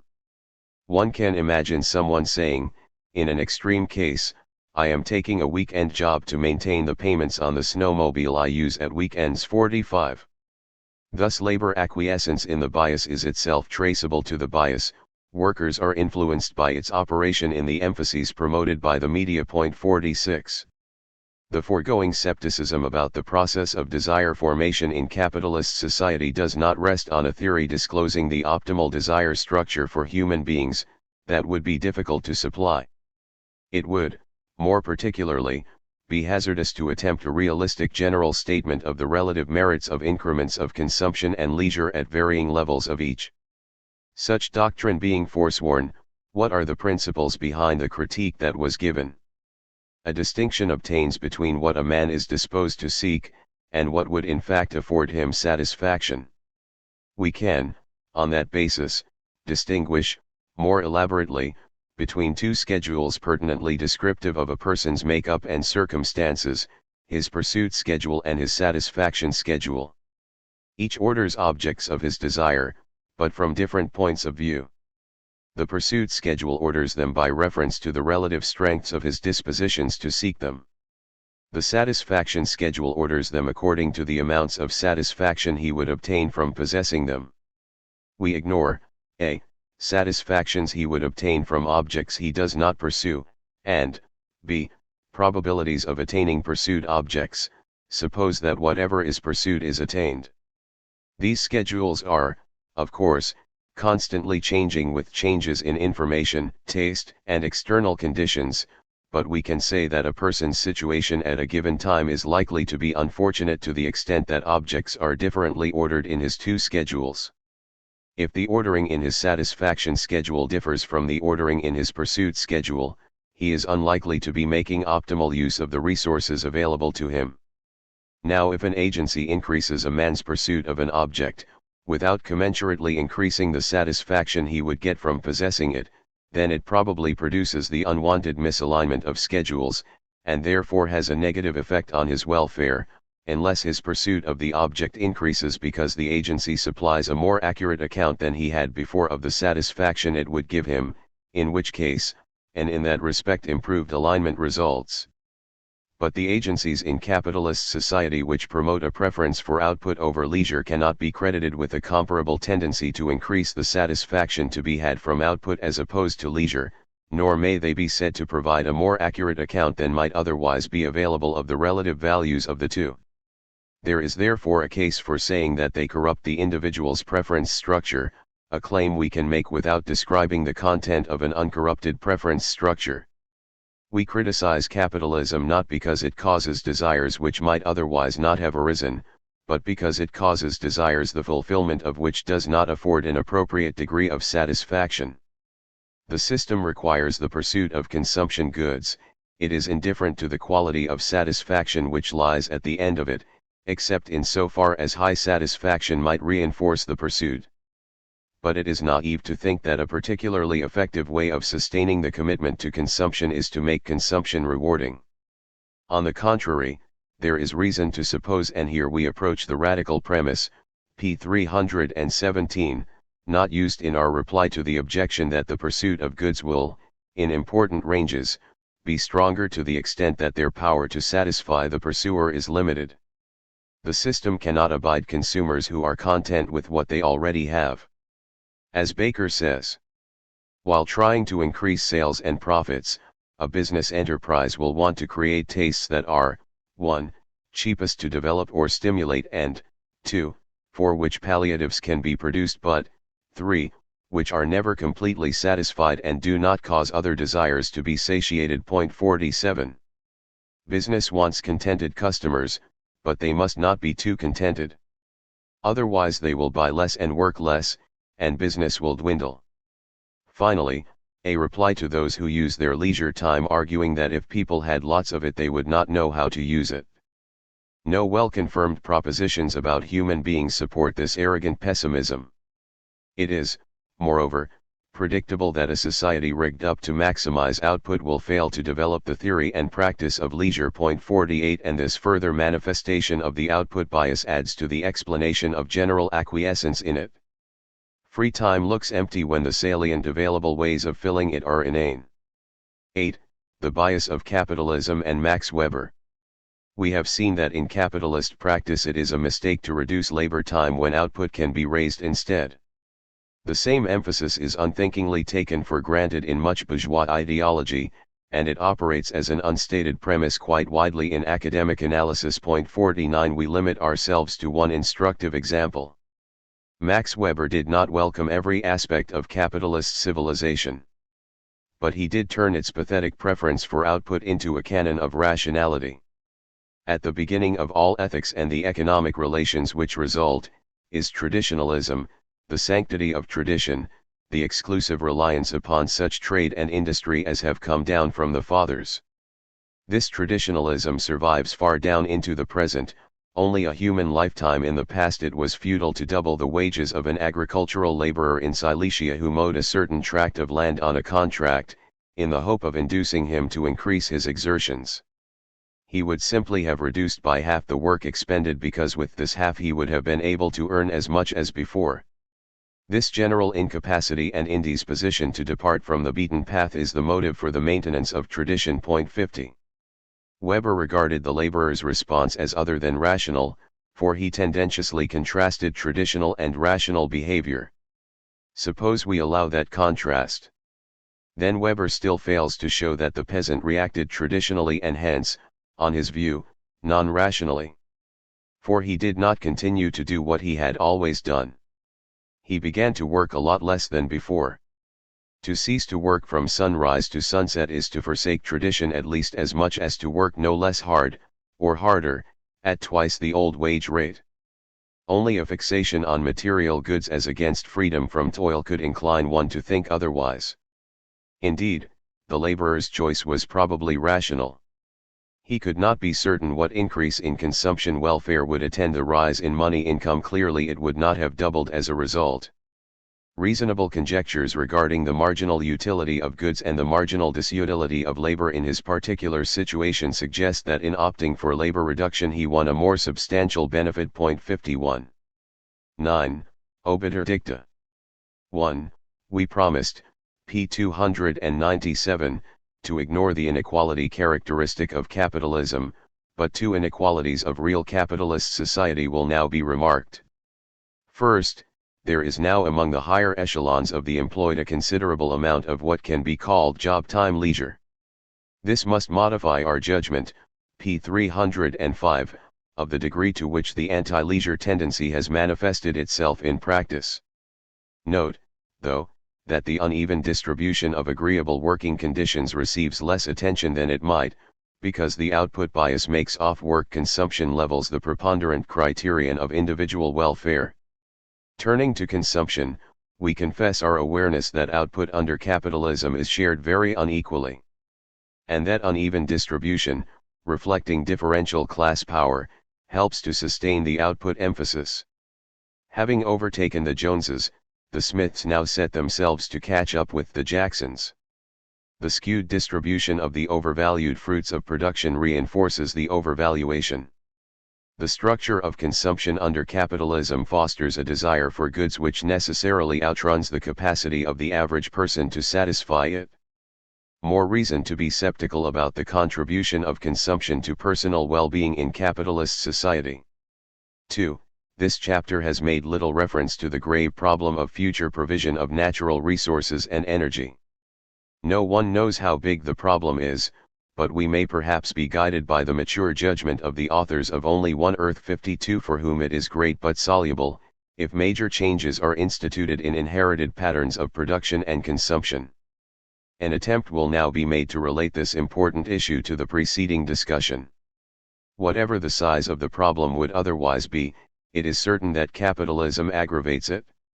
The pressure to sustain and expand output makes for a more rapid exploitation of existing resources than could otherwise be expected to occur, and the finite time horizon of the capitalist firm discourages investigation of alternative paths of development.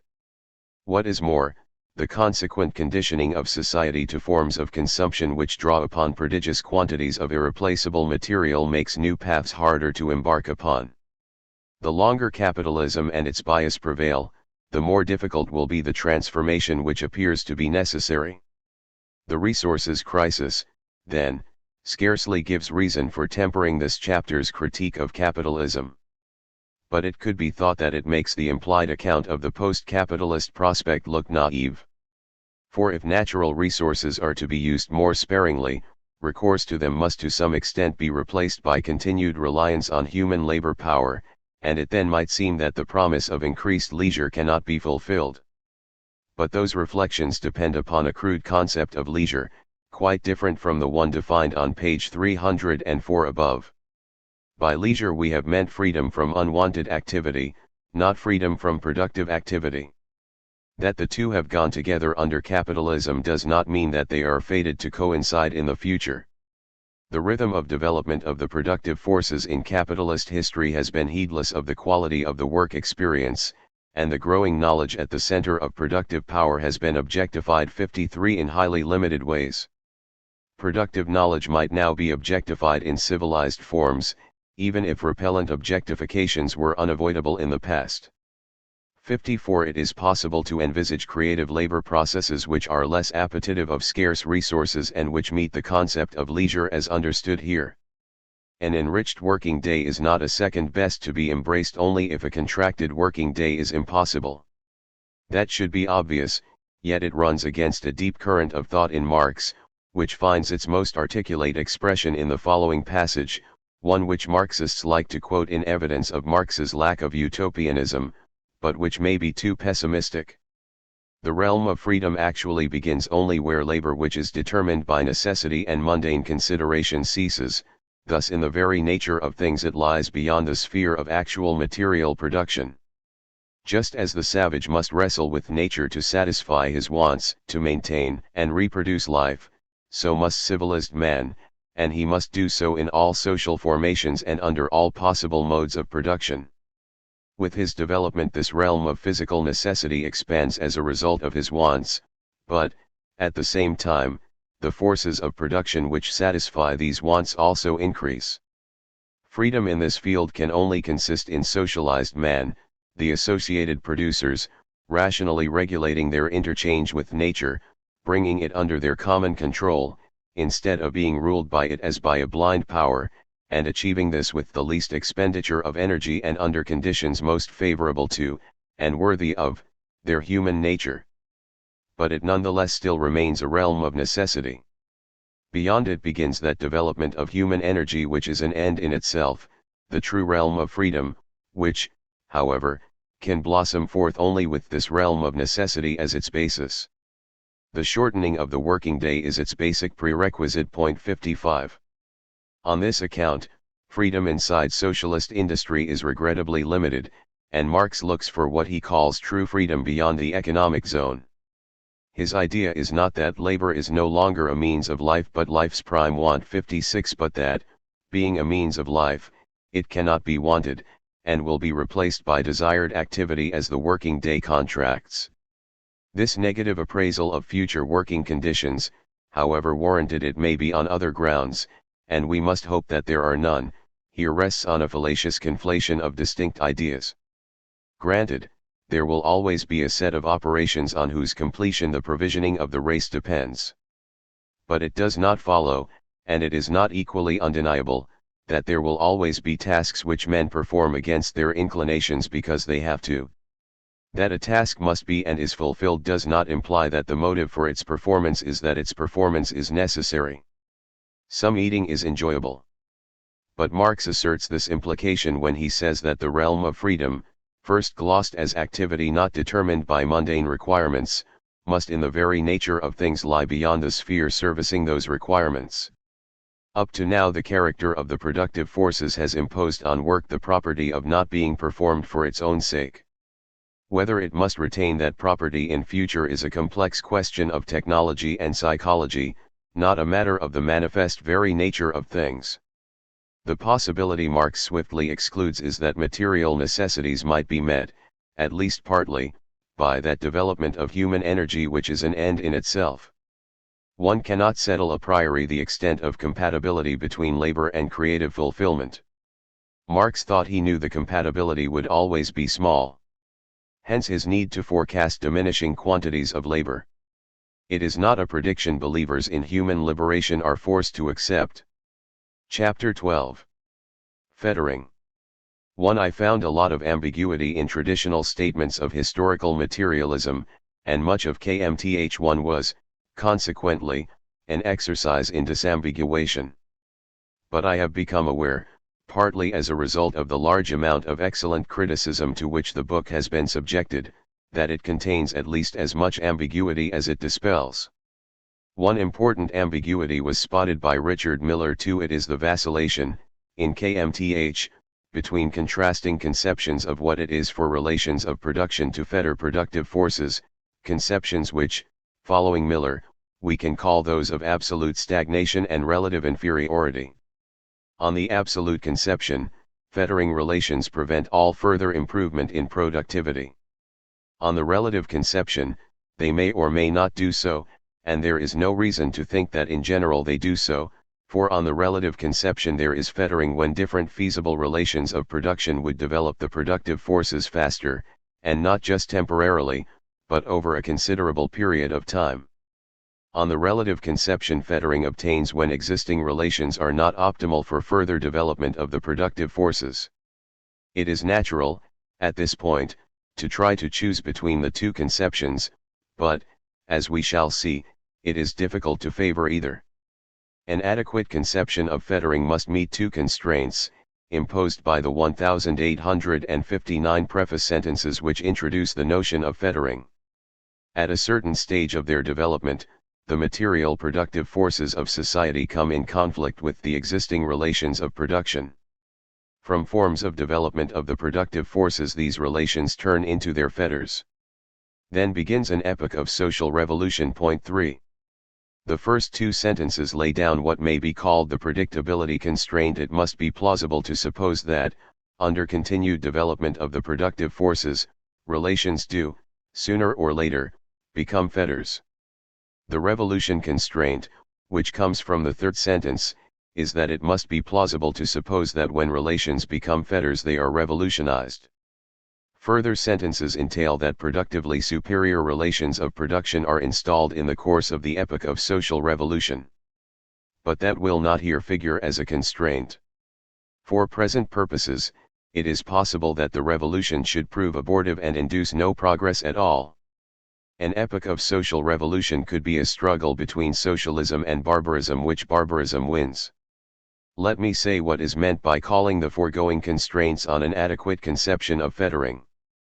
The constraints derive from what Marx wrote, but how well a given conception of fettering meets them depends on how true the conception is to independently plausible statements about how people and societies operate.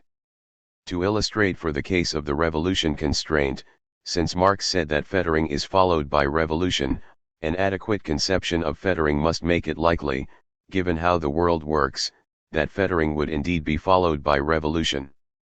Now the reason why it is, as I said, hard to favor either the absolute stagnation or the relative inferiority conceptions of fettering is that neither seems able to meet both the predictability and the revolution constraints.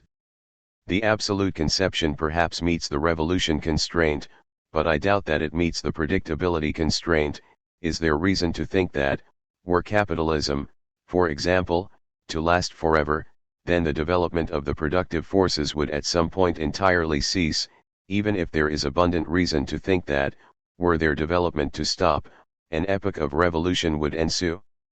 Certain devotees of the law of the tendency of the rate of profit to fall think that not merely increases in productivity but production itself will stop, forever, if capitalism lasts.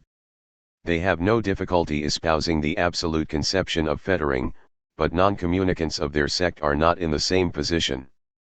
There may not even be good reason to think that a persisting capitalism would, in time, display a deceleration in the rate of development of the productive forces. Absolute stagnation is, of course, the extreme case apart from actual retrogression of such deceleration. The relative inferiority conception meets the predictability constraint better. It seems probable that all class-bound relations of production are only finitely flexible, and that with continued development of productive power they become less good than other relations would be at facilitating further productive progress. But relative inferiority satisfies the revolution constraint less readily. For the costs and dangers of revolution, both to those initiating it and to those who follow them, make it unreasonable to expect a society to undergo revolution just because relations which are better at developing the productive forces are possible, especially when those relations have not already been formed elsewhere and been seen to be better. 5. Note that relations might be relative fetters even when they are stimulating faster productive development than has ever before occurred. Is it plausible to suppose that revolution would be risked at a time of accelerated development of the productive forces, just because there would be still faster development under different relations? Would workers overthrow a capitalism which has reduced the length of each computer generation to 1 year because socialism promises to make it 9 months? My doubt that the relative conception satisfies the revolution constraint is not based on the false proposition that people revolt only when it is in their selfish interest to do so. Arguably, the structure of collective action is such that almost none would revolt, under any conditions, and therefore on any conception of fettering, if that false proposition were true. 6 But one can affirm that unselfish inspiration is a necessary condition of revolutionary action and still believe that people are unlikely to embark on revolution when the status quo is not intolerable, the costs and dangers of insurgency are severe, and success is uncertain, and that is enough to generate doubt that the relative conception satisfies the revolution constraint. Neither absolute stagnation nor relative inferiority, in their unqualified form 7 will do, and the right conclusion might be that the notion that revolution follows on fettering of the development of the productive forces cannot be saved. It might be that a quite different formulation of the Marxist theory of social change is required. 2 Perhaps we shall reach the required formulation by exploring the idea that the fettering which provokes revolution is of the use, rather than of the development, of the productive forces. The development of the productive forces is growth in their productive power, or increase in how much can be, not is being, produced. 8 Fettering the development of the productive forces is, accordingly, restricting the growth of a capacity. It is, for example, reducing the rate of growth of productive capacity to 0, as in the absolute stagnation conception, or rendering that rate lower than it could be, as in the relative inferiority conception. But whether growth in productive capacity is in some way being impeded is a quite different issue from whether, and to what extent, productive capacity is being effectively used. And perhaps the latter issue is the more important one from the point of view of the dynamics of social change. I now attempt 2 supporting illustrations of this suggestion. Early modern forms of division of labor in what Marx called manufacture demanded the concentration in one place of large numbers of workers. Such concentration was variously forbidden and hampered by feudal and semi-feudal bonds and regulations, which tied producers to particular lords and masters in dispersed locations. Here, then, the relations of production fettered the use of the productive forces and, moreover, those relations came under pressure for that reason. Change occurred because of the gap between what could, now, be achieved and what was being achieved, rather than because of the gap between how fast capacity was improving and how fast it could be improved. The second gap existed, but it is hard to believe that it was comparably powerful as a precipitant of social change. Another illustration. I would claim that capitalist relations of production impede optimal use of the high technology those relations are so good at creating. Under capitalism, advances in computer and electronic engineering cause economic dislocation, unemployment, and the degradation of work, sometimes called deskilling, whereas under different arrangements the same forces of production could be used to bring about a benign realignment of labor, leisure, and education. I think, too, that there might be increasing recognition of the irrationality of the existing use of contemporary technological marvels and, as a result, socialist social change. If that happened, the change would occur not at all because capitalism does not replace a given generation of computers quickly enough, but because it does not make good use of any generation of computers. Once again, the operative discrepancy would be not between how fast what can be done improves and how fast it could improve, but between what is now done and what can now be done. We can call the recommended new conception use fettering 9 as opposed to development fettering. Like development fettering, use fettering has absolute and relative variance, but only its relative variant deserves examination. Absolute use fettering would mean a complete unemployment of all factors of production, so it fails to meet the predictability constraint quite as massively as it meets the revolution constraint. Relative use fettering meets the predictability constraint better than absolute development fettering does, and, indeed, tolerably well, since, as I had occasion to remark above, p. 328, all class-bound economic systems are only finitely flexible. It is therefore likely that they are sooner or later unable to make optimal use of the developments in productive capacity which they induce or allow. 10 In addition, relative use fettering meets the revolution constraint better than relative development fettering does, since the discrepancy between capacity and use is more perceptible than, and is, therefore, a more potent stimulant of unrest, protest, and change than, the shortfall in rate of development implied by relative development fettering. Still, one must not exaggerate the perceptibility of relative use fettering, since it obtains not merely when less than 100% of capacity is used, but when more capacity would be used by some feasible alternative system. 3. Someone might claim that I have overplayed the difference between development fettering and use fettering. He might say that relations which make better use of existing productive capacity will tend also to be better at enhancing it. But I see no reason for believing that that is in general true. Many socialists would now concede that nothing can match capitalism as a stimulant to progress in productive power, but they nevertheless favor socialism since they think somewhat slower productive progress is a reasonable price to pay for better use of productive power at every stage. 11 Perhaps those socialists are being unduly pessimistic, but they are not wrong because of a law which connects the various virtues economic structures can have. For a critic sympathetic to use fettering might contend that what needs revision is what I created out of Marx, not Marx himself, who, so the critic might say, already preferred use to development fettering. But I think that we have reached the recommended new path by exploring ambiguities of which Marx was not, in a lively way, aware, and he certainly did not have use fettering distinctly in mind when he wrote the preface sentence. From forms of development of the productive forces these relations turn into their fetters, which is my topic in this chapter. In the natural reading of that sentence, relations which have become fetters cannot also still be forms of development of the productive forces. But relations which fetter the use of the productive forces could still be forms of development of the productive forces. Hence Marx did not mean fetters on the use of the productive forces when he wrote fetters in the above sentence.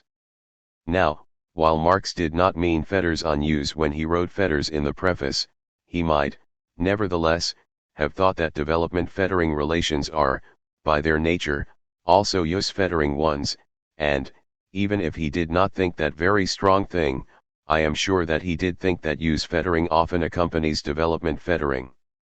And although the preface formulation tends to represent development fettering alone as significant from a revolutionary point of view, I am sure that Marx also thought that use fettering had dynamic implications.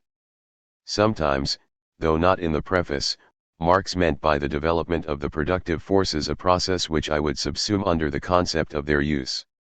For there is an ambiguity, on which I have not yet had occasion to remark, in the word develop, and in the corresponding German entwickeln, which induces an ambiguity in the phrase the development of the productive forces. Develop can mean, what I have so far always here meant by it, improve, but it can also mean actualize, or bring a potential to fruition. Hence the development of the productive forces can mean not only an increase in the power of the productive forces, or the replacement of inferior productive forces by better ones, but also, not improving on existing technique but, embodying already existing technique in concrete exemplars. A capitalist depression might prevent the application of a now known technique. The technique is then a productive force prevented by capitalism from being developed, not in the sense that it stops it being improved, but in the sense that it prevents it being actualized in functioning means of production. And this form of non-development is a form of non-use of the productive force in question. The preface uses forms of development in the improvement sense of development, for it is at a certain stage of the development of the forces that relations become fetters on them, and stages of development, in the preface sense, go with development as improvement, not development as implementation or embodiment, the production of tokens of a type. Elsewhere, however, Marx does use development in the embodiment, use-related sense. Here is a case where the fettering of the development of the forces under pre-capitalist social relations is a matter of preventing them from being used. In petty industry, the peasant owns the land he cultivates, or the artisan owns the tool with which he is an accomplished performer. This mode of production presupposes the fragmentation of holdings, and the dispersal of the other means of production. As it excludes the concentration of these means of production, so it also excludes cooperation, division of labor within each separate process of production, the social control and regulation of the forces of nature, the free development of the productive forces of society. Point 12. The last phrase on Marx's list names something of a piece with what is named by the phrases preceding it, and we might even interpret it as summing up the list that precedes it. The thrust of the passage is that petty industry fetters the productive forces not in the sense that it prevents them from proceeding to a higher stage, though that is no doubt also, and relatedly, true, but in the sense that it prevents their most efficient, their free, use. Hence, despite his employment of the word development to denote what is blocked here, I am confident that the passage gives evidence both of Marx's exercise of the concept of use fettering and of his belief that it tends to lead to remedial social change. The second contention is based on the rest of the paragraph, in which, by the way, Marx goes on to use development and fetters in a straightforwardly development fettering fashion. 5. If we have to choose between use fettering and development fettering, then, given the preface constraints, use fettering should be preferred.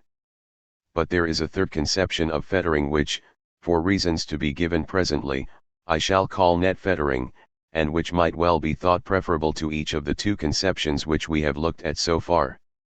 To motivate the introduction of net fettering, I note that there was an unacceptable bias in some of the comparisons I employed to justify the displacement of development fettering by use fettering. I plausibly suggested that workers would not overthrow a capitalism where the length of each computer generation is 1 year just because socialism promises to make it 9 months. But what if socialism would reduce it to 1 month, or, more generally, would be so much more efficient dynamically that, even though, let us also suppose, it would be much less good at using the power its dynamic efficiency granted it, the net effect of shifting to socialism would be greater used productive power at any point in the future. Social form A is arguably superior to social form B if, although A uses the forces to degree 0.6 and B to degree 0.95, A develops them so much faster than B that comparison of their trajectories shows a net effect of greater used productive power in A. A might, indeed, need to underuse the forces in order to develop them as quickly as it does, as Schumpeter dialectically noted. A system, any system, economic or other, that at every given point of time fully utilizes its possibilities to the best advantage may yet in the long run be inferior to a system that does so at no given point of time, because the latter's failure to do so may be a condition for the level or speed of long-run performance. Point 13. Schumpeter's point supports the following procedure for judging the comparative quality of economic systems: look neither merely at how fast they develop the forces nor merely at how well they use them, but at the trajectories they promise of used productive power, which is a multiple of level of development and degree of use.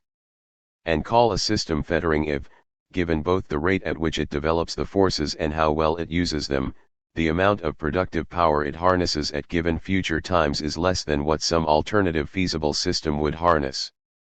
That is the net fettering proposal. Point 14. Net fettering has two major advantages over use fettering. The first depends on the historical materialist idea that fettering economic systems go because it is irrational for people to go on tolerating them. Point 15. For it would be irrational to prefer society A to society B, if B is use fettering relative to A but A is net fettering relative to B. Net fettering is also superior to use fettering from the point of view of the unity of historical materialism. One way of stating the basic claim of that theory is as follows. 1. History is, fundamentally, the growth of human productive power, and forms of society rise and fall according as they enable and promote, or prevent and discourage, that growth. If we shift to use fettering, then we can, as we must, retain the first conjunct of 1, but its second conjunct will be altered, since, under use fettering, encouraging and preventing growth is no longer the key to preservation and change of relations of production. The smallest amendment to 1, imposed by the shift to use fettering would yield something like the following. 2. History is, fundamentally, the growth of human productive power, and forms of society rise and fall according as they enable and promote, or prevent and discourage, use of the productive capacity whose expansion that growth is. In formulation, 1. Enduring economic structures promote growth in productive power, and social change is induced when a given economic structure no longer promotes that growth. The theory has an agreeable unity to it. In 2. Nothing is said about what promotes growth in productive power. We could, of course, expand, 2, by adding that the economic structures which are retained or rejected according as they encourage or frustrate use of the productive forces also serve to promote the development of the forces. But it then looks strange that social change is not, as in 1, induced when economic structures fetter growth, as opposed to use, of productive power. With the shift to use fettering, historical materialism becomes disjointed. Point 16. Under net fettering, by contrast, there is a fairly obvious and simple emendation of 1, which restores unity to the theory. Instead of saying that history is the growth of productive power, we say that it is the growth of used productive power, where that is a function of level of development and degree of use. When used is thus inserted in the first conjunct of 1, theoretical unity is maintained, since we shall now mean by growth at the end of the formulation not growth of productive power but growth of used productive power. The relevant fettering will now be of that net quantity, although we could also say, in particular cases, that there is use or development fettering according as it is a static or a dynamic inefficiency which is largely accounting for the net fettering itself. 6. We have now distinguished three forms of relative fettering. Relative development fettering occurs when productive power, that is, the capacity to produce output, grows more slowly than it could. Relative use fettering occurs when output from the available productive forces is less than it could be. And relative net fettering occurs when the trajectory of output levels is less high than it could be. Each of the three forms of fettering is defined in terms, inter alia, of the concept of output. But what does output, as it figures in their definitions, mean? The simplest thing to mean by output is gross national product, or GNP. If we so use output, then a social form A is superior to a social form B from the use point of view if and only if A produces more GNP with the given forces than B does. But when I suggested, in section 2, above, that, under socialist relations, the productive forces could be used to produce a benign realignment of labor, leisure, and education. 17. The implied notion of output was not GNP, since it involved strongly qualitative judgments of what sorts of uses of productive forces would be most worthwhile. I say strongly qualitative since some judgments of the quality of output are necessary to the application of even the GNP concept. I would not say that the prospects are zero for establishing a defensible metric for the quality or qualities in question, but it is fairly obvious that the metric used to measure GNP is too crude to serve in this connection. Suppose someone holds that, while capitalism is superior to socialism from the point of view of development fettering, socialism is superior from a net fettering point of view, because it is superior from a use fettering point of view. Then, as I shall now show, he almost certainly requires a notion of output which is more qualitative than the bare GNP notion. Suppose that one has in mind a GNP conception of output when one judges that socialism, though inferior in developmental terms, is superior on the net criterion.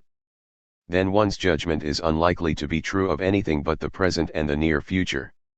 For even if one allows that capitalism's rate of development of the productive forces is only modestly higher than socialism's, say 3% per annum American Samoa against 2% capitalism will eventually overtake socialism on the net criterion unless its use of the forces is, in comparison with socialism's, constantly diminishing, and that is hardly likely. Given, moreover, the rapidity with which compound interest zooms up, unless one posits crazy numerical values for the relevant variables, capitalism will overtake socialism not merely eventually, but rather soon. Suppose, for example, that growth rates are as stipulated above but that capitalism uses only 4/5 of the proportion of productive power that socialism does, which is a strong assumption. It would then take a mere 23 years for capitalism to overtake socialism in net terms, and it would thereafter sustain its superiority indefinitely. We have shifted in the course of this chapter from development fettering to use fettering to net fettering. We now find that, if we construe net fettering in GNP terms, then we are moving back towards our starting point, since the arithmetic of compound interest means that a society which is superior from a developmental point of view will be a net superior before very long. The scope for net fettering in the absence of development fettering is not very great. One instance would be a pair of societies neither of which was superior to the other from a developmental point of view but one of which outclassed the other from a use point of view.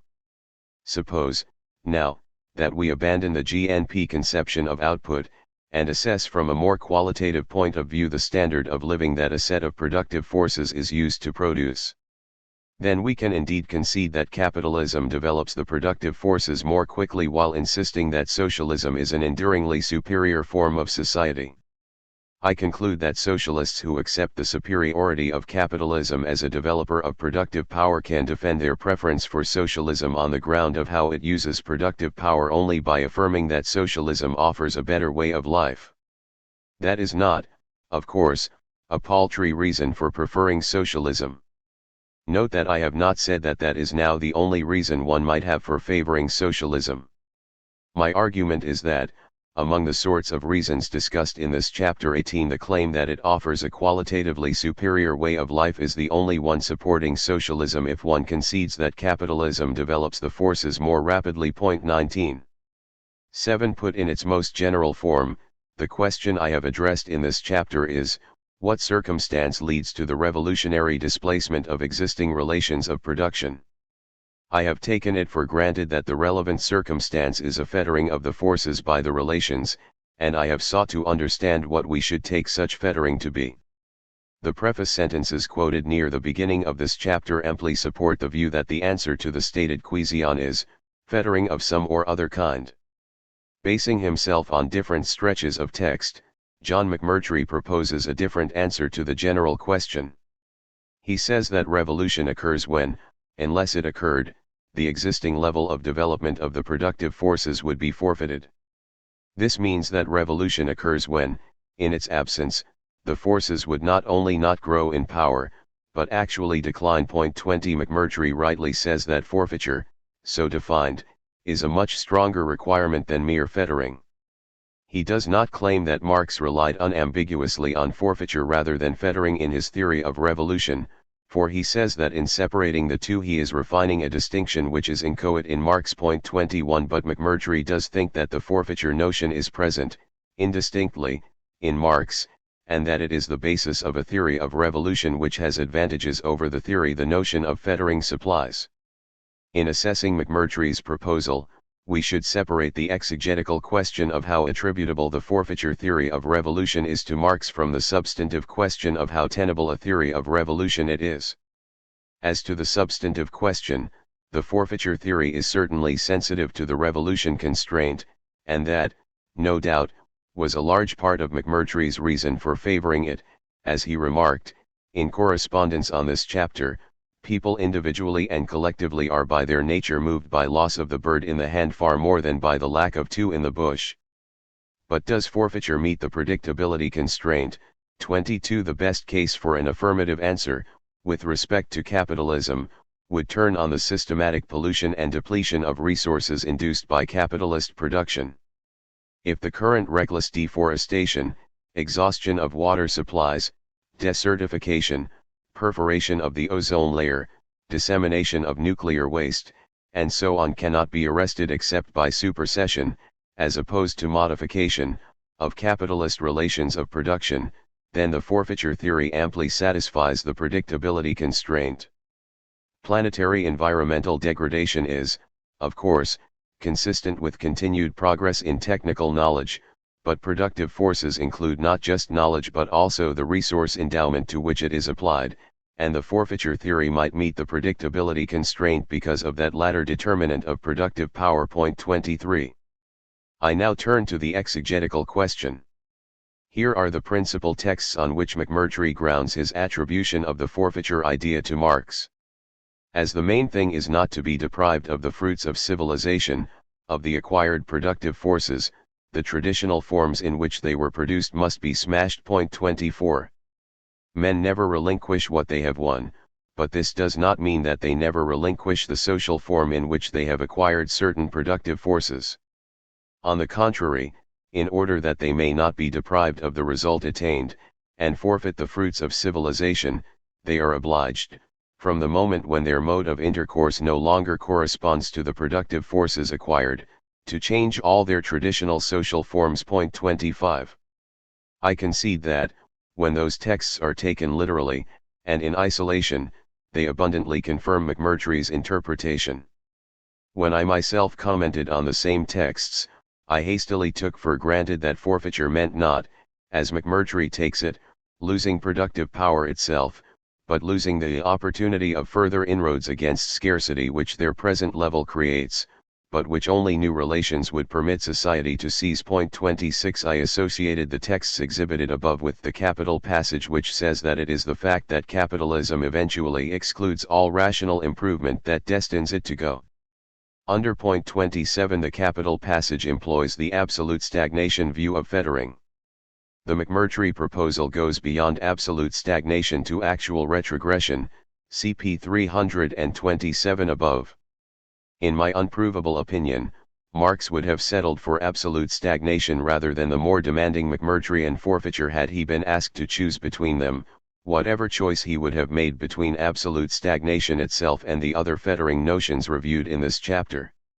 He would, I think, have agreed that the texts which, taken literally, support the forfeiture proposal present a hyperbolical formulation of the idea of absolute stagnation. Chapter 13. Reconsidering Historical Materialism. 1. This book bears the subtitle A Defense, because it defends what I took to be Karl Marx's theory of history. I believed the theory to be true before I began to write the book, and that initial conviction more or less survived the strain of writing it. More recently, however, I have come to wonder whether the theory which the book defends is true, though not whether, as I claimed, it was affirmed by Karl Marx.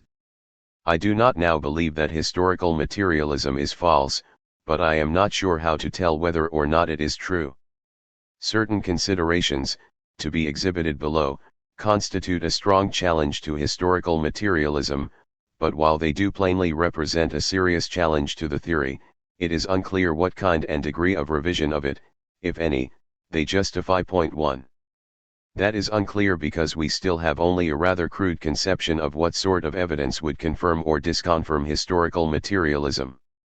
I tried, in KMTH, to make the theory more determinate, and thereby to clarify its confirmation conditions, but it will be apparent from the challenge to be described in this chapter that substantial further clarification is required. Some people may think that, in raising a challenge to historical materialism, I am letting the side down. So let me emphasize that my belated reservations about the theory do not weaken my belief that it is both desirable and possible to extinguish existing capitalist social relations and to reorganize society on a just and humane basis. The political significance of retreat from historical materialism should not be exaggerated. An appreciation of the principal evils of capitalism, which are its injustice, its hostility to the development of the faculties of the individual, and its voracious ravaging of the natural and built environment, does not depend on ambitious theses about the whole of human history. Nor does the claim that it is possible to establish a society without exploitation which is hospitable to human fulfillment require, or perhaps even follow from, those theses. So skepticism about historical materialism should leave the socialist project more or less where it would otherwise be. There are, it is true, Marxist claims about how society works whose falsehood would make supersession of capitalism and installation of socialism less likely. But one can maintain those claims without believing, as I am still sure that Marx did, that the fundamental process in history is the material one of the growth of human productive power. Point 2. The epigraph at p6 above reproduces the final sentence of The Little Boy and His House 3, which was my favorite book when I was a child. The sentence is as follows. For what they all said was, it depends. It all depends. It all depends on where you live and what you have to build with. I thought that sentence was a charming way of communicating a central thesis of my book, that forms of society reflect material possibilities and constraints. But while my book was in press, or perhaps, I confess, a little earlier, I was rereading The Little Boy and His House, and I came to see that my use of its final sentence was to some extent exploitative. When the sentence is abstracted from its context, what it seems to mean makes it a very suitable epigraph for the book. Seen in context, however, the sentence can be a point of departure for formulating the challenge to historical materialism that I want to discuss here. Let me, then, supply the context. The story concerns an unnamed little boy, who, at the outset, has no house to live in.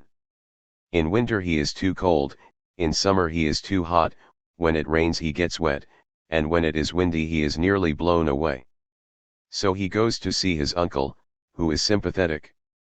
They agree that the little boy needs something to live in. His uncle then explains that there exist many different kinds of dwelling, and that it would be wise for the little boy to examine some of them before deciding what he wants for himself. There follows a world tour, in which 9 types of accommodation are examined, in 9 different countries. But the boy finds each kind of dwelling either inherently unappealing, for example, because it is a Romany gypsy's tent too low to stand up in, or because it is an unpleasantly damp Spanish cave, or, however appealing, unattainable in his circumstances, for example, because it is a house made of stones which lie around the Irish fields, and none lie around the fields where he lives, or because it is an igloo, and igloos would not last long in the little boy's climate. Returning to wherever they started from, the book does not say, but linguistic evidence suggests that it is England the boy sighs and says, what a lot of different ways of building houses, whereupon, somewhat surprisingly, he and his uncle set about building a small red brick bungalow. Having finished building, they invite their 9 new friends to see the result, and the friends come with their wives and animals, and they are so impressed that they go home determined to build houses just like the little boy's house. But when they get home they change their minds. And now I shall quote the last couple of pages of the book, which end with the sentence I used as an epigraph. And they all went home determined to build brick houses like the little boy had built. But when they all got home again, Don Esteban thought that after all it was very convenient to have a cave already made for you, and Johnny Faa and Big Bear thought how convenient it was to have a house you could carry about wherever you wanted to go, and Wang Fu thought it was even more convenient to have a house that would carry you about. And Itokushu saw that where he lived he would have to build with ice and snow because there was nothing else, and Mpopo and Mtoto saw that they would have to build with grass and mud because they had nothing else, and Mr. Michael O'Flaherty thought that if you had a lot of stones lying about the fields it was a shame not to use them, and Lars Larson thought the same about the trees in the forest. So, what do you think they did? They all went on building just as they'd always done. For what they all said was, "It depends. It all depends. It all depends on where you live and what you have to build with." 3. Let us think about why the little boy's friends decide not to build red brick bungalows.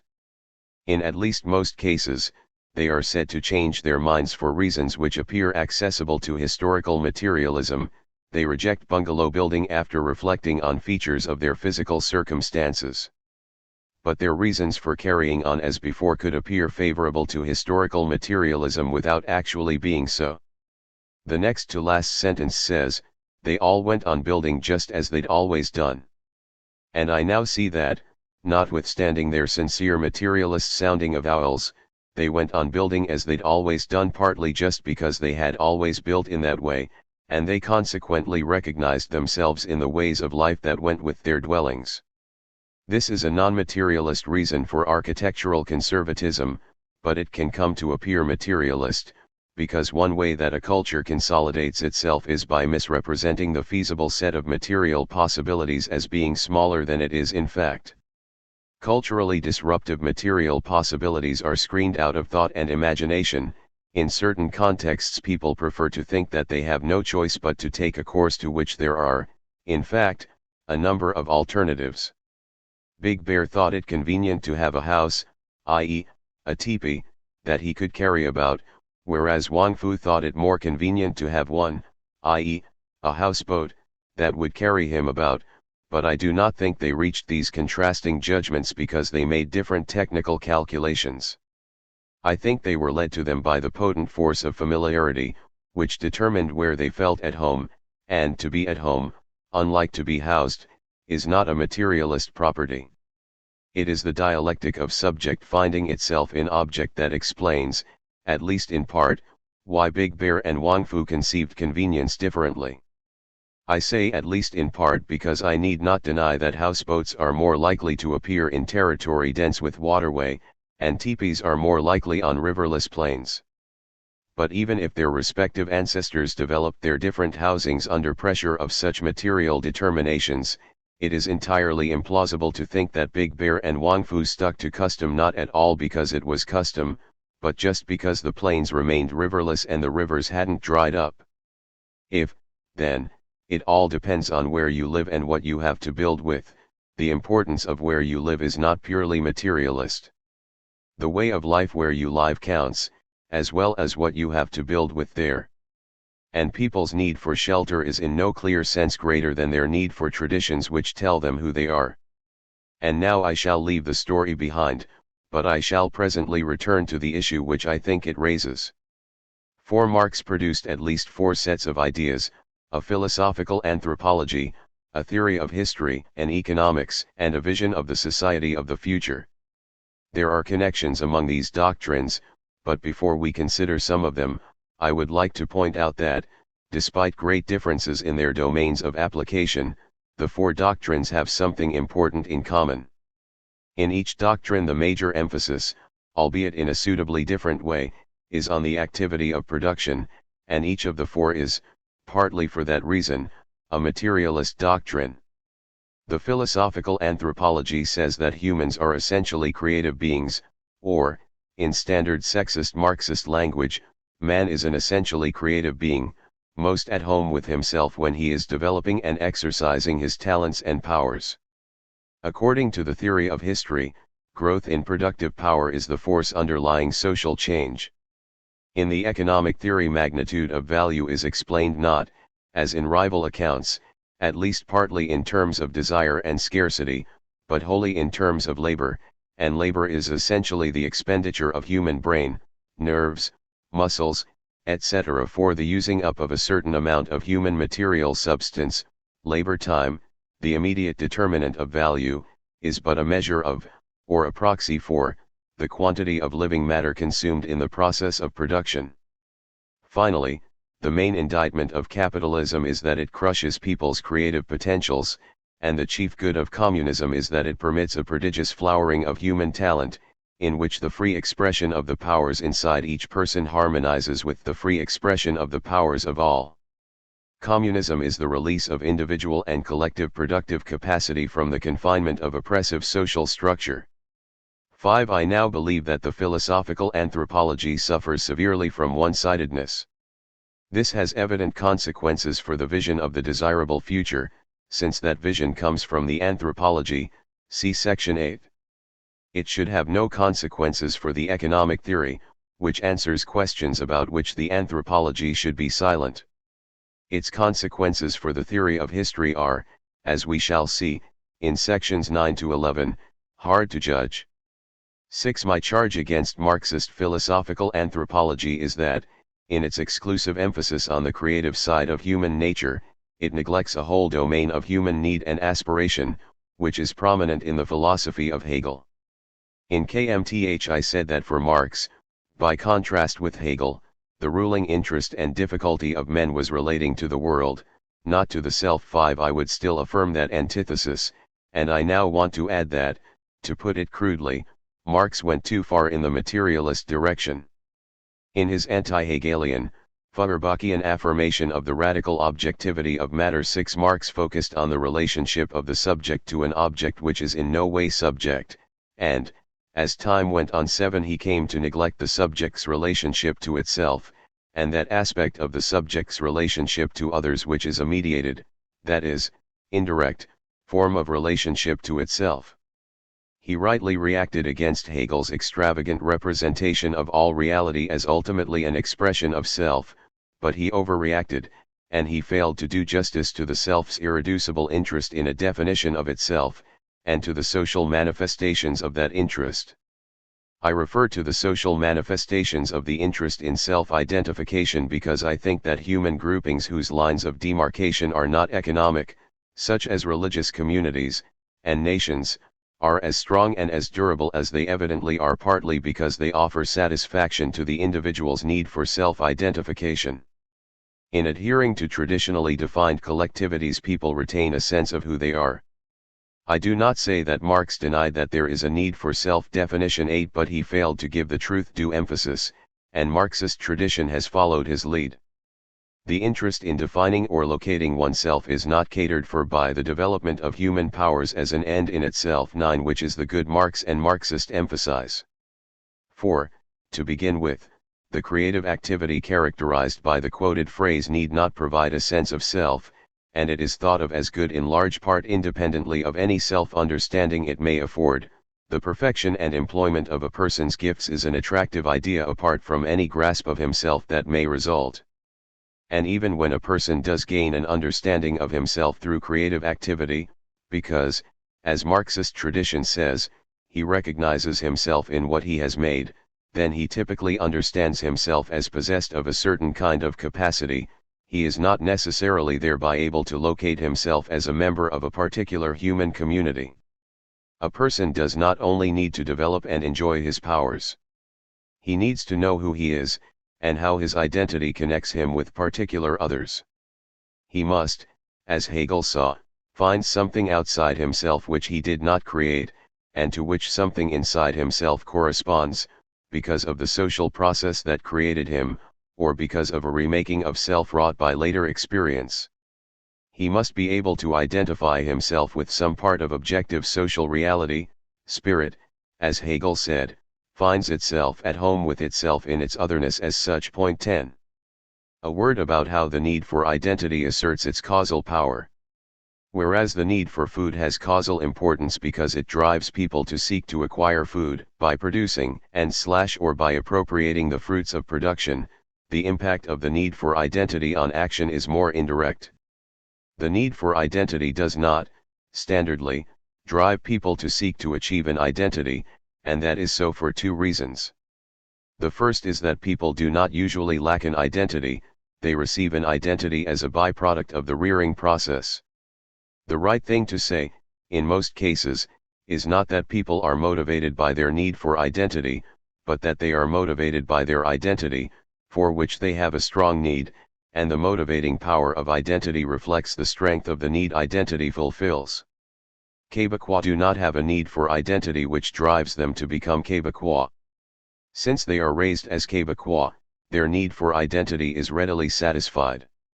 Québécois are motivated not to acquire an identity but to protect and celebrate the identity they are given. Now it is true that creation and enrichment, and change, of identity can also result from a person's initiatives, from chosen engagements with which he comes to identify. But, even then, it is not usually a matter of a deliberate attempt to forge a new identity for oneself, apart from special cases, that would be self-defeating, since, on the whole, one's identity must be experienced as not a matter for choice, and that is the second reason why people do not set themselves the project of achieving an identity. What rather happens is that people engage themselves with people and institutions other than to secure an identity, and then the engagement persists when whatever its original rationale was has gone, so that it becomes an identification ungrounded in further reasons. The reason for abiding in some connections is that one has invested oneself in them and consequently finds oneself there, which does not, again, mean that the purpose of the investment was to find oneself there, and a person is incomplete without connections of that perhaps non-rational, but certainly not irrational, kind. I claim, then, that there is a human need to which Marxist observation is commonly blind, one different from and as deep as the need to cultivate one's talents. It is the need to be able to say not what I can do but who I am, satisfaction of which has historically been found in identification with others in a shared culture based on nationality, or race, or religion, or some slice or amalgam thereof. The identifications take benign, harmless, and catastrophically malignant forms. They generate, or at least sustain, ethnic and other bonds whose strength Marxists systematically undervalue, because they neglect the need for self-identity satisfied by them. 11. To prevent misapprehension, I enter two caveats. First, I have not said that there exists a human need for religion, or for nationalism, or for something rather like them. The need I affirm is to have a sense of who I am. I say that the forms of consciousness just mentioned have, in past history, offered to satisfy that need, and have thereby obtained much of their power, but I advance no opinion about what features a form of consciousness must have to be a possible satisfier of the need I have emphasized. 12. And the second caveat is that, in speaking of the need for an understanding of oneself, I mean understanding in the sense in which false understanding is an example of it. I do not deny that many of the self-portrayals from which people draw satisfaction display a large measure of distortion and illusion. And religion and nationalism may, of course, be cases in point. Nothing said here is intended to contradict the proposition, with which I sympathize, that their more familiar forms constitute immature means of securing self-identification, appropriate to a less than fully civilized stage of human development. 7. Let us turn to the vision of the future, which I discussed in KMTH, CCHV, section 7 above, under the heading Communism as the Liberation of the Content. At the level of the individual, the liberation of the content is the release of his powers, he escapes location within a social role thought of as confining them. But I now suggest that Marx's desire to abolish social roles reflects a failure to appreciate how the very constraints of role can help to link a person with others in satisfying community. In a communist society, says Marx, there are no painters but at most people who engage in painting among other activities. 13. I argued that this means two things: first, and obviously, that no one spends all of his active time painting. But, less obviously and more interestingly, it also means that there are not even part-time painters, where to be a painter is to be identified as, and to identify oneself as, one whose role it is to paint, even if one has other roles too. Under communism people now and then paint, but no one assumes the status painter, even from time to time. I now wonder why roles should be abolished, and even why, ideally, people should engage in richly various activities. Why should a man or woman not find fulfillment in his or her work as a painter, conceived as his contribution to the society to which he belongs, and located within a nexus of expectations connecting him to other people? And what is so bad about a person dedicating himself to one or a small number of lines of activity only? There is nothing wrong with the division of labor in which each type of work has value, even though no one performs more than, say, 2 types of work, so that many talents in each individual perforce lie underdeveloped. 14 Marx wanted the full gamut of each person's capacity to be realized.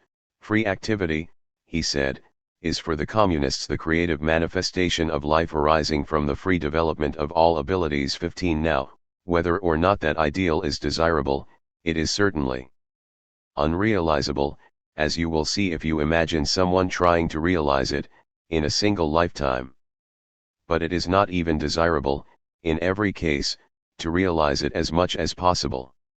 There is often a choice between modest development of each of quite a few abilities and virtuoso development of one or very few, and there is no basis for asserting the general superiority of either of these choices. What constitutes the free development of the individual in a given case depends on many things, and his free development is never his full development. 16 For that is possible only for beings which are sub or superhuman. A society in which everyone is free to develop in any direction is not the same as a society in which anyone is able to develop in every direction.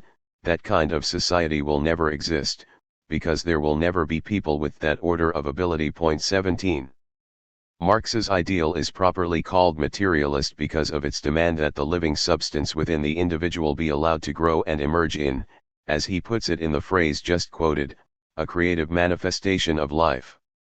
Elsewhere he says that to be free in the materialistic sense is to be free not through the negative power to avoid this or that, but through the positive power to assert one's true individuality, and one's individuality, when asserted, is the vital manifestation of one's being. 18 His ideal qualifies as materialist because it is semi-biological, and it is certainly materialist in the sense of the opposition between the material and the social defended in Chapter 4 above. It is true that for Marx the liberation of the human material is possible only in community with others, since only within the community has each individual the means of cultivating his gifts in all directions. 19 But here society is required, as Marx puts it, as a means, to an independently specified, and, I argued, absurd, goal. It is not required, less instrumentally, as a field for that self-identification the need for which is unnoticed in Marx's vitalistic formulations. I have criticized Marx's ideal both for being too materialist and for requiring an impossibly total development of the individual. I think these are connected excesses, but I acknowledge that I have not articulated the connection between them. The idea that the human substance within should be nourished and expressed need not, it is true, imply a demand for the plenary development which I claim is impossible. But I do think, even if I cannot show, that the materialism encourages the wish to draw forth everything in the individual, and I note that no corresponding error is naturally associated with an emphasis on the importance of self-definition. There is no temptation to think that one has a satisfactory identity only when one identifies with everything that can be identified with. I argued that Marx's anthropology misses one great side of human need and aspiration, and I have now criticized an extreme version of the ideal of creativity the anthropology exalts, by urging that the full development of the individual is an ill-considered notion.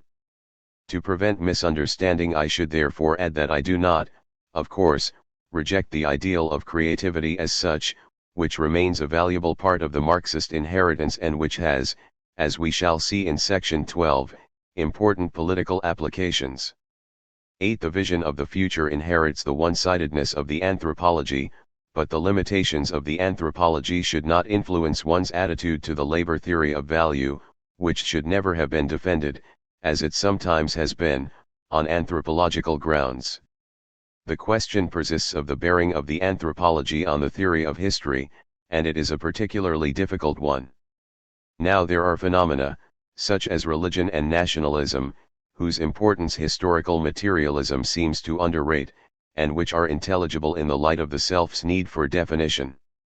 But even if the theory of history really does undervalue what a more Hegelian anthropology would honor, it does not follow that it is because the theory of history depends upon an un-Hegelian anthropology that the undervaluation occurs, for, as I shall argue in section 10, it is unclear that historical materialism is attached to the materialist anthropology I have criticized. First, though, a brief discussion of the two phenomena just mentioned. A certain cliché of anti-Marxist thought is probably true, namely that Marx misjudged the significance of religion and nationalism. He saw and exposed the class uses to which such ideologies are put. But he did not pursue the consequences of what he sometimes acknowledged, that they have origins far removed from class struggle. The power they have when they are used for particular class purposes is applied to those purposes, not derived from them. They might, in consequence, have a social and historical weight beyond their role within the schema of base and superstructure. Marx's awareness that religion's source is deep in human need is evident in his statement that it is the opium of the people. He did not mean that priests devise it on behalf of exploiters and dispense it to the people to keep them in order. What priests do helps to keep the people still, but religion does not come from priests. It is, instead, the sigh of the oppressed creature, the soul of a heartless world, just as it is the spirit of a spiritless situation. It is the opium of the people. 20. Participation in religion is a form of alienation. It is a search on an illusory plane for what is unavailable in life itself. If religion is the spirit of a spiritless situation, one might expect that it will disappear only when there is spirit in life itself. It would then follow that, since there is no religion under communism, there will be a spirit in the free association of individuals. But where does Marx say anything about it? Let us turn from religion to nationalism. Two passages in the Communist Manifesto warrant mention here. The first is the statement that working men have no country. 21, which expressed an expectation that the various national proletariats would rapidly transcend particularism in favor of international solidarity. It is hard to repel the suggestion that the workers refuted this when they marched to the trenches of World War I. Consider too what the manifesto says about nationality and culture. In place of the old local and national seclusion and self-sufficiency, we have intercourse in every direction, universal interdependence of nations. And as in material, so also in intellectual production. The intellectual creations of individual nations become common property. National one-sidedness and narrow-mindedness become more and more impossible, and from the numerous national and local literatures, there arises a world literature. 22. Now if Marx means just that locally produced cultural objects become globally available through improved education and communication, then of course he is absolutely right. But I think his remarks go beyond that. I think they reflect a belief and hope that men and women will relate to other men and women as fellow human beings, and on a world scale, not in addition to but instead of finding special fellowship in particular cultures. Against that I would say that literatures are national, or in some other way parochial, because their makers are, as they must be, connected with particular sets of people. Like everybody else they need to, and do, participate in concrete universals. Marxist universalism suffers from the abstractness of the Enlightenment universalism criticized by Hegel. The Enlightenment was wrong because the universal can exist only in a determinate embodiment. There is no way of being human which is not a way of being human. I do not deny that the literature of one nation can be appreciated by the people of another, and they need not think of it as foreign literature to do so.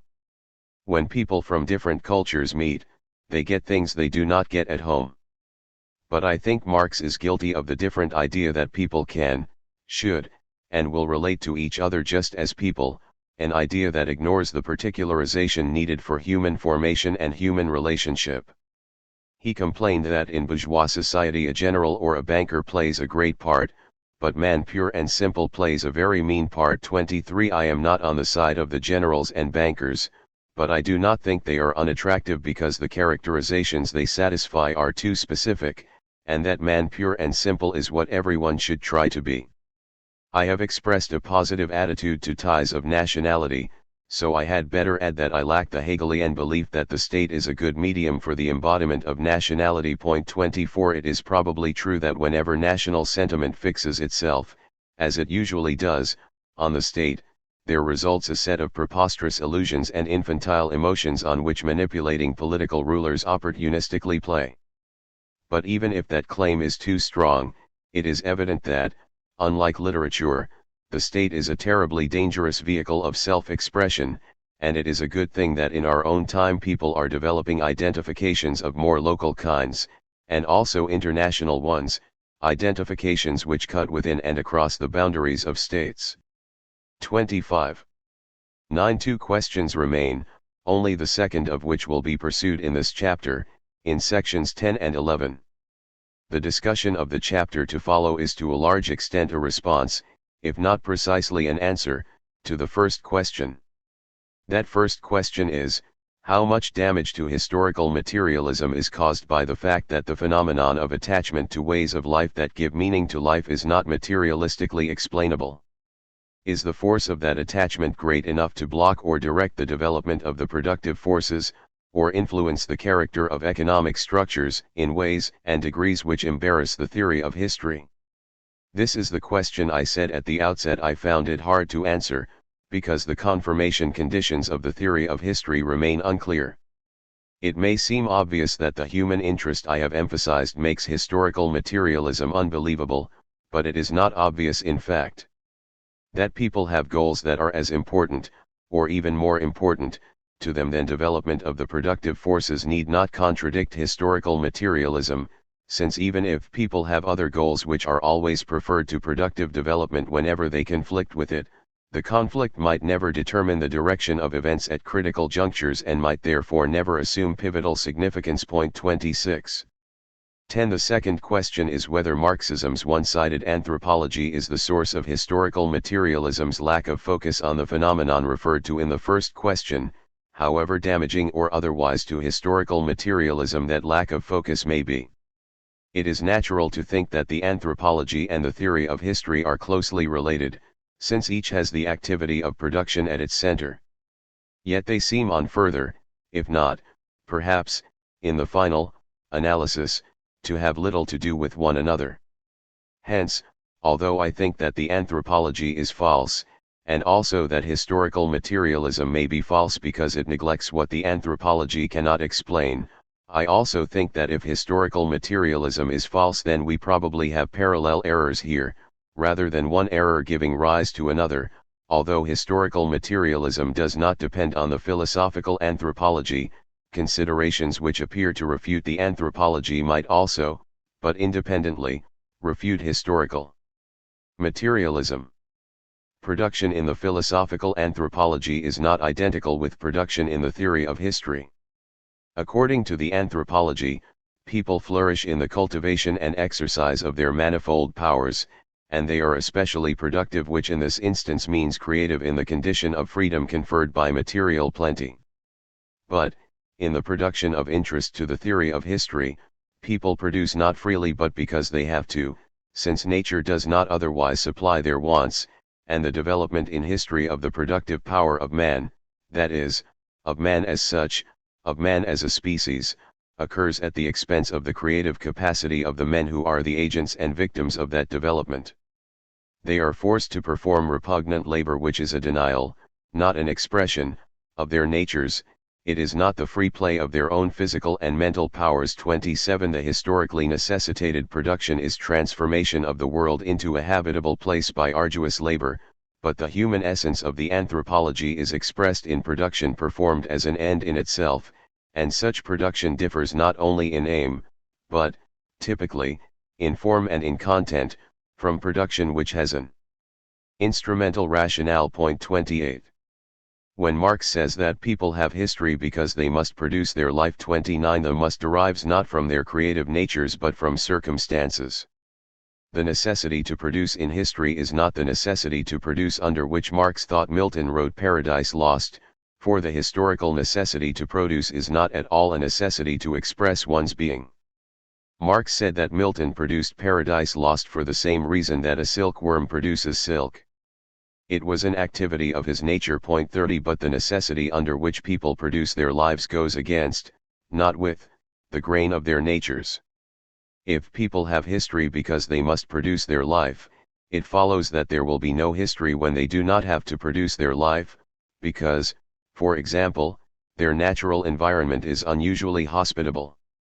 And this consequence is affirmed by Marx. He calls the earth too lavish when she supplies means of survival without human assistance, for she then keeps man in hand, like a child in leading strings. She does not make his own development a natural necessity. It is the necessity of bringing a natural force under the control of society, of economizing on it, of appropriating it or subduing it on a large scale by the work of the human hand, that plays the most decisive role in the history of industry. 31. And hence, we may add, in history sans phrase, where the fruit falls from the tree into humanity's lap there is no history because there is no need for history. History, one might say, is a substitute for nature. It occurs only when and because nature is niggardly.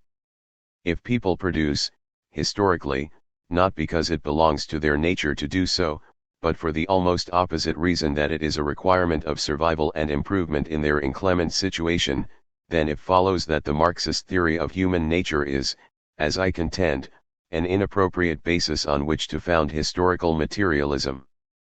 The appropriate premises in an argument for historical materialism feature, instead, the situation of scarcity in which history-making humanity is placed, together with the intelligence and rationality which enables people to ameliorate, and, ultimately, to extricate themselves from, that situation. 32 The argument would not benefit from a premise which says that humanity is by nature productive in the sense that human fulfillment lies in some kind of productive activity, for such a premise is irrelevant to the questions how and why humanity is productive in history.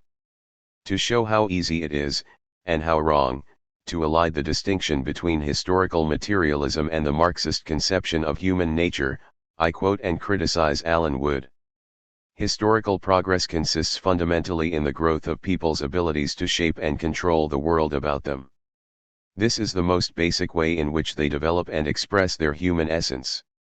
It is the definite means by which they may in time gain a measure of freedom, of mastery over their social creations. 33.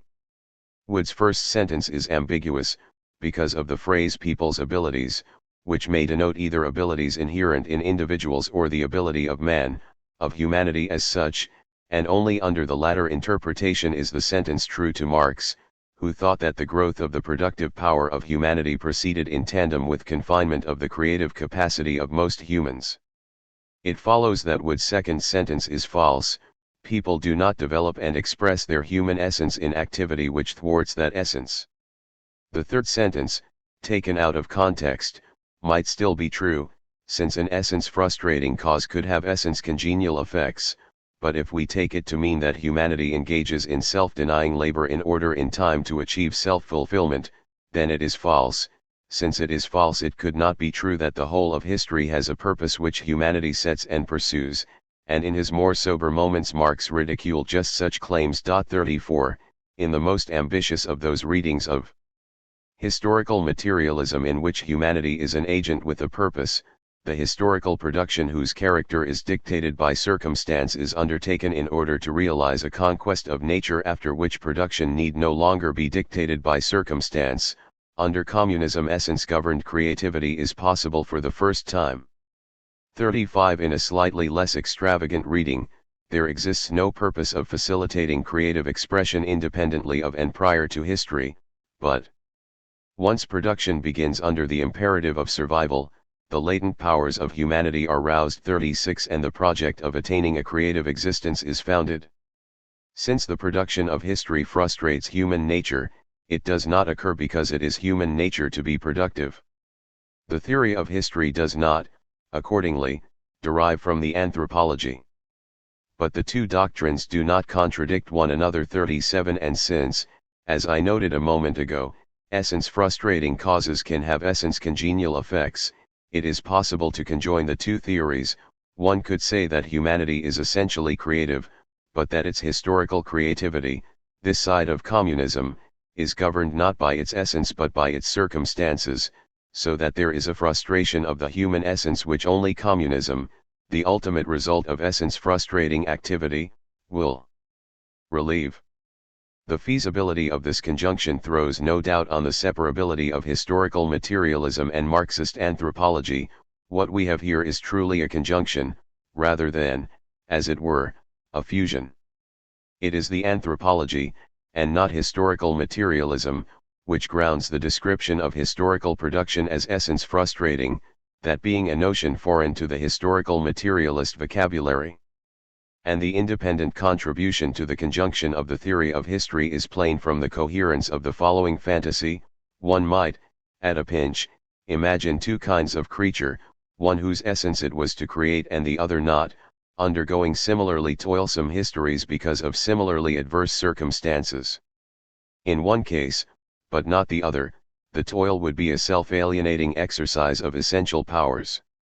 11. I deal here with objections to the claims of section 10. It might be argued that the anthropology supplies part of the explanation of the reworking of the world in history, since, even if the thesis that humanity is by nature creative is irrelevant to the human interest in transforming the environment, it is needed to explain why and how people are able to pursue that interest. The fact that humanity is by nature productive enables it to do what intelligence and rationality induce it to do against the rigor of scarcity. That people can transform the world, it might be said, is an implicit premise in the argument of chapter 6 above. But this argument for the relevance of the anthropology to the theory of history is mistaken. For the relevant implicit premise of the theory of history is not that humanity is essentially productive, but just that, whether or not this is an essential truth about them, human beings can produce, and perhaps, indeed, in a sense of produce different from that in which, according to Marx, producing belongs to their essence. One might, however, say that historical materialism requires the anthropology as a basis for its forecast of how human beings will occupy themselves under communism. But I have wanted here to separate the vision of the future from the theory of the past, and I have meant by historical materialism the theory of the dialectic of forces and relations of production which comes to an end with the achievement of communism. Historical materialism here is the theory of what Marx called prehistory 38, and the present objection is therefore out of order. The claim that historical materialism does not contradict the anthropology could also be challenged. For, according to historical materialism, people produce because of scarcity, because they have to, while the thesis that humanity is by nature creative entails that people would produce even when they do not have to produce, when, indeed, they do not have to do anything. Yet, as I emphasized in KMTH, Marx represents people as not producing in the Arcadian conditions which stimulate no historical development. 39. To deal definitively with this objection, one would need to be more clear about the concept of human essence than I am at the moment. But a rather simple distinction will, I think, get us somewhere. Here are two contrasting principles about essence, neither of which is absurd. If an activity is essential to a being, then the being does not exist, and, a fortiori, does not flourish, unless it performs it. If an activity is essential to a being, then the being does not flourish, though it might exist, unless it performs it. If our understanding of essence includes principle E, then the objection stated above succeeds, unless Marx thought, as perhaps, indeed, he did, that people in Arcadian conditions are, in virtue of their underdevelopment, pre-human. This last saving suggestion might seem to offer only temporary relief, since the objector could then say that non-Arcadians are human for Marx, and even though they do produce so that the objection does not apply in its original form, they do not produce in a way that manifests their essence, as the E-conception of essence would require. But it is not pedantic to rejoin that E may not require that essential activity be performed in a satisfactory fashion. One might, then, silence the objector by saying that people produce because circumstances give them no other choice, but that in producing they exercise their essential powers, yet not, because of situational constraint, in a satisfactory way. 40. Note that in such a view the theory of history and the anthropology remain substantially independent of each other, along the lines laid out in the last paragraph of section 10 above. Consider now principle F. On its different construal of essence, the objection fails, although it would follow that if Arcadians are humans, then they are not flourishing ones. Marx strongly implies, of course, that, whatever they are contented, but he did not regard contentment as a sufficient condition of flourishing. 41. 12. I have been distinguishing production which flows from human nature from production which reflects adverse human circumstance, and I would like to end by quoting a politically potent commentary by John Elster, which relates to that distinction. In a liberating inversion of conventional wisdom about the problem of incentives, he claims that they are needed not in order to get people to produce, but to get them to produce in circumstances of scarcity which prevent their natural creativity from expressing itself. Having quoted Marx's statement that in the future society the free, unobstructed, progressive, and universal development of the forces of production is itself the presupposition of society and hence of its reproduction, 42 he goes on. According to the view of human nature worked out in the economic and philosophical manuscripts, innovative and creative activity is natural for man. Contrary to the usual approach in political economy, the problem is not one of creating incentives to innovation, but of removing the obstacles to the natural creative urge of the individual in whom his own realization exists as an inner necessity. 43 Special incentives are needed only under conditions of scarcity and poverty, in which the needs of the individual are twisted and his capacities developed only in a one-sided way. In the early stages of capitalism there was indeed a great deal of scarcity and poverty. So that incentives to innovation, such as the patent system, and extravagant rewards to entrepreneurship, were required. But, given the technology developed by capitalism itself, it is materially feasible to install a regime in which the level of want satisfaction is so high that innovation as a spontaneous activity comes into its own as part of the general self-actualization of individuals. The result will be a rate of innovation far in excess of anything seen before. 44. 13 The main contentions of this chapter are as follows. 1. Marxist philosophical anthropology is one-sided. Its conception of human nature and human good overlooks the need for self-identity than which nothing is more essentially human. See sections 6 and 7. 2. Marx and his followers have underestimated the importance of phenomena, such as religion and nationalism, which satisfy the need for self-identity. Section 8. 3. It is unclear whether or not phenomena of that kind impinge in a damaging way on historical materialism. Section 9. 4. Historical materialism and Marxist philosophical anthropology are independent of, though also consistent with, each other. Sections 10 and 11. 5. If historical materialism is, as 3 allows it may be, false, then, in virtue of 4, it is not false because it relies on a false anthropology, but it and the anthropology are false for parallel reasons.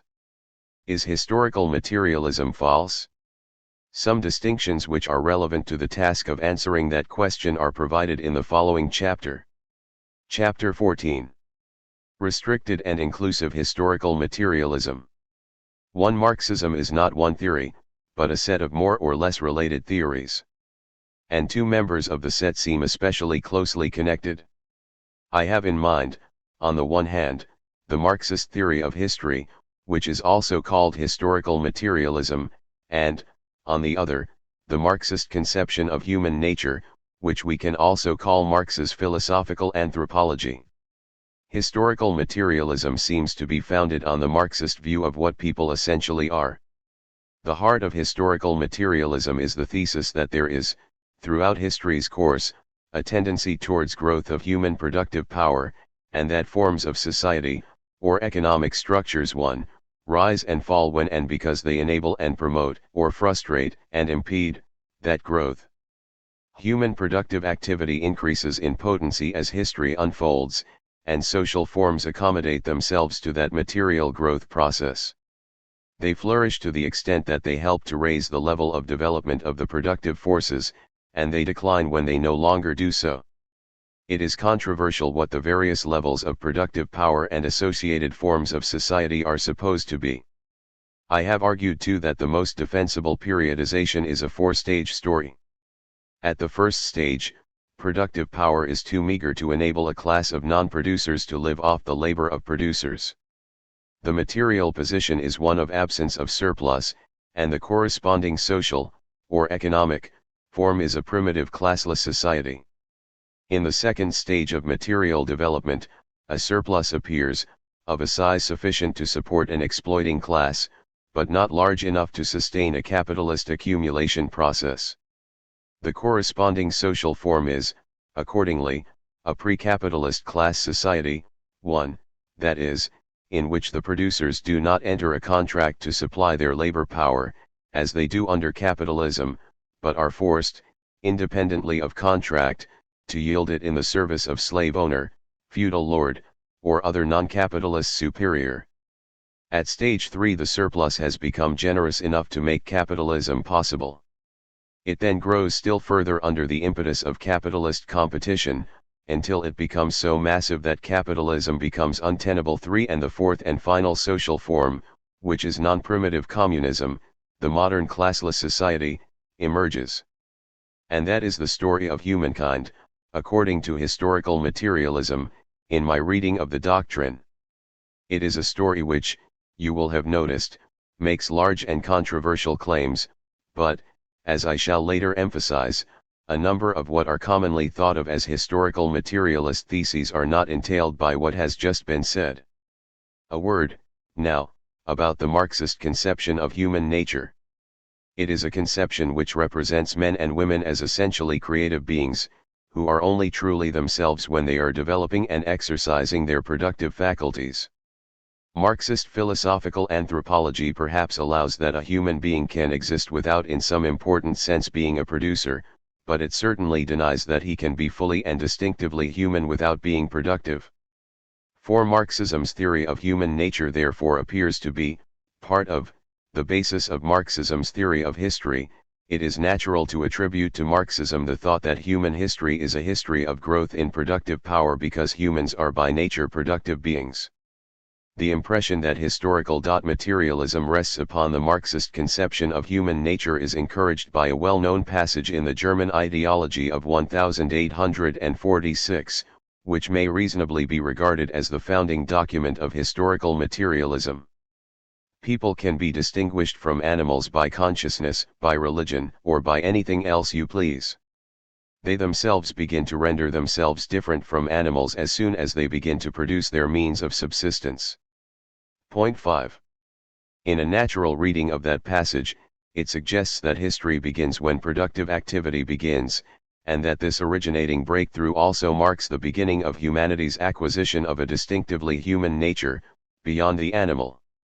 It looks as though the act of producing, which identifies people as human, is also the act repeated performances of which constitute the core of the process of human history.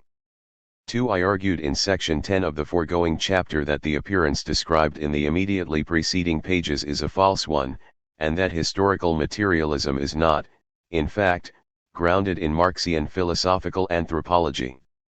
The idea that people are by nature productive is an inappropriate basis for representing history as the growth of human productive power, and the apparent dependence of the Marxist theory of history on the Marxist theory of human nature is an illusion. I also said, Chapter 13, Section 6, that the Marxist theory of human nature fatally overlooks a whole side of human concern, to wit, the human need for self-definition, which helps to explain the power of cultural phenomena that have often been considered problems for historical materialism. But I claimed, Chapter 13, Section 10, that, if a deficiency in the Marxist conception of human nature prevents Marxists from appreciating the full significance of, for example, religious and national feeling, it nevertheless does not follow that those phenomena falsify historical materialism. Not every mistake people make is a mistake in every theory they hold, and since, as I have urged, historical materialism does not depend on the Marxist view of human nature, it might be free of the errors which that view embodies. But all that follows is that it might be free of them. For even if historical materialism is not committed by a theory of human nature to underestimating religion and nationalism, it might do so anyway. Historical materialism might be false because it neglects or depreciates what the anthropology cannot explain, even if, should that be so, we would then have two parallel errors, rather than one error giving rise to the other. And critics of Marxism do not, of course, believe that phenomena such as religion and nationalism pose problems for Marxists without affecting their theory of history. The critics think those phenomena defeat historical materialism itself. 3. Does historical materialism unduly depreciate forms of consciousness like religion and nationalism? The answer may depend on how we take historical materialism. 4. To introduce a pair of terms which I shall forthwith explain, we can take it either in an inclusive or in a restricted way, and if we take it in the second way, then phenomena such as religion and nationalism pose less threat to it. Recall that historical materialism is the theory which says that there exists, throughout history, a tendency towards growth of human productive power, and that forms of society rise and fall when and because they enable and promote, or frustrate and impede, that growth. Now we obtain formulations of inclusive and restricted historical materialism if we qualify a related statement 6 in respectively these different ways. History is the systematic growth of human productive power, and forms of society rise and fall when and because they enable and promote, or frustrate and impede, that growth. By inserting centrally within the first pair of commas, we obtain a short statement of inclusive historical materialism.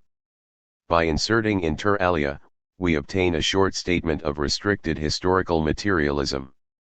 The word systematic, which appears in both formulations, is intended to convey the thought that the process of productive growth possesses an autonomous momentum. The master claim of historical materialism, which both of its construals share, says not that human productive power for whatever reason, and perhaps for a miscellany of them, grows, but that it is in the nature of the human situation, considered in its most general aspects, that there will be a tendency for productive power to grow. 7. In inclusive historical materialism, the process described at the beginning of this chapter is the center of historical development, in the sense that major developments in those spheres of activity which lie beyond production and the economy are, in their large lines, explained by material and/or economic changes. 8 Important religious transformations, for example, are peripheral, not in the fatuous because question-begging sense that they are not economic changes, but in the more pertinent sense that their principal features, or most of them 9, are explained by the process here called central because of its privileged explanatory position. Restricted historical materialism is more modest in reach. It is primarily a theory about the course of material development itself, rather than about the relationship between that development and other developments. To be sure, it has implications for processes outside the economy, but they are not the extensive ones definitive of inclusive historical materialism. Restricted historical materialism does not say that the principal features of spiritual existence are materially or economically explained. It requires of spiritual phenomena only that they do not disrupt the independently determined material and economic sequence plotted out in section 1 of this chapter, or whatever alternative sequence is the best one to propose, and also that they do not so contribute to that sequence that it loses the autonomy which any historical materialism must assign to it. In short, while spiritual phenomena may have material and economic effects, they must neither profoundly disturb nor be ultimately responsible for material progress. Restricted historical materialism thus allows spiritual life to develop in freedom from material life, under the proviso that it may not interfere in specified ways with the latter. Restricted historical materialism only asserts that the material determines the spiritual to the extent necessary to prevent the spiritual from determining the material. It does not deny further influence, but it has no commitment to it. It does not seek to explain the main lines of spiritual development, explanation of spiritual phenomena is promised only when they impinge in threatening ways on the material sphere. For restricted historical materialism does need to provide materialist explanations of spiritual phenomena which have a considerable economic effect. That point will be illustrated in the next section. Inclusive historical materialism affirms the claims of restricted historical materialism, and adds further ones. It affirms the claims of restricted historical materialism since they follow from the thesis italicized at the beginning of this section, which both doctrines share. But it undertakes, in addition, to explain the principal features of spiritual phenomena, whatever they turn out to be, and whether or not the italicized thesis requires that there be such explanations. There is, by contrast, no commitment in the very logic of restricted historical materialism to explaining spiritual life to any particular extent. The shape and size of restricted historical materialism's explanatory burden depend on the data. It is logically possible for that burden to be identical with what inclusive historical materialism shoulders, but it is also utterly unlikely. Restricted and inclusive historical materialism could also be called defensive and offensive historical materialism, and that nomenclature might be more informative, but I have avoided it because it has misleading associations. Restricted historical materialism is defensive, since it is content to protect the story of material progress from undue spiritual intrusion, and inclusive historical materialism is offensive, since it seeks explanatory conquest of the spiritual other than for self-protective reasons. I hope that the distinction I have tried to construct will become more clear through discussion of a familiar challenge to historical materialism, to which section 4 is devoted. For the challenge is Max Weber's account of the Protestant Reformation and its aftermath, or, to be fair, a version of Weber's account which takes it at its starkest and ignores his qualifying disclaimers. Point 10. In the present reading of Weber he comes close to saying that the character of European religious development explains why capitalism arose in Europe and not elsewhere. Protestantism, and, more particularly, Calvinism, was, to use R. H. Tawney's description of Weber's thesis, the parent of capitalism. Point 11. I adopt what may be an exaggerated reading of Weber because it suits my methodological purposes. I am trying to determine not whether historical materialism is true, but how to judge, on given evidence, whether it is true, and that exercise justifies a measure of simplification. In the present account the Reformation is understood as a reaction to corruption and other excess in the practice of the Roman Catholic Church. In revulsion against the luxury indulged by that Church, the new religious teaching preaches asceticism, and, more specifically, an asceticism of the sort Weber called worldly, to contrast it with the cloistered asceticism of the monastery. In reaction against Roman Catholic abuse of priestly, episcopal, and papal power, the new religious teaching supports individualism in the relationship between the worshipper and his God. That relationship is no longer to be mediated by authoritative third parties. Because of its individualism and its worldly asceticism, the new religion is a great encouragement to capitalist enterprise. The link between individualism and capitalism is easy to see. But the worldly asceticism also favors capitalism, since its ascetic component forbids extravagant consumption and its worldly component enjoins dedication to productive market-oriented work, and a zealously productive individual who consumes little cannot but accumulate a lot, and is therefore a capitalist, or so Weber argued. Point 12. Good Protestant conduct thereby becomes synonymous with good business practice, and success in that practice is an especially potent outward sign of spiritual salvation. So when Christian asceticism slammed the door of the monastery behind it and strode into the marketplace, it generated capitalist results, by fashioning for its adherents a life in the world which was neither of nor for this world. Point 13. That sketch says something about the causes of Protestantism and something about its effects. Imagine that the sketch has been expanded in similar vein, so that it justifies the following assertions. 1. Protestantism took hold and persisted for non-economic reasons. 2. Protestantism had important consequences for European religious life. 3. Protestantism had important consequences for European economic life. Now this trio of statements constitutes a challenge to historical materialism, but the nature and weight of the challenge depend on how historical materialism is construed. The conjunction of 1 and 2 threatens inclusive historical materialism, since that theory promises an economic explanation of religiously important religious changes, and 1 says of this religious change, which 2 says is important, that it lacked an economic explanation. Restricted historical materialism makes no predictions about the course of religious life considered just as such, and it is therefore unembarrassed by the conjunction of 1 and 2.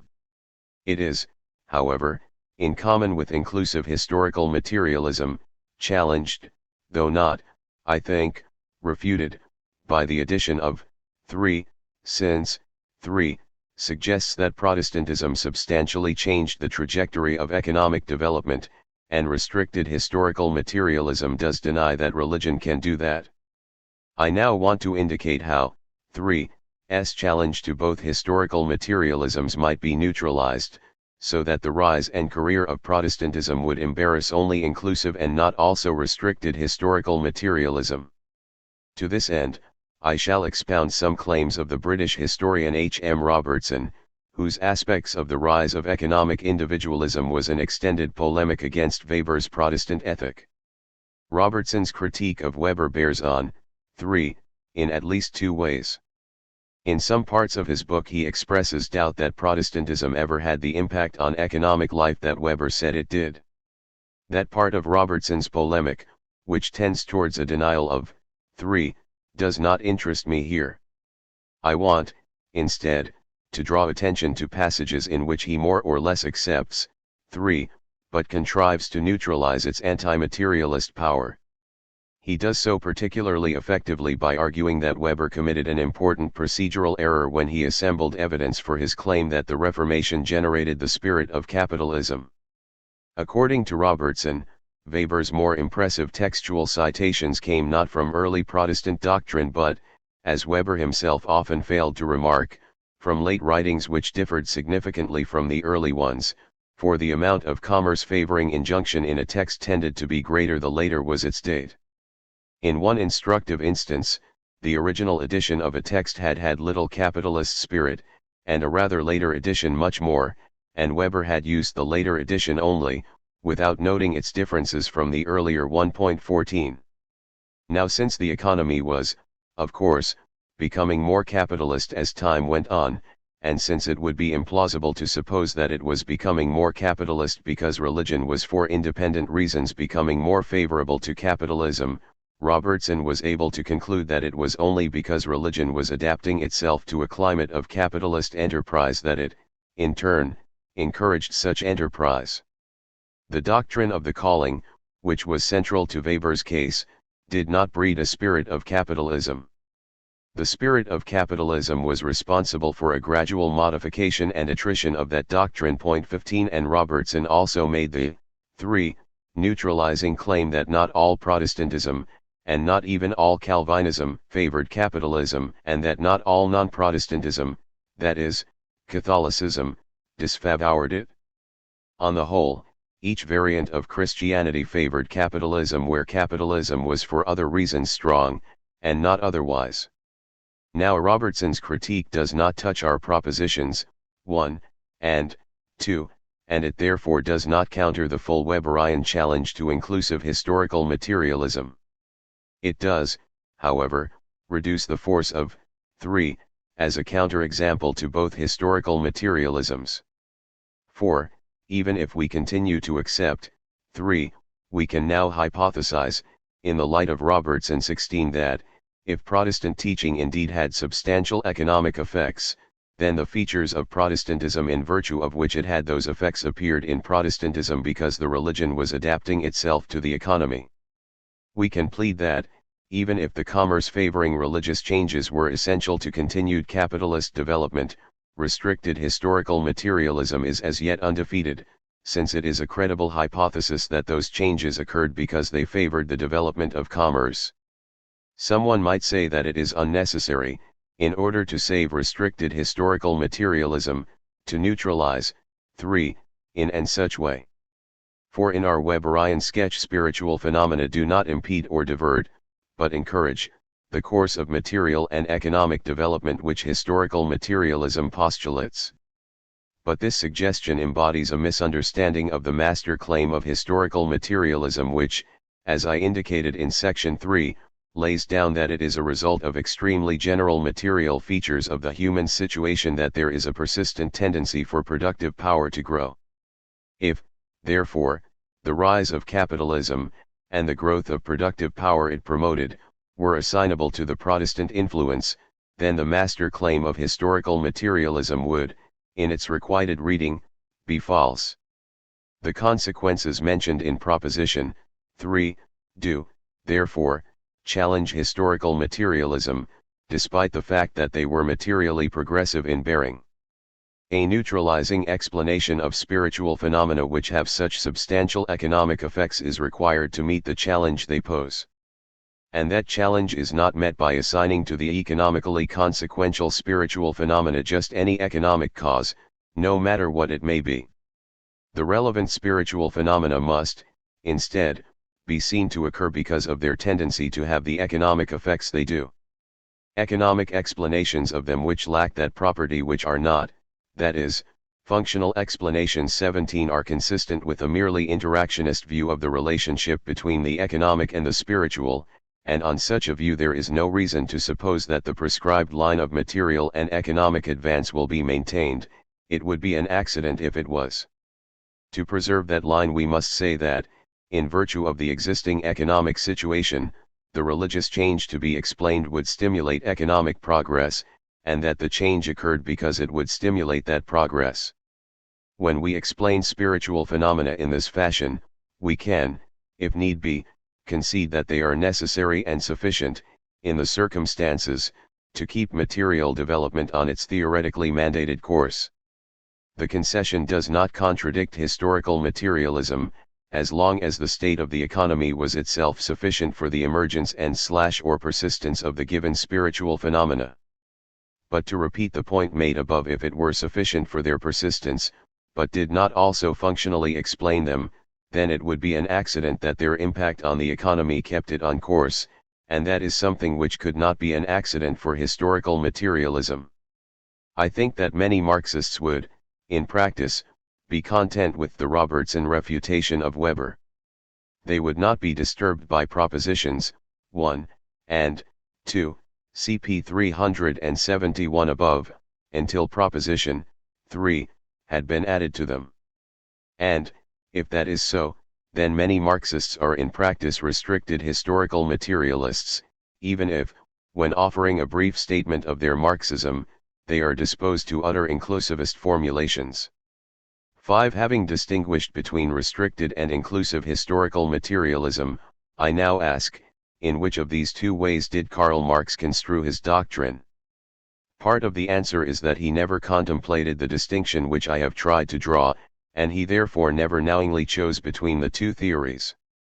But one may nevertheless also say that he did commit himself, and, in my view, regrettably, to the inclusive variant.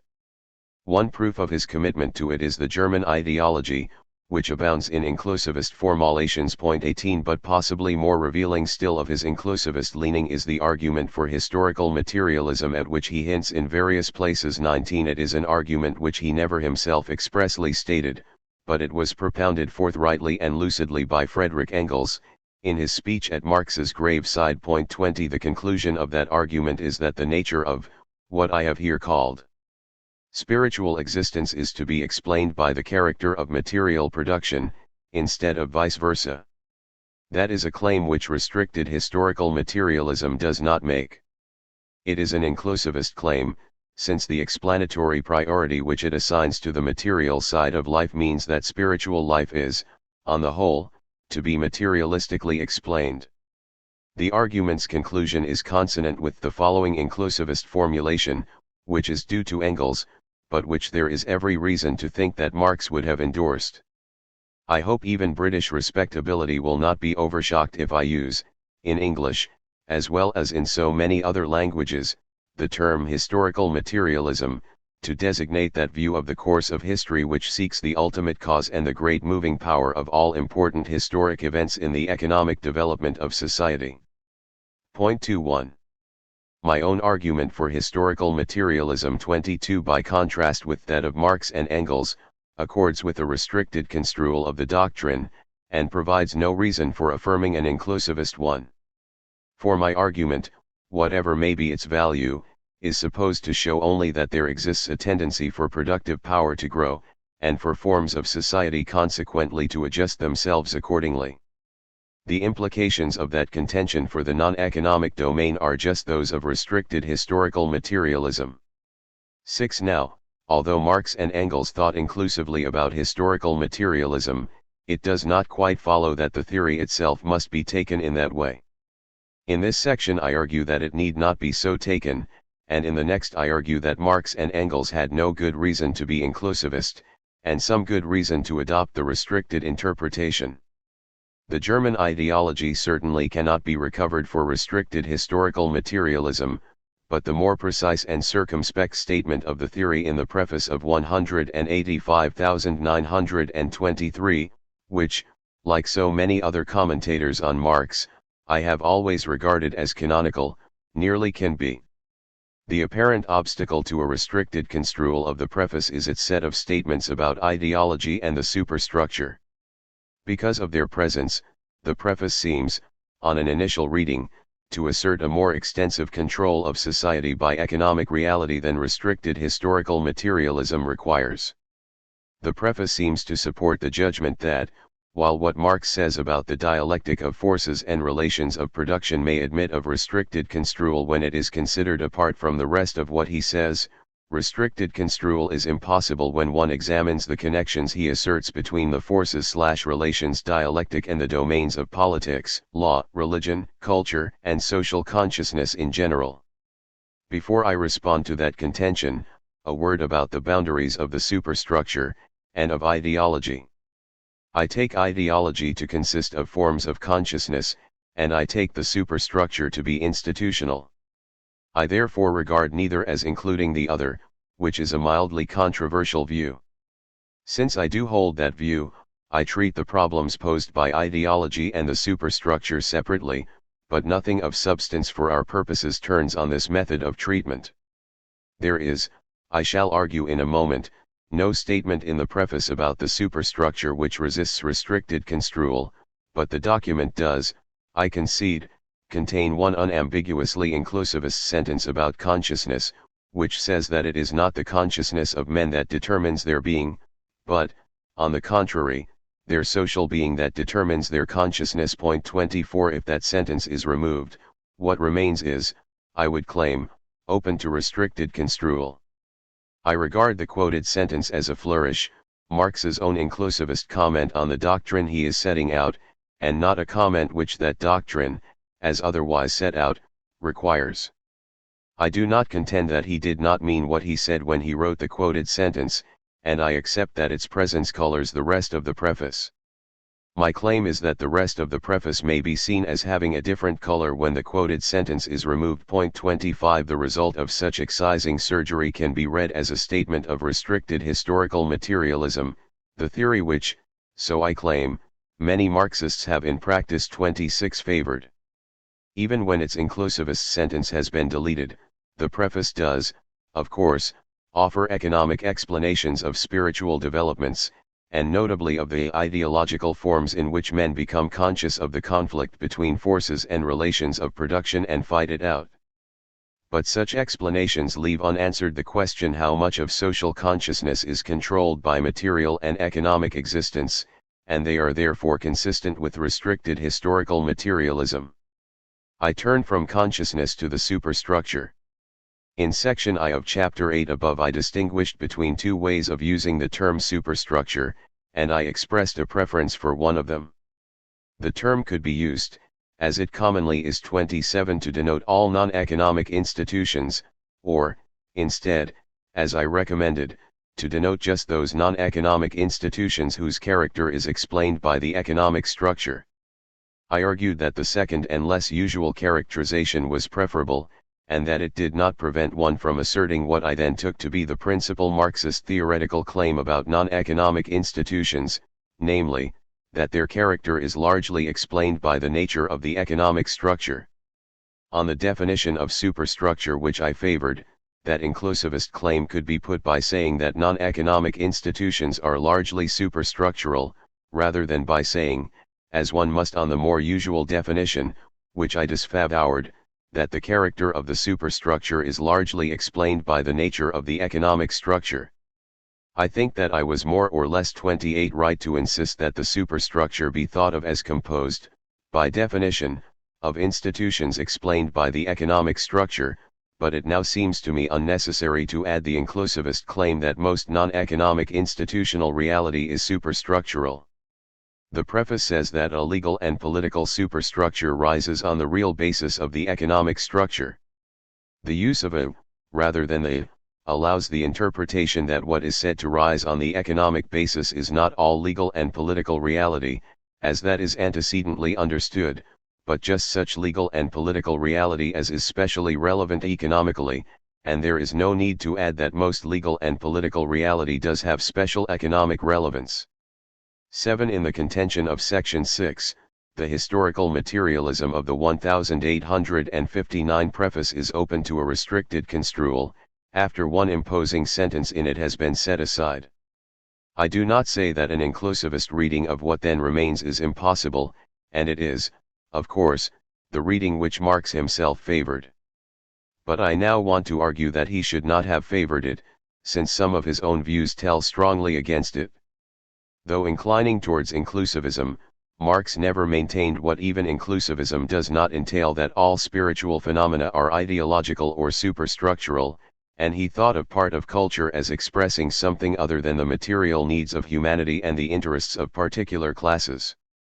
This part he calls, in the theories of surplus value, the free spiritual production of a particular social formation, and he contrasts it with the formation's ideological component parts. I believe he calls it free not only because it does not serve immediate material needs, but also for the more interesting reason that it has aspects, of its content, or its form, or its themes and emphases, which are neither superstructural on anything nor an ideological reflection of a class point of view. 29. Free spiritual production presumably appears within, among other places, the folklore, song, dance, and handiwork of popular culture, but in its higher forms it proceeds largely inside the precincts of the ruling class, prior to the socialist revolution.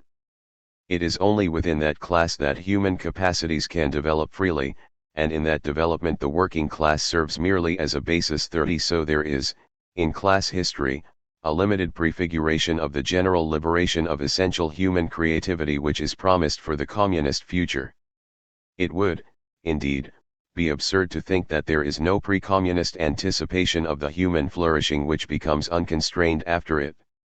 Now if culture is not, even on this side of communism, entirely constrained by material and economic circumstance, then what reason might there be for saying, as inclusivism does, that it is on the whole, or in its main lines, so constrained? One might well claim that since, in pre-communist history, the mass of humanity are engulfed in material concern, the realm of creative culture must perforce be small, and much smaller than the realm of material production. One might hope to attach sense to that statement about the sizes of the two realms by using something like the distribution of people's time and energy as a measure. But no estimate of the relative sizes of the material and the creative domains entails anything about whether or not the principal features of the latter are materially or economically explained, and creative culture's meager size does not, therefore, support the claims of inclusive historical materialism. It is the creative side of human nature, the side emphasized by Marxist philosophical anthropology, which finds fulfillment in free cultural activity both before and after the communist revolution. Before distinguishing between inclusive and restricted historical materialism, I argued that the Marxist conception of human nature is so disconnected from historical materialism that it neither supports it nor condemns it. 31. I must now add that, whereas the anthropology does indeed dictate no commitment to historical materialism, it favors a restricted rather than an inclusive historical materialism if, for whatever reason, one wants to be an historical materialist at all. And that is because the anthropology predicts the appearance of free spiritual production. To be sure, the existence of free spiritual production in history is logically consistent with inclusive historical materialism, but, once an independent human interest in creativity has been acknowledged, there seems to be no reason to expect the activity which it generates to be pervasively dominated, as inclusivism requires, by material and economic conditions. One might well think that the human interest in conquering scarcity is so overwhelming that it would not yield to the impulsions of creativity at critical junctures, but that thought supports only restricted historical materialism, which says that nothing outside material development substantially disturbs its course. In Chapter 13 I contrasted the Marxist theories of history and human nature, and I said that the theory of human nature neglected an essential human feature, to wit, the need for self-identification, which certain historically powerful forms of consciousness fulfill. I also said that it was unclear that historical materialism may be charged with similar neglect, and I have argued, in this chapter, that such a charge is less likely to apply if historical materialism is taken in what I have called a restricted way. So phenomena associated with an aspect of human nature which Marxist anthropology fails to honor encourage a restricted construal of historical materialism. And I am now adding that the said construal is also encouraged by phenomena associated with the aspect of human nature which Marxist anthropology does emphasize, to wit, the creative side of human personality. I am invoking the Marxist conception of human nature against inclusive historical materialism. If Marx and Engels had good theoretical reason not to be inclusivist, why did they nevertheless lean in that direction? Did they, perhaps, have good political reasons for doing so? I cannot think of any. Marxism's politically important claims about exploitation and the necessity of revolutionary opposition to it do not mandate a reductive attitude to culture as a whole and to non-economic institutions in general, but only to those forms of consciousness and those institutions which serve to defend or to mask exploitation, or to impede the struggle against it, however large or small is the place of such ideas and institutions within the non-economic domain as a whole. Reactionary ideas and institutions do fall within the explanatory ambition of restricted historical materialism. What political reason could increase that ambition? Why should a theory which is inspired by a practical interest in the liberation of humanity from economic oppression encumber itself with very bold hypotheses about things which have nothing to do with economic oppression? I suggest that Marx and Engels were inclusivist neither for good theoretical reasons, nor for good or bad political ones, but for bad theoretical reasons. Some of their bad theoretical reasons were examined in Chapter 7 of my History, Labor, and Freedom, where I criticized a famous faulty argument for inclusive historical materialism. But such arguments were not what drew them to inclusivism in the first place. To understand the genesis of their inclusivist bias, we must recall the intellectual circumstances of origin of historical materialism. Historical materialism was forged in combat against the Hegelian idealist view of history, which is ridiculed in the German ideology, and which was not only idealist but inclusively so, since, in the Hegelian view, essential features of material and economic life are understood only when they are grasped as manifestations of human self-consciousness at a certain stage of its progressive unfolding. Marx and Engels had no difficulty in demolishing this extravaganza in the German ideology, but there is, alas, little room for doubt that they supposed that the considerations which refuted it also served to establish its mirror opposite. It is possible for Hegelianism to be false without its opposite being true, but there is not much recognition of that possibility in Marx. Hence, when he replaced Hegelian idealism by his own materialism, he retained the inclusivism of the rejected doctrine. Perhaps, instead of turning him upside down, or right side up, Marx would have done better, after toppling Hegel, to leave him lying there, on a horizontal plane. The really important things that Marx had to say, about both the history and the liberation of humanity, did not require him to turn the arrow between consciousness and being the other way round. 32. 8. The distinction between restricted and inclusive historical materialism clarifies a problem about how to formulate historical materialism which preoccupied me for more than 25 years. I was always aware that no one could suppose, and that no sane Marxist had ever really supposed, that every feature of, for example, a religious institution had an economic explanation. Historical materialism could not be committed to explaining why Anglicans subscribe to exactly 39 articles, why the Jewish minyan requires 10 males, rather than 9 or 12, or why Rastafarians favor dreadlocked hair. I do not say that it is obvious that such things lack economic explanations. But it is obvious that there need not be economic explanations of them for historical materialism to be true. Having realized that historical materialism could not pretend to explain everything, I felt it necessary to say, in general terms, what it must claim to explain. And I concluded, thus espousing inclusivism, that it must claim to explain the principal or important features of non-economic phenomena, for I sloppily supposed that the italicized adjectives could be used interchangeably in this context. I then asked myself what was the appropriate criterion of importance, and I found myself tempted by the thought that the important features of, for example, a religion, are just those in virtue of which the religion has some sort of economic impact. But I did not yield to that tempting thought, for I recognized that the standard of importance it recommends is question-begging. The economically important features of a religion need not be important as religious features, or in any other further sense. Thus, even if one were to succeed in providing an economic explanation of the economically important features of a religion, one would not be entitled to conclude that one had thereby explained its important features, tout court.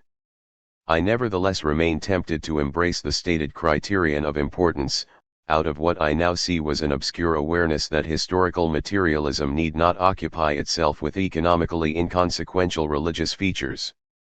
The move to restricted historical materialism is an articulation of that obscure awareness. Restricted historical materialism is called restricted because it restricts itself to explaining those non-economic phenomena which possess economic relevance, but there is in restricted historical materialism no suggestion that a phenomenon is in some general sense important if and only if it is economically important, and, for a restricted historical materialist, there is no obligation to formulate a criterion of importance in general. Unlike inclusive historical materialism, the restricted doctrine says nothing about economically irrelevant phenomena. The restricted construal commits historical materialism to explaining only those non-economic phenomena which have substantial material or economic consequences, since they pose a challenge which must be neutralized. And the appropriately neutralizing way of explaining them, see the end of section 4 above, is by recourse to functional explanation. Hence my predilection for functional explanation in KMTH confirms that when I wrote it I was already, implicitly, or incipiently, a restricted historical materialist, even though I often reproduce the traditional inclusivist formulations, and see section 5 above. The argument for historical materialism which I favored is further confirmation of the same thing, since it could not be thought to support an inclusive version of the theory. I claim not that all historical materialist explanations are functional explanations, but that the non-economic phenomena which a theory must explain to count as an historical materialist theory are to be explained functionally. That conclusion is a deduction from a thesis about the minimal scope of historical materialist explanation to a thesis about its nature. Now someone might say that, whatever may be the interest and merit of the theory I have recommended to historical materialists, it has no right to be called a materialist theory of history. In inclusive historical materialism there is the considerable asymmetry that spiritual life is largely explained by material life, whereas the converse is denied. Restricted historical materialism has in it the much smaller asymmetry that it forbids spiritual phenomena to affect material ones in certain decisive ways but puts no prohibition on material phenomena affecting spiritual ones.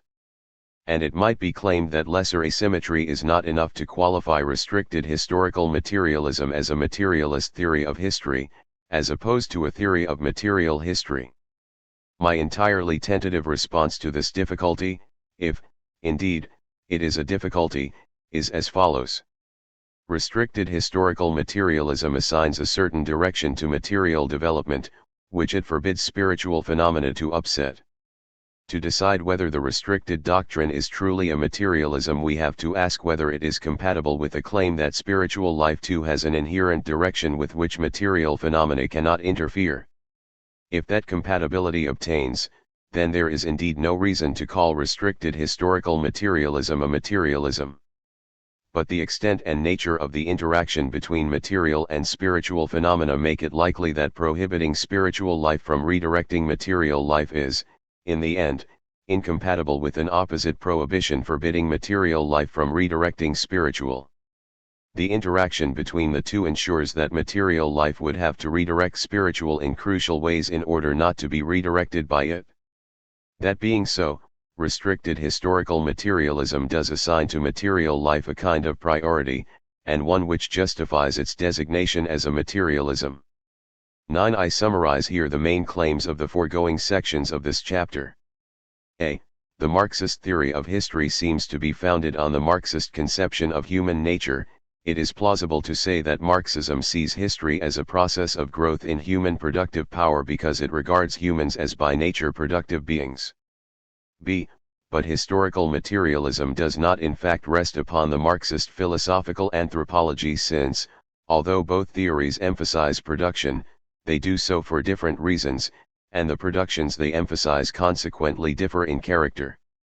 Marxist philosophical anthropology is, moreover, vitiatingly one-sided. Its conception of human nature and human good overlooks the need for self-definition, than which nothing is more essentially human. And that need is part of the explanation of the peculiar strength of national and other self-identifications, which Marxists tend to undervalue. C. Does historical materialism proper undervalue what Marxists undervalue? The answer is less likely to be positive if historical materialism is construed in a restricted, instead of in the traditional inclusive, way. In inclusive historical materialism, material and economic development explains the principal features of other, non-economic, or spiritual, developments. But restricted historical materialism says of spiritual phenomena only that they do not govern material development, and it commits itself to materialist explanation of spiritual phenomena only when, were they not so explained, they would be seen to control material development. D. Inclusive historical materialism is challenged both by the claim that the Protestant Reformation lacked economic causes and by the claim that it had extensive economic effects, whereas restricted historical materialism is challenged by the second claim only.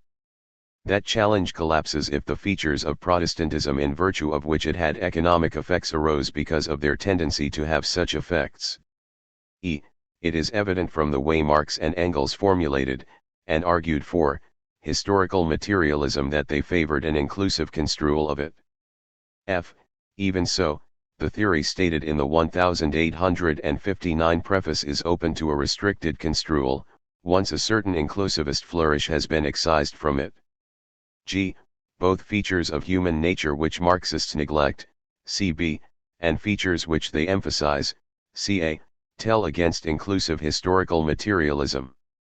Marx and Engels may have tended towards inclusivism because Hegel was an inclusive historical idealist and they wrongly thought that refutation of inclusive historical idealism established inclusive historical materialism. H.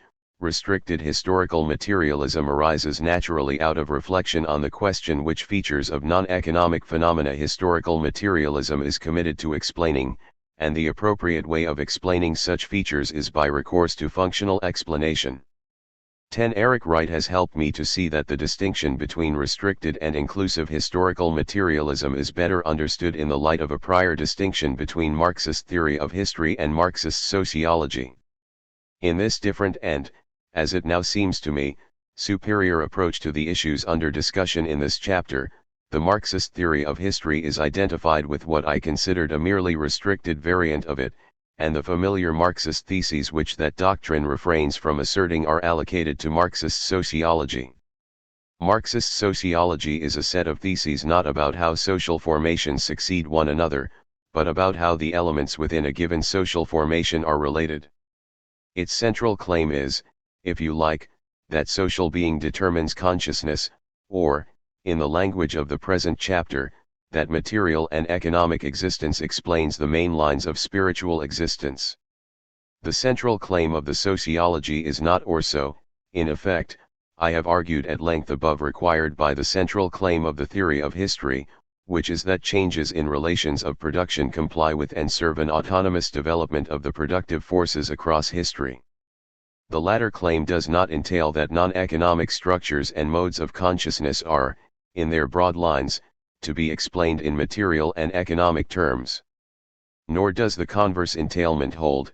The central sociological claim, that is, the being/consciousness doctrine, does not entail that the productive forces tend to develop. The sociology may have entailments, and it certainly has likely implications, for historical dynamics, but it does not require the interaction of forces and relations of production which the theory of history describes. A good illustration of the different claims and liabilities of the two theories is the problem of the Asiatic mode of production, which has always bothered Marxists. The difficulty with the Asiatic mode, in the classical Marxist perception of it, is that it appears to contain within itself no principle of forward development, but, on the contrary, a strong tendency to reproduce itself incessantly in the same form. It is therefore a counter-example to a theory of history which posits a tendency for forces of production to develop and for relations of production to follow suit. But the feature of the Asiatic mode which creates trouble for the theory of history in no way threatens Marxist sociology, since it is the character of the productive forces, example the needs of irrigation, which are thought to give Asiatic society its stubbornly unchanging character. The classical description of the Asiatic mode disconfirms the Marxist theory of history precisely because of the particular way in which it confirms the Marxist sociology. In the right approach to the problems of this chapter, inclusive historical materialism is best seen, not as a rival theory of history, but as a conjunction of the Marxist theory of history, which is restricted historical materialism, and the Marxist sociology. I do not think that the distinction between restricted and inclusive historical materialism artificially bisects received doctrine, but that, on the contrary, inclusive historical materialism is a fusion of theories whose domains are sufficiently separate that the theories should be subjected to independent assessment. I conjecture, moreover, that the reason why some people resist the idea that the restricted doctrine can qualify as even a construal of historical materialism is that they have never properly separated, and neither did I in KMTH, questions about how the elements within a society are related from questions about how social forms succeed one another. Addendum, on the superstructure. I now believe that, when we think about the superstructure, our fundamental concept should be of a superstructural fact or phenomenon, rather than of a superstructural institution, the latter idea being insufficiently general and insufficiently abstract. A superstructural fact or phenomenon is one which is not economic but which is in a certain way economically explained. This move is motivated by a desire to avoid the unnecessary puzzlement that comes of asking questions like, do universities belong to the superstructure? I think that some of what goes on in them is clearly superstructural, and some is not, so that universities are not, as such, either superstructural or non-superstructural institutions. Again, suppose we say that the Soviet state runs the Soviet economy. Does it follow that the base/superstructure distinction fails to apply in the USSR? I think not. I do not think application of the distinction requires concrete institutional differentiation between what it distinguishes. I think, on the contrary, that the distinction applies wherever one can establish that non-economic functions are carried out for the sake of economic ones, and that is possible without institutional differentiation. To illustrate this point in an extreme way, I tell a simple sequential story. A. We begin with a stateless condition in which exploiting landowners who are considered demigods by exploited peasants manage to prevail without coercive backing. There is ideology, but no superstructure. B. The ideology collapses, and this leads the landowners to appoint bureaucrats, who have policemen at their disposal, to keep the peasants in order. C. The bureaucrats perform badly, so the landowners fire them and take over the state functions themselves, on a part-time basis. They travel back and forth between economic structure street and superstructure boulevard. D. Having tired of traveling, they begin to perform both functions in the same office, at different times. E. They call in organization and methods experts, who enable them to rationalize their work. Henceforth they carry out their basic and superstructural work by means of the very same actions, perhaps as follows. Their basic work is to issue instructions about plowing etc. to peasants, and their superstructural work is to issue instructions about plowing peasants to policemen. The peasants and policemen speak different languages, and this enables the landowners to issue both sets of instructions in one and the same breath. They utter phonemes which, as it happens, have suitably different semantic interpretations in the two languages. Now the distinction between base and superstructure is here sustained, since the landowners produce social order in order to keep the economic wheels turning, but there is not only no institutional manifestation of the distinction, but also no realization of the distinction in what we should intuitively call separate actions. The distinction requires no more than distinguishable upshots of actions, with one upshot being subordinated to the other. Compare joint production, in the economist's sense, of steel and a rust-proofing liquid. The jointness of their production would not mean that the second is not produced for the sake of the first. Chapter 15. Marxism after the collapse of the Soviet Union. What is the significance, for Marxists, of the failure of the socialist project in what was the Soviet Union? And what is the significance, for socialists, of the failure of that project? I separate the two questions not merely for the formal reason that Marxists and socialists designate, overlapping but nevertheless, distinct categories, but also for the more substantial reason that the significance of the Soviet failure is, in my view, very different in the two cases. For reasons to be explained below, the Soviet failure can be regarded as a triumph for Marxism. A Soviet success might have embarrassed key propositions of historical materialism, which is the Marxist theory of history. But no one could think that the Soviet failure represents a triumph for socialism. A Soviet success would have been unambiguously good for socialism. I treat, here, the significance of the Soviet failure for Marxism. Point 1. Now, as I said, had the Soviet Union succeeded in building socialism, that might have embarrassed historical materialism. It might, in particular, have posed a serious challenge to these central claims of historical materialism. 1. No social formation ever perishes before all the productive forces for which there is room in it have developed. 2. And new higher relations of production never appear before. They have matured in the womb of the old society itself. Point 2. It follows from the passage on exhibit that a capitalist society does not give way to a socialist one until capitalism is fully developed in that society, and that socialism does not take over from capitalism until the higher relations which characterize socialism have matured within the antecedent capitalist society itself. But what, precisely, is imposed by the requirement that relations constitutive of the future socialist society must mature under capitalism?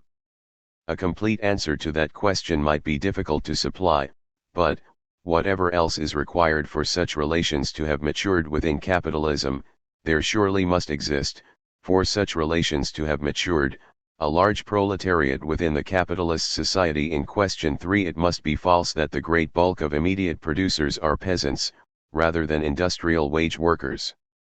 Now, against the background of the two exhibited historical materialist theses, I want to discuss a criticism of historical materialism which is often made by anti-Marxists.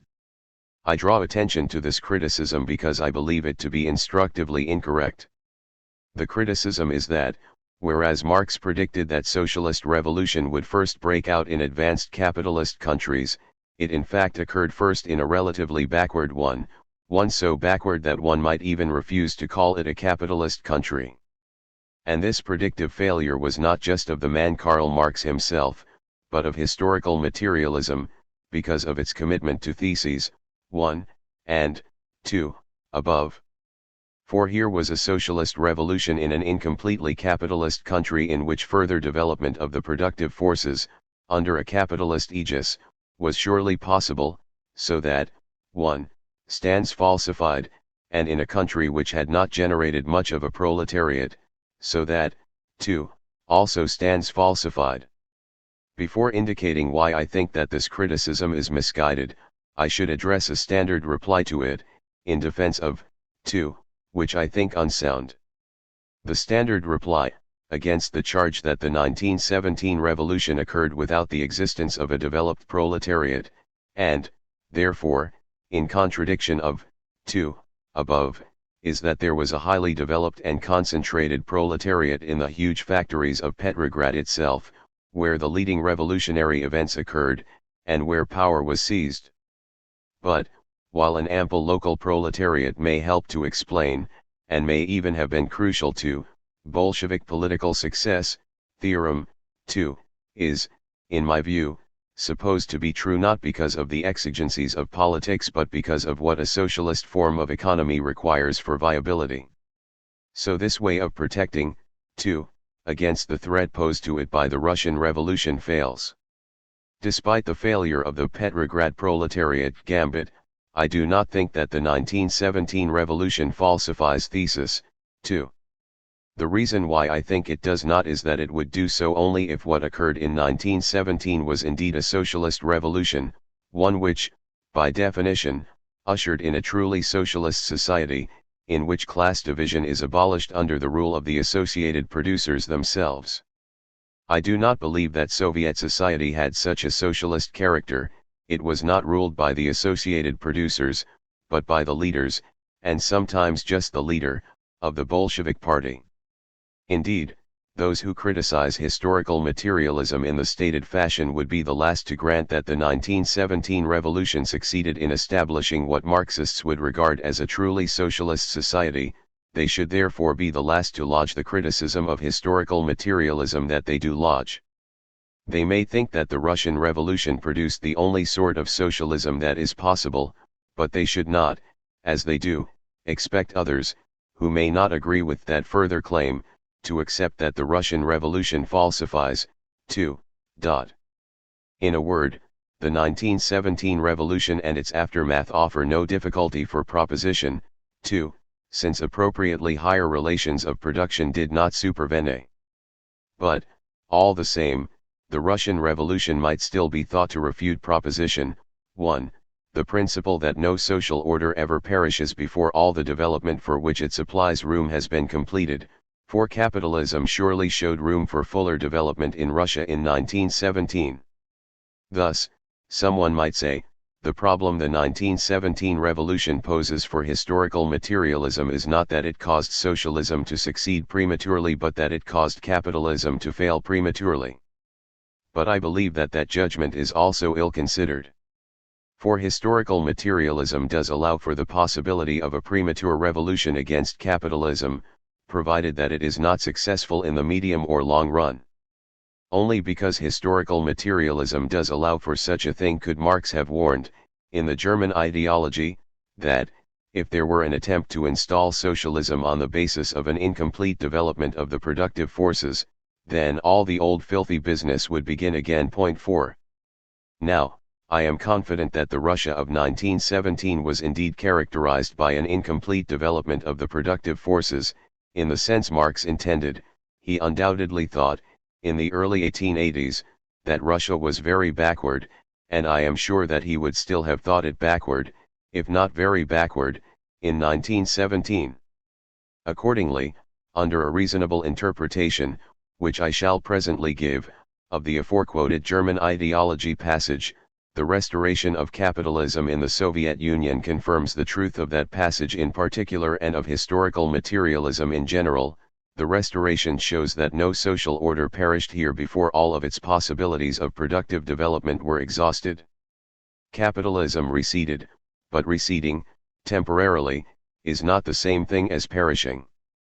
The reasonable interpretation of the German ideology passage that I have in mind says, first, that Marx did not think that competition and capitalism would necessarily begin again immediately. 70 years is the batting of an eyelid, world historically speaking. And the reasonable interpretation adds, for good measure, that the rigors and deaths and mismanagement of the 70 post-revolutionary years might themselves be regarded as illustrating the filthy business that Marx predicted, whether or not we eccentrically interpret Soviet society as itself a peculiar form of capitalism, as some 20th century Marxist sects have done. In sum, the standard use of the Soviet case in criticism of, 2, requires affirmation that the 1917 revolution established a socialist society, which is not true, and which is hardly considered to be true, in the appropriate sense, by makers of the standard criticism. And the standard Soviet experience-based criticism of, 1, works only under a crude conception of historical materialism's implications, which ignores the reasonable interpretation just ventured of an important, and entirely representative, German ideology passage. So, as far as anything raised thus far shows, the Russian Revolution does not embarrass the relevant historical materialist theses. But there is a further point to be made here. As is quite well known, Marx was consulted in the 1880s by Russian socialists who asked him whether he did not think that Russia could pass from its semi-feudal and merely nascent capitalist condition directly to communism, without undergoing the rigor of a full capitalist development. In order to answer that question, Marx learned the Russian language, so that he could study Russia's history and circumstances. And his answer to the question that the Russians put to him was very interesting. If the Russian Revolution becomes the signal for a proletarian revolution in the West, so that both complement each other, the present Russian common ownership of land may serve as the starting point for a communist development. 5. Now, how does that sit with the requirements of historical materialism, and, in particular, with theses 1 and 2? I believe that, as long as 1 and 2 are taken to be true of each society separately, then Marx's advice was heresy. But that very advice suggests a global construal of historical materialism in which claims such as 1 and 2 are asserted not of each society taken singly but of world scale or at least multinational social systems. 6. If Marx had meant that revolution in the West was no more than just politically or militarily required, then his answer to the socialists does not require this construal, but I think that he thought that socialist success in Russia needed Western cooperation for more deeply systemic reasons. 7. Now, was Marx's advice to the Russians heresy, if we interpret 1 and 2 in the suggested global fashion? That is a matter of judgment, and all I can do here is set out my own. It is that, taken globally, 2 would be consistent with Marx's advice, but that 1 would not be. 2 would be consistent because the proletariat was sufficiently developed across Europe as a whole for new, higher relations to count as having matured, in a global sense, within that region. But 1 would still contradict Marx's advice, since, as history shows, there was enormous scope for further development under capitalism in Europe when Marx wrote his remarks. Whatever globalism does for 2 in the face of the challenge to it posed by the Russian Revolution, and you may disagree with my judgment that it helps 2 a lot, it makes 1, if anything, more difficult to defend, in the face of that challenge.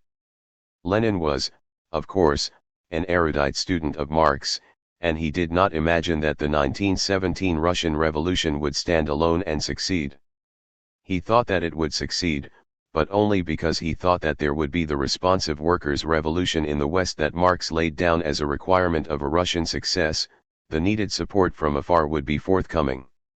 As a Marxist, Lenin was committed to believing that, in the absence of that desired response, socialism in Russia was doomed, and, in due course, he expressed despair over Western proletarian failure and inaction. 8. The true heresy was not Lenin's making of the 1917 revolution, for he made it with appropriately orthodox hopes, but Stalin's proclamation of socialism in one country, because that had to mean socialism in one backward country, and such a prospectus contradicts historical materialism on any construal of its central theses.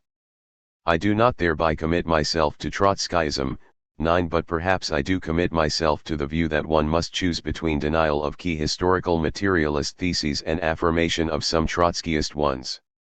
If the Soviet Union had succeeded in building an attractive socialism, then that would have been wonderful for socialism and for humanity, but bad for the credibility of historical materialism. Of course, since human beings are the sorts of creatures that, fortunately or unfortunately, they might have been more willing to believe historical materialism had the Soviet Union succeeded. But by credibility, here, I mean what it could be rational to believe, so the stated infirmity of human nature does not affect what I have said. Point 10. Appendix I. Karl Marx and the Withering Away of Social Science. 1. If there were no difference between reality and appearance, there would be no need for science. The following pages explore the ramifications of the above dictum. In section 1 I try to explain what Marx intended by it. I then, section 2, display discrepancies between reality and appearance in feudal and bourgeois society, by stating some differences between exploitation on the medieval manor and exploitation in the capitalist factory. Next, section 3, I demonstrate that the dictum entails that, for Marx, socialism and social science are incompatible. As socialism develops, social science must wither away. In section 4 I relate the antagonism between socialism and social science to the doctrine of the unity of theory and practice. Finally, section 5, I criticize Marx's idea of science, but I defend his belief in the desirability of a society whose intelligibility does not depend upon it. 1. Marx frequently pronounced his teaching on essence and appearance when he was at work on Capital, which he conceived as an attempt to lay bare the reality underlying and controlling the appearance of capitalist relations of production. In Volume 2 of the work he identifies the really scientific explanation of a phenomenon with the esoteric view of it. In Volume 3 he declares that all science would be superfluous if the manifest form Erscheinungsform and the essence of things directly coincided. 3. And in a lecture to workers in 1865 he warns that scientific truth is always paradox, if judged by everyday experience, which catches only the delusive appearance of things. 4. He often crowns his demonstrations in Capital by glorying in the fact that common observation contradicts his analysis. 5. And in the course of a letter to Dr. Kugelmann, he complains that recent bourgeois economists, unlike their classical predecessors, 6. use only the ordinary concepts of price and profit with which every merchant is familiar. He finds no science in economic studies which fail to penetrate beneath the phenomena a businessman can see. 7. Marx mentions achievements of natural science which help us to gauge what he means when he distinguishes appearance from reality and maintains that science discovers the latter. The air we breathe appears to be elementary, but chemistry discloses that it is composed of distinct substances, which are not detected by the nose. The sun appears to move across the heavens, but science replaces this proposition, which ordinary experience supports, by the thesis that it is the earth which is the moving body. 8.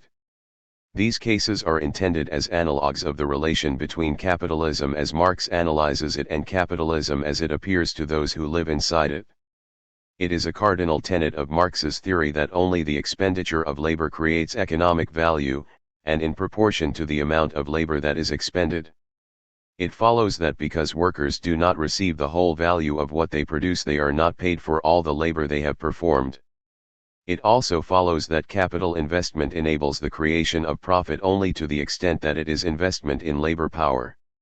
Notwithstanding these theorems, the wage worker appears to receive payment, whether high or low, for every unit of labor time he completes. If his wage is 8 shillings for each hour and he works 10 hours, he will receive £4, which is the exact product of 10 times 8 shillings. But in the reality divulged by the theory of surplus value, the £4 compensate the worker for only part of his time, and the unremunerated remainder creates what is appropriated as profit. Yet since the worker appears to be rewarded for all the effort he expends, the profit appears to have a source other than his labor. Economists in the thrall of appearance therefore attribute it to the capitalist's decision to invest instead of consume his wealth, or to his entrepreneurial ingenuity, or to the power of the machines he owns. They tend to impute to capital itself the faculty of profit creation. Point 9. This imputation is encouraged by the unavailability to those who inspect appearances alone of a critical distinction between the locus of profit creation and the locus of profit allocation. Although the amount of profit created in an enterprise depends entirely on the amount of capital it has invested in labor power, as opposed to machines, raw materials, etc., the amount of profit that redounds to the enterprise is directly proportional to the total capital invested in it. In all factors of production. Point 11. Labor-intensive industries have a higher rate of profit creation but the same rate of profit appropriation as other industries. Competition induces an equalizing flow of profit through the economy from labor-intensive to other industries. It is therefore irrelevant to the capitalist's practice that labor alone creates value and profit. He will not be especially tempted by the opportunity of investing in a labor-intensive industry. He cares about the volume of his return, not the dynamics of its creation. He therefore regards what determines the share of profit he receives as tantamount to what creates it, and the economist who does not penetrate below the surface, on which the distinction between profit creation and profit allocation is not exhibited, follows him. Point 12. Let us return to the rudimentary illustrations from natural science. For Marx, the senses mislead us with respect to the constitution of the air and the movements of heavenly bodies. Yet a person who managed through breathing to detect different components in the air would have a nose that did not function as healthy human noses do. And a person who sincerely claimed to perceive a stationary sun and a rotating earth would be suffering from some disorder of vision, or motor control. Perceiving the air as elementary and the sun as in motion are experiences more akin to seeing mirages than to having hallucinations. For if a man does not see a mirage under the appropriate conditions, there is something wrong with his vision. His eyes have failed to register the play of light in the distance. The ideas of the air as a uniform substance and of the sun rising and setting do not come from faulty perception. That is how the air and the sun present themselves. Neither are the notions that the worker's labor is fully rewarded and that every unit of capital participates in the creation of profit results of misperceiving the shape of capitalist arrangements. Those notions record surface features of capitalist society. But anyone who thinks the real lineaments of that society are exposed on its surface and open to immediate observations misunderstands its nature. The appearances just reviewed are, like mirages, part of the world around us. They comprise the outer form of things, which enjoys an objective status, and which science alone can strip away. To express the thought with less imagery, let us say that there is a gulf between appearance and reality when and only when the explanation of a state of affairs falsifies the description it is natural to give of it if one lacks the explanation. Gulfs are due to the way reality itself appears, and only when they exist is science required for a state of affairs to be intelligible. The italicized formulation could be taken as allowing that a theory describes appearance and not reality if it is replaceable by a deeper theory which falsifies it. But Marx, like the age he lived in, believed in a two-dimensional contrast between observation and theory, and in expounding him I follow him. Hence the description mentioned in the italicized formulation is to be understood as based on pre-theoretical observation. I shall ignore challenges to the absolute distinction here presupposed between the world of experience and the world of theory. 13. Now if the nose channeled nitrogen through one nostril and oxygen through the other, and if the respirator sensed a difference between the gases, he would not need science to inform him that the air is heterogeneous. Science might still outdo the nose by revealing the proportions of nitrogen and oxygen in the air, and the chemical structure of each, but not by asserting the fact of atmospheric diversity. If enormous fleshy telescopes were attached to our eyes, and we could control them as snails do their horns, then the Copernican revolution might never have had to occur. But it is fortunate that we do not always perceive the essential natural phenomena, it expedites our survival. Nasal siftings of nitrogen and oxygen could be taxing and distracting, and the telescopes would make us less efficient perceivers of what is nearer to hand. The gulf between reality and appearance in nature benefits the human organism. And we shall see that, for Marx, the survival of a class society, in particular of capitalism, also depends on a disparity between what it really is and the appearance it displays to its members, rulers, and ruled alike. Vico said that society is more intelligible to man than nature, because it is his creation.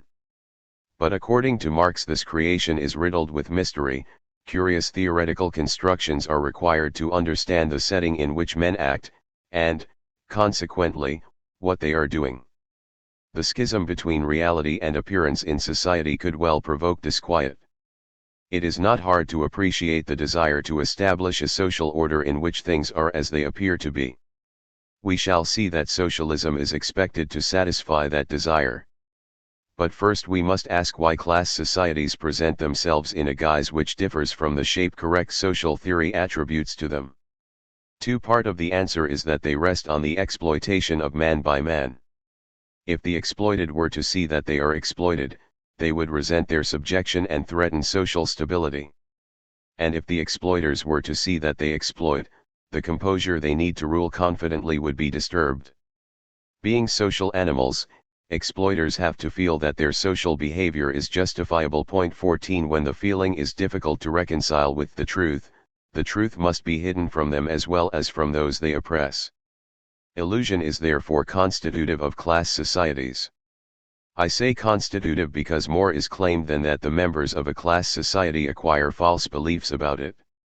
The falsehood maintains its grip by permeating the world they experience. Their perceptions are false because what they perceive is a distortion of reality.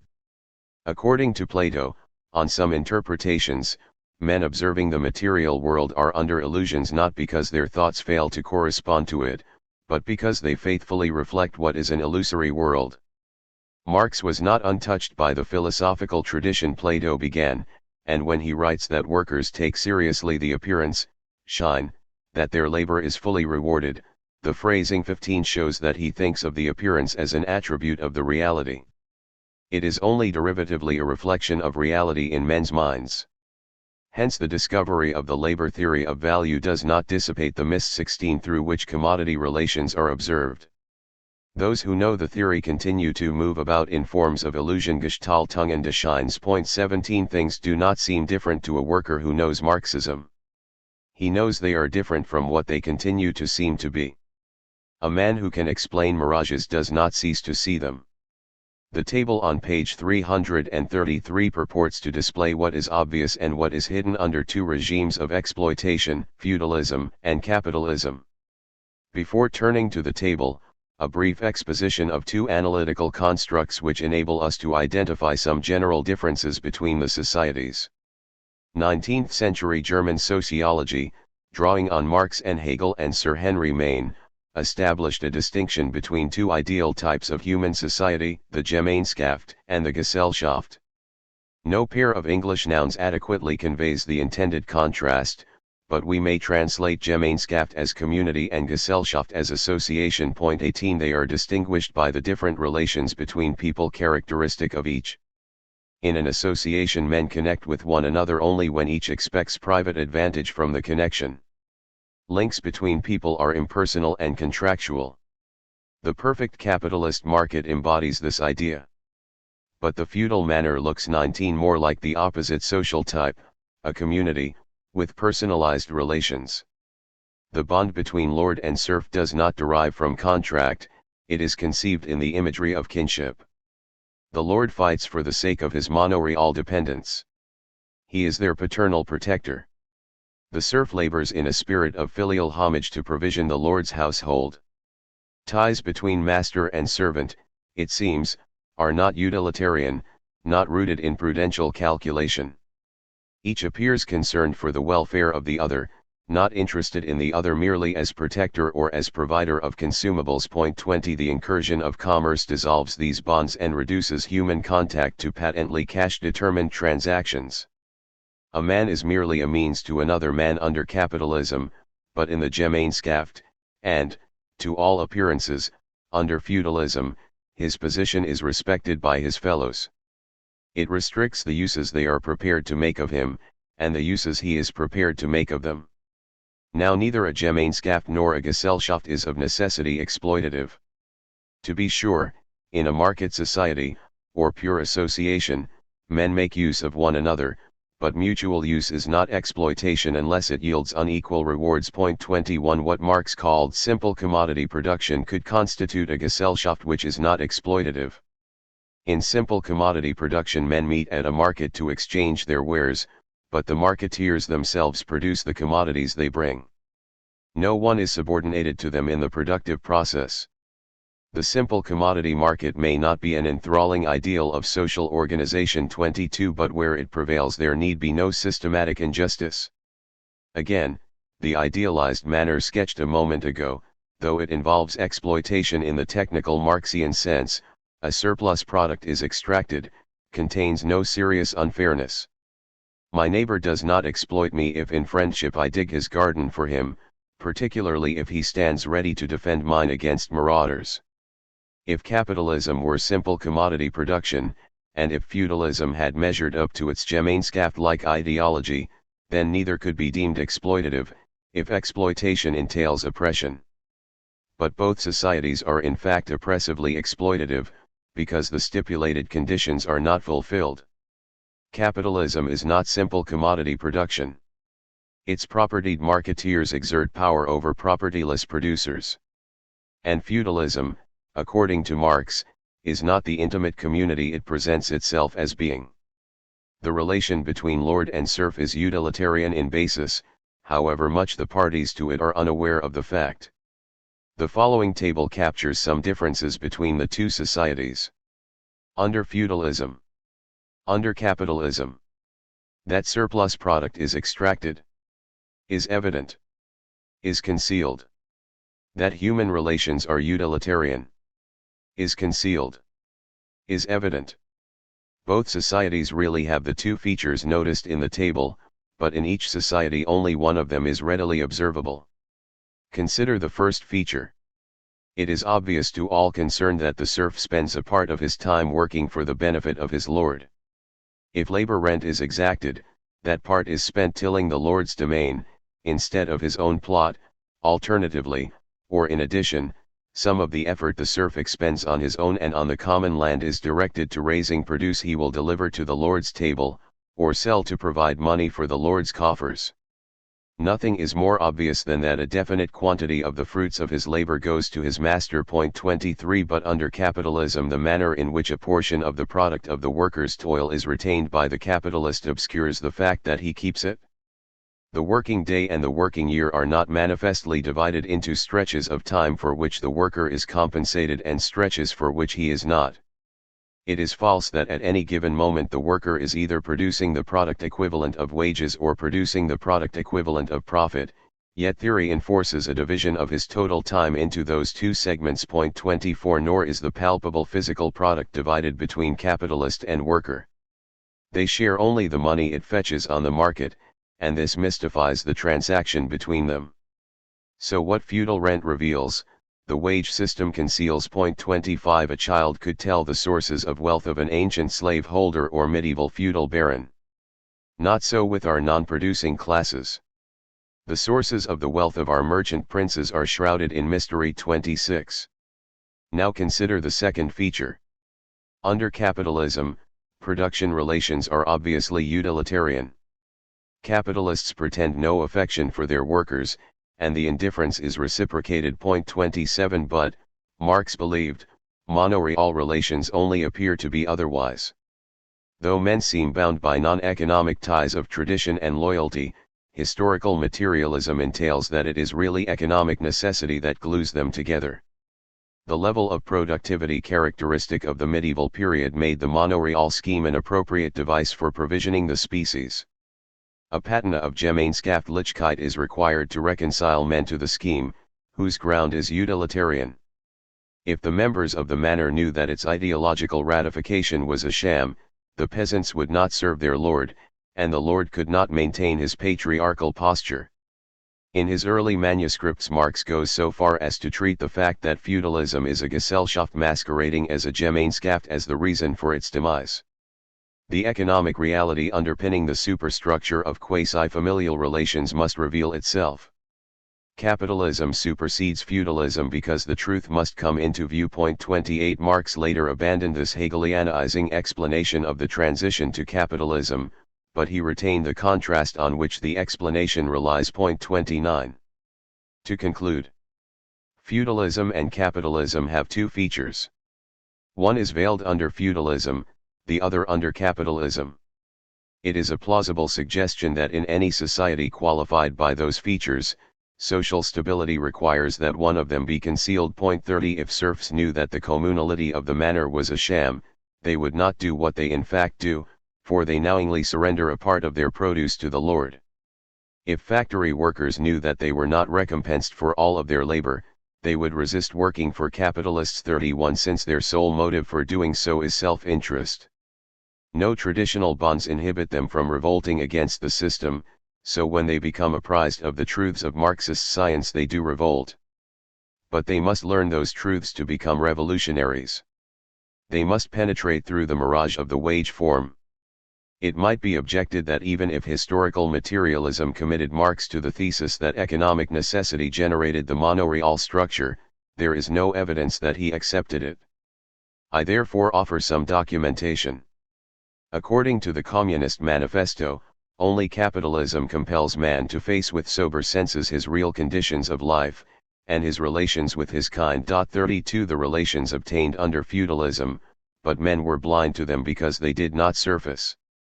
Under capitalism men are no longer bound to other men even by the semblance of common ties. 33 Marx did believe that the second feature, concealed though it was, characterized feudalism. But did he believe, as I have claimed, that under feudalism the first feature was a matter of observation? A statement in the manifesto may seem to refute my interpretation. In one word, for exploitation, veiled by religious and political illusions, the bourgeoisie has substituted naked, shameless, direct, brutal exploitation. 34 If this is inconsistent with my presentation, it is equally inconsistent with the texts 35 on which I based it. But there is in fact no inconsistency, or even tension. Exploitation in the technical sense, the first feature of the table, is not at issue here.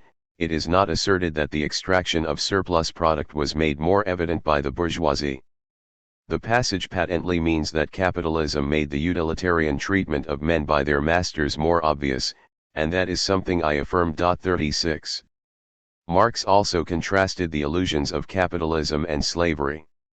Whereas the wage worker seems to perform no unpaid labor, the slave seems to perform unpaid labor only. But the latter is as much a false appearance as the former, since the slave is allowed to consume part of his product. Worker and slave are both paid in that they both receive necessities of life in return for labor. Yet since no bargain is struck between the slave and his master, and no acts of selling and buying go on between the two parties, all his labor seems to be given away for nothing. 37 The ownership relation conceals the labor of the slave for himself.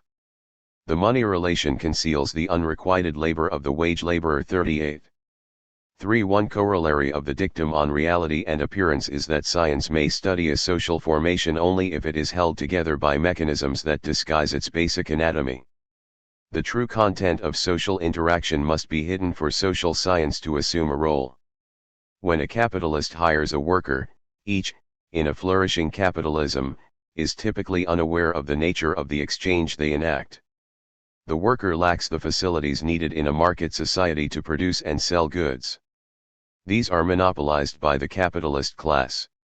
He is therefore constrained to submit himself to some member of that class. But he appears to dispose of his labor freely, because he can bargain, and reject what one capitalist offers in favor of a deal offered by another.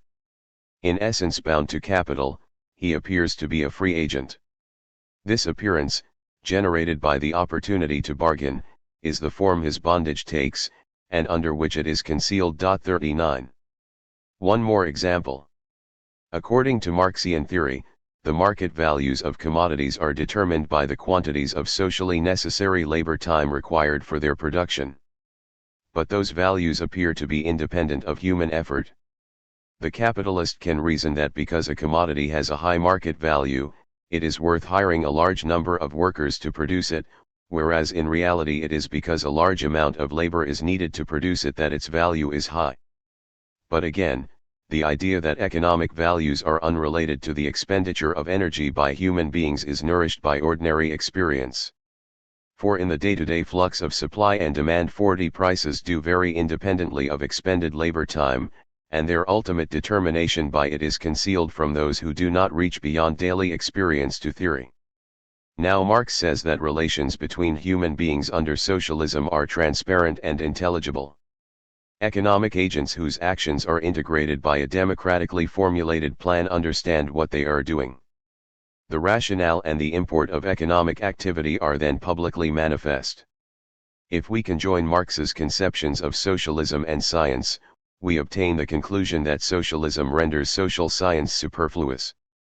It has no function in a world which has abolished the discrepancy between the surface of things and their true character. The mysteries of capitalism, its inaccessibility to the ordinary mind, result in one way or another from the fact that capitalist production aims at the expansion of exchange value, expressed in the accumulation of money. Socialism dissolves the mysteries by abolishing the market. For it thereby eliminates money, the medium of market exchange, and without money there can be no accumulation of abstract wealth, as opposed to wealth in particular, useful, perceptible forms. Marx writes that if we conceive society as being not capitalistic but communistic, there will be no money capital at all. Nor the disguises cloaking the transactions arising on account of it. 41 There will, for example, never be the disparity between the apparent and the real performance of an enterprise which the stock market systematically promotes. If Marx supposed that socialism would be immune to social science, did he think all economists would be fired after the revolution? We know that he accused post-Ricardian bourgeois economists of redundancy when they spoke the language of ordinary economic agents. 42 But in their day ordinary economic language was necessarily inadequate, because it described only surface phenomena which covered the real state of affairs. Socialist economists, or many-sided socialist men who sometimes engage in economics, will have no occasion to employ a specialized conceptual apparatus. But they will still have tasks to perform. For though the rationality and thus the intelligibility of socialist production are immediately accessible, it is not the case that all the facts of the socialist economy are comprehended to perception. No peak in the Urals is so high that it affords a view of every factory, field, and office in the Soviet Union. Data gathering and data processing are requisites of socialist planning, at any rate in the centralized socialism Marx envisaged when he emphasized the rationality of the future society in Volume 2 of Capital.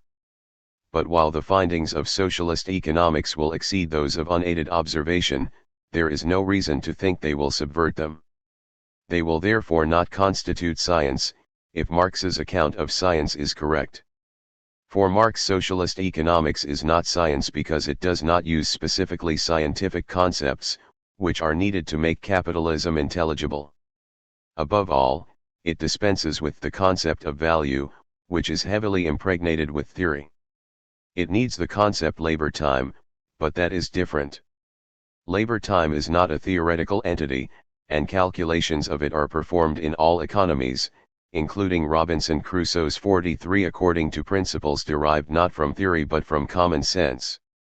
Only under capitalism does labor time take the mystifying form of value, of which it is the secret content. 44.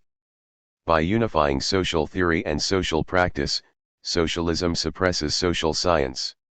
It makes intelligible in practice spheres of human contact which had been intelligible only through theory. When social science is necessary, men do not understand themselves. A society in which men do not understand themselves is a defective society. Socialism is not a defective society, and therefore social scientific theory is foreign to it. Capitalism is obscure. Only science can illuminate it. But in the bright light of socialism the torch of the specialized investigator is invisible. For philosophy is not identical with social science. Nevertheless, in his early response to the work of Feuerbach, Marx called for a repeal of philosophy comparable to the repeal of social science entailed by his mature views of science and socialism. In each case, the abolition is a consequence of the extinction of those illusiogenic properties of social reality which give life to philosophy and social science alike. In the present section I propose a somewhat novel account of Marx's 11th thesis on Feuerbach.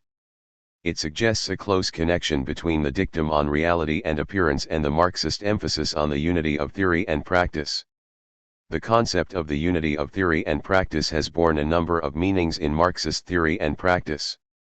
In its popular use, it advances a policy for revolutionaries.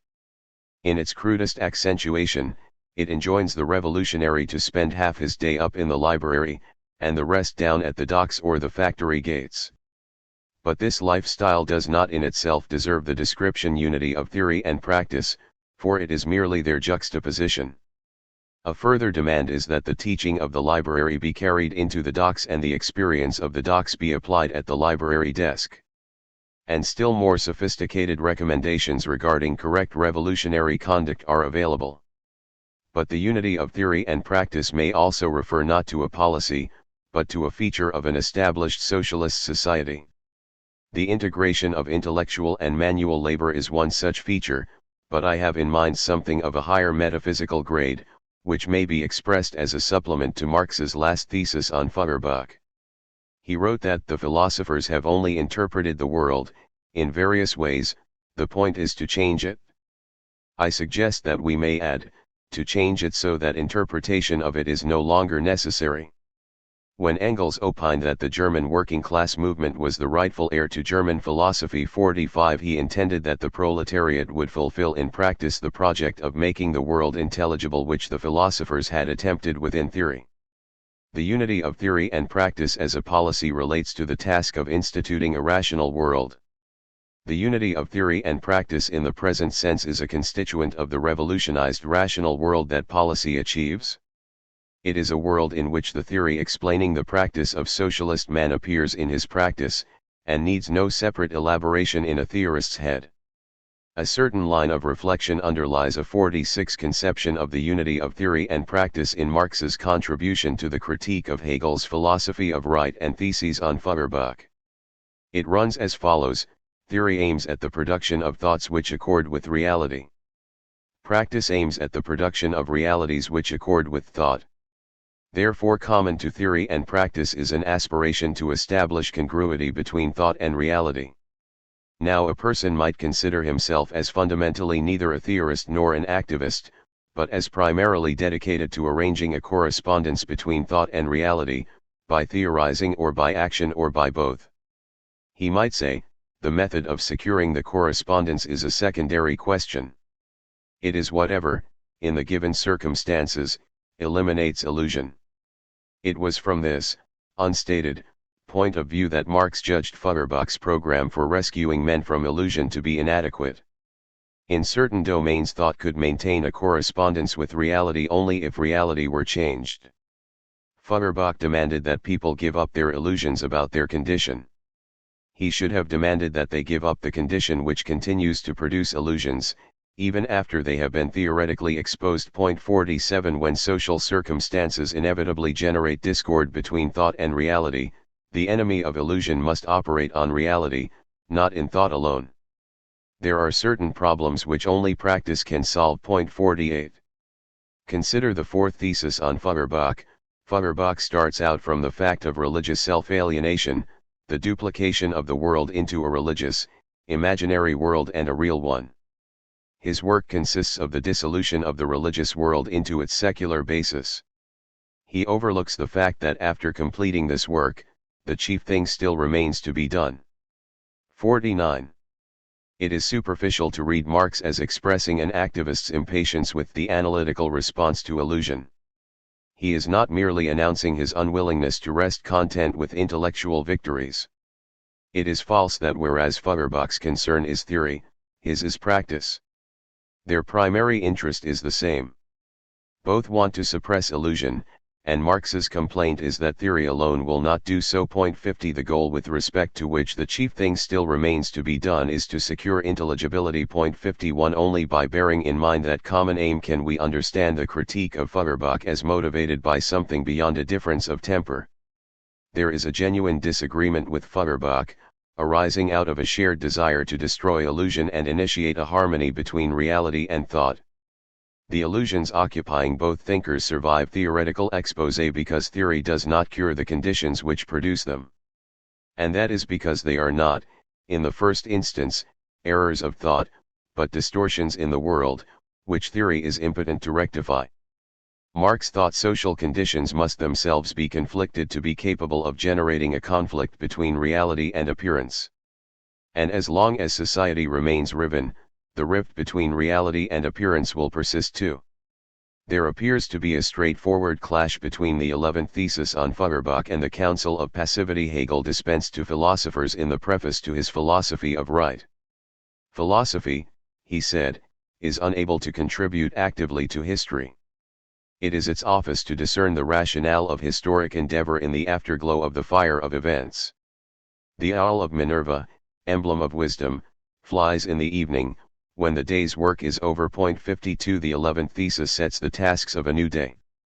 But it is not clear that Hegel thought the diurnal self-restraint of Minerva's owl permanently necessary, and if we turn to his concept of absolute knowledge, we may see less opposition between him and Marx than the last paragraph suggests. For Marxian socialism is, in its epistemic aspect, the fruition of absolute knowledge, since to have that knowledge is to know immediately, without ratiocination, the nature of the total spiritual world. Marx runs this conception to earth by projecting a community of human beings who appreciate without theory the sense of both their own actions and the actions of other men. 5. I have brought together Marx's views of reality and appearance, science and society, and theory and practice.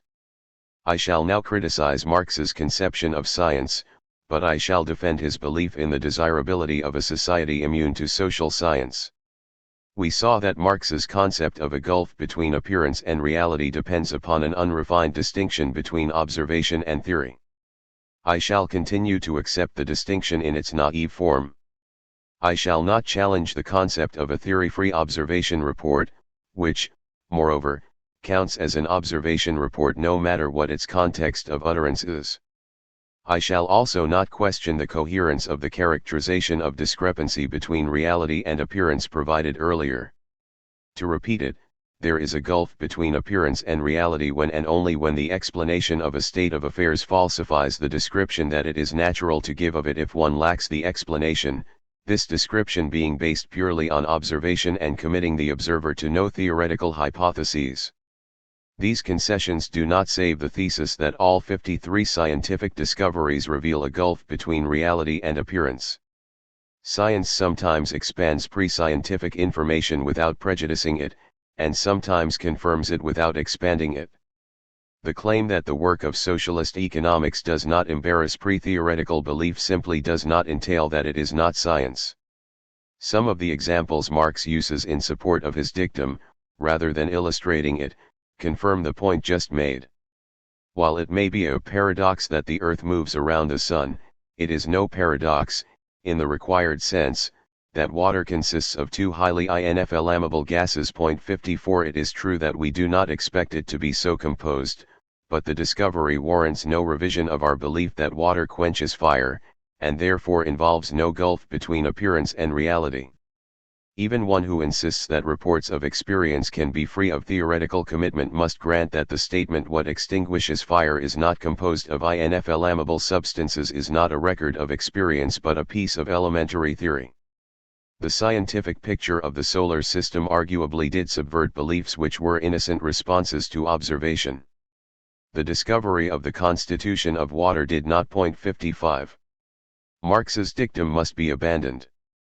If we accept his crude contrast between observation and theory, we may say that scientific explanation always uncovers a reality unrepresented in appearance, but that it only sometimes discredits appearance.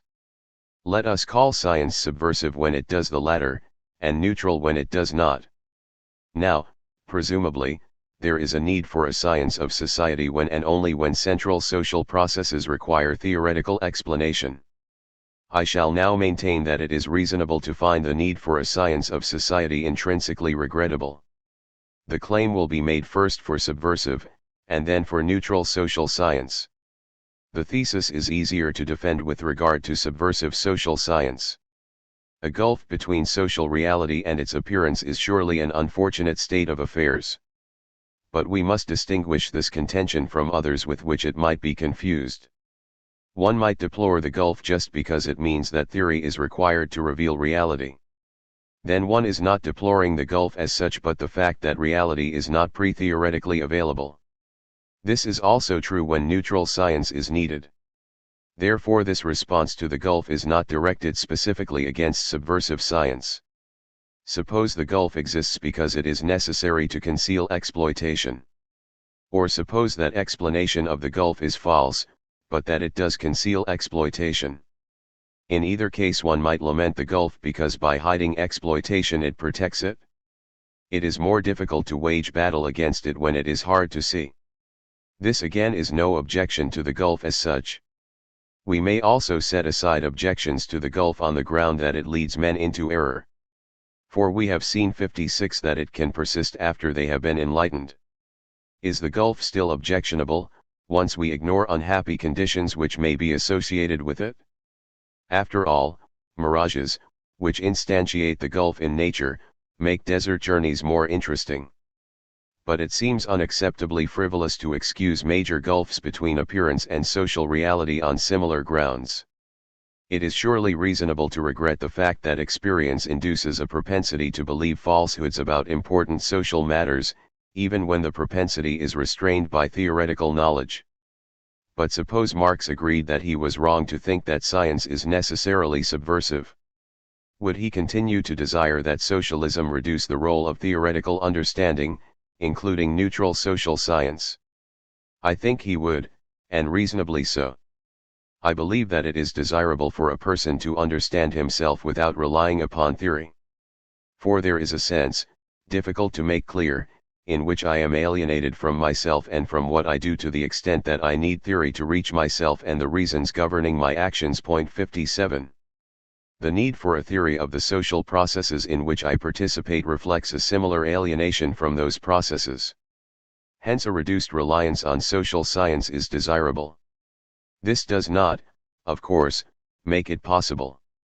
The yearning for transparent human relations can be satisfied in part, because we can specify removable social institutions, notably the market, which foster opacity. But it is futile to hope for the total transparency contemplated in the Hegelio-Marxian tradition.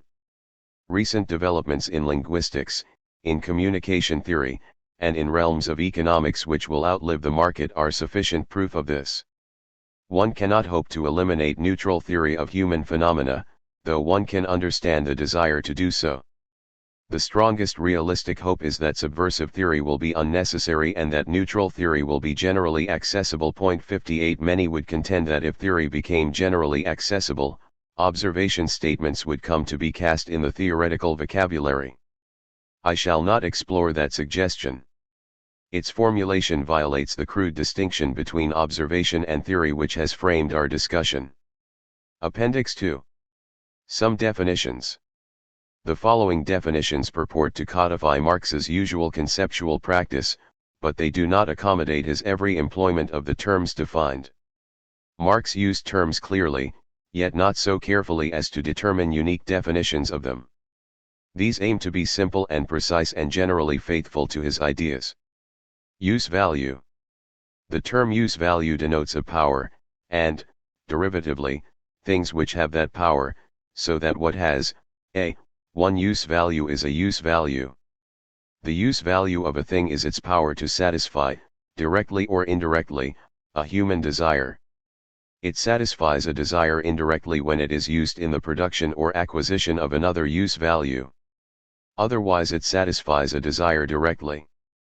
The use value of an automobile is, inter alia, its power to transport human beings, and, depending on the type of automobile, with a certain measure of speed and comfort. The desire to move with speed in comfort renders that power a use value. The use value of water is its power to quench thirst, to extinguish fire, and otherwise to service human desire. It is false that all human beings desire the same things, or that, when they do, they want the same services from them. But as long as there exists at least one desire which something is able to satisfy, that thing has a use value. Point 2. As the reference to water illustrates, not all use values are produced by human beings. The use value of what human beings do produce is, moreover, not wholly due to the labor which produced it, partly because all production operates on a material which it transforms, transports, or extracts. The iron ore out of which the steel in the automobile is made contributes to the automobile's use value, but it is not produced by human beings. The strength of the steel, which affects the car's use value, is consequently only partly due to human effort. And the arrangement of the steel is due not only to human effort but also to the constitution of nature. Laws of nature ensure the stability of a steel structure which has been suitably assembled. Point 3. Commodity. The term commodity denotes use values in virtue of a status they sometimes assume. It is thus far comparable to the term chairman, which denotes persons in virtue of a status persons sometimes assume. The application of chairman presupposes that social relations of a certain type obtain. So does the application of commodity. The same is not true of use value. Because commodity denotes in virtue of a status, a use value which is at one time or in one respect a commodity may be a non-commodity at another time or in another respect. Under what conditions does a use value assume commodity status? It does so when it is exchanged for another use value or is being offered in exchange for another use value or for other use values in general, in other words, when it is either undergoing a market transaction or is, as we say, on the market. If a farmer produces a gallon of milk for his family's consumption and does not sell or barter it, the milk is not a commodity. If someone had intercepted the milk and brought it to market, he would have turned it into a commodity. If a man eats a bun bought at a bakery, he is not, strictly speaking, eating a commodity, since the bun ceases to be one when it reaches its final purchaser. It drops out of the sphere of exchange into the sphere of consumption. It is no longer on the market. The bun shows how commodity status may attach to a use value at one time but not another. An example of a use value which is a commodity in one respect but not in another is a house which is both occupied and for sale. It is at once in the sphere of consumption and the sphere of exchange. The above severe criteria of commodity status accord with Marx's instruction that a use value is a commodity in the strict sense of the word only within the framework of circulation. Point 4. But he commonly relaxes the restrictions and uses the term to denote any product which is on the market at some point in its history, referring to it as a commodity even when it is in the production or consumption spheres, and he sometimes uses the term more broadly still, to denote any product in a market. Economy, even one which is not destined to be sold. Point 5. We shall use commodity in accordance with the first, but not the second, of the two liberalizations just mentioned. Exchange value. Exchange value is a property of use values which possess commodity status. Point 6. The exchange value of a commodity is its power of exchanging against quantities of other commodities. More vulgarly, it is a commodity's purchasing power. It is measured by the number of commodities of any other kind for which it will exchange under equilibrium market conditions. Point 7. Thus the exchange value of a coat might be 8 shirts, and also 3 hats, and also £10 sterling. Exchange value is a relative magnitude. Underlying the exchange value of a commodity is its value, an absolute magnitude. A commodity A has X units of a commodity B as its exchange value just in case the ratio between the values of A and B is X1. The exchange values relative to one another of two commodities will remain the same when each changes in value if the changes are identical in direction and proportion. According to Marx, the exchange value of a commodity varies directly and uniformly with the quantity of labor time required to produce it under standard conditions of productivity, and inversely and uniformly with the quantity of labor time standardly required to produce other commodities, and with no further circumstance. The first condition alone states the mode of determination of value tout court. This is not a result of the definition of exchange value, but an additional Marxist thesis, which will be neither asserted nor denied in this book. Bourgeois economists generally hold that the use value of a commodity influences the magnitude of its exchange value. For Marx, it is a necessary condition of exchange value, and it affects the amounts in which different commodities are produced, but labor time alone decides how much exchange value a commodity has. Just as that which has use value is itself a use value, so that which has exchange value is an exchange value, and that which has value is a value. Point 8. Money. We defined use value as the power to satisfy, directly or indirectly, a human desire, and exchange value as the power of exchanging against other commodities. But the power of exchanging against commodities serves indirectly to satisfy human desire, since it enables the acquisition of use values. It follows that exchange value is a species of use value. Point 9. We shall nevertheless sometimes use use value as an abbreviation for use value which is independent of exchange value, in contexts where misunderstanding is unlikely. We now define money as a commodity which, a. has use value only because it has exchange value and, b. is generally acceptable to commodity exchangers. While money has use value only because it has exchange value, it is false that its only use value is its exchange value, for it also has use value which is entirely due to but not part of its exchange value. A wealthy man may obtain prestige or political power by virtue of his wealth. Yet he need not literally buy these, since he need not transfer any money to get them. They are use values he acquires by virtue of the exchange value he has, but, unlike the power to purchase diamond cufflinks, the power to obtain influence is not part of the exchange value he has. Because its use value depends entirely on its exchange value, money bears a unique relation to desire. A man wanting a non-monetary commodity wants it because it is an object of a certain kind, with specific distinguishing characteristics. If he wants a particular automobile, he may, indeed, want it just because it is an automobile, and not care about its more specific character. But he may want it because it is an automobile of a special sort, say a sports car or a Rolls-Royce, and there is in principle no limit to the specificity of the description under which the commodity qualifies as his object of desire. By contrast, a person who desires money desires only an amount of it, and does not mind what kind he gets. Point 10. If he is in Scotland, he will desire a Scottish pound exactly as much as he desires an English pound. If he prefers the Scottish because of its design, then it is not in its quality as money, as vessel of exchange value, that he prefers it, whereas a man may prefer a Rolls-Royce because he thinks it is very good as a motor car. If his interest is in money as money, then he also does not care about the currency composition of his money, where it has one. He cares only about how much he has. Point 11. Regarding feature, a. All commodities have use value by virtue of having exchange value, in addition to the use value they have which is realized in consumption. Consumption includes productive consumption, in which one use value is used to produce another. But money has use value only by virtue of having exchange value. The functions commonly prescribed as definitive of money attach to it because the fact that it lacks use value aside from its exchange value makes it good at performing them. Money serves as medium of exchange, measure of value, store of value, etc. But it is a mistake to define it by reference to these services, as opposed to the properties which make it supremely eligible to fulfill them. Regarding feature, b. This provision implies that whether a commodity is money is a matter of degree, since acceptability is a matter of degree.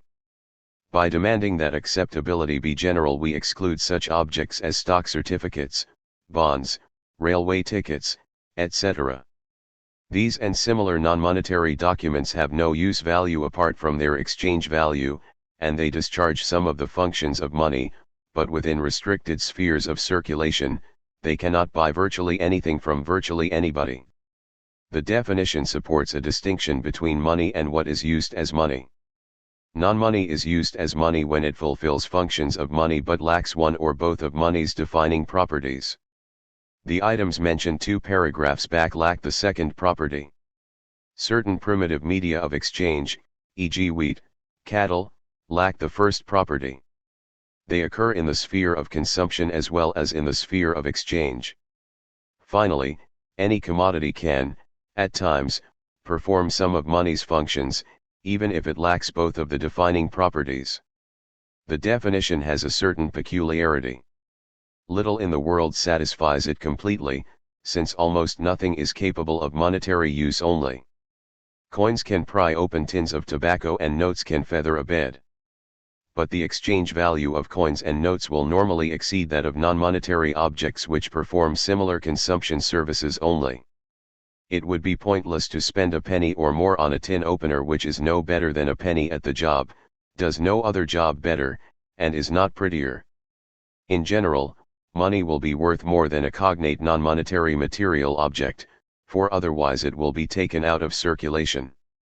Because coins and notes so predominantly owe their use value to their exchange value, it is wiser to pretend that they satisfy the definition than to construct a more involved one which would accommodate the extra use value they have. It is in spite of the fact that they are money that they have these residual use values. The money a depositor has in the bank lacks the latter, because it has no currency composition. Here the definition is realized, for what he has is exchange value purified of all extraneous use value, until, of course, he withdraws it in material form.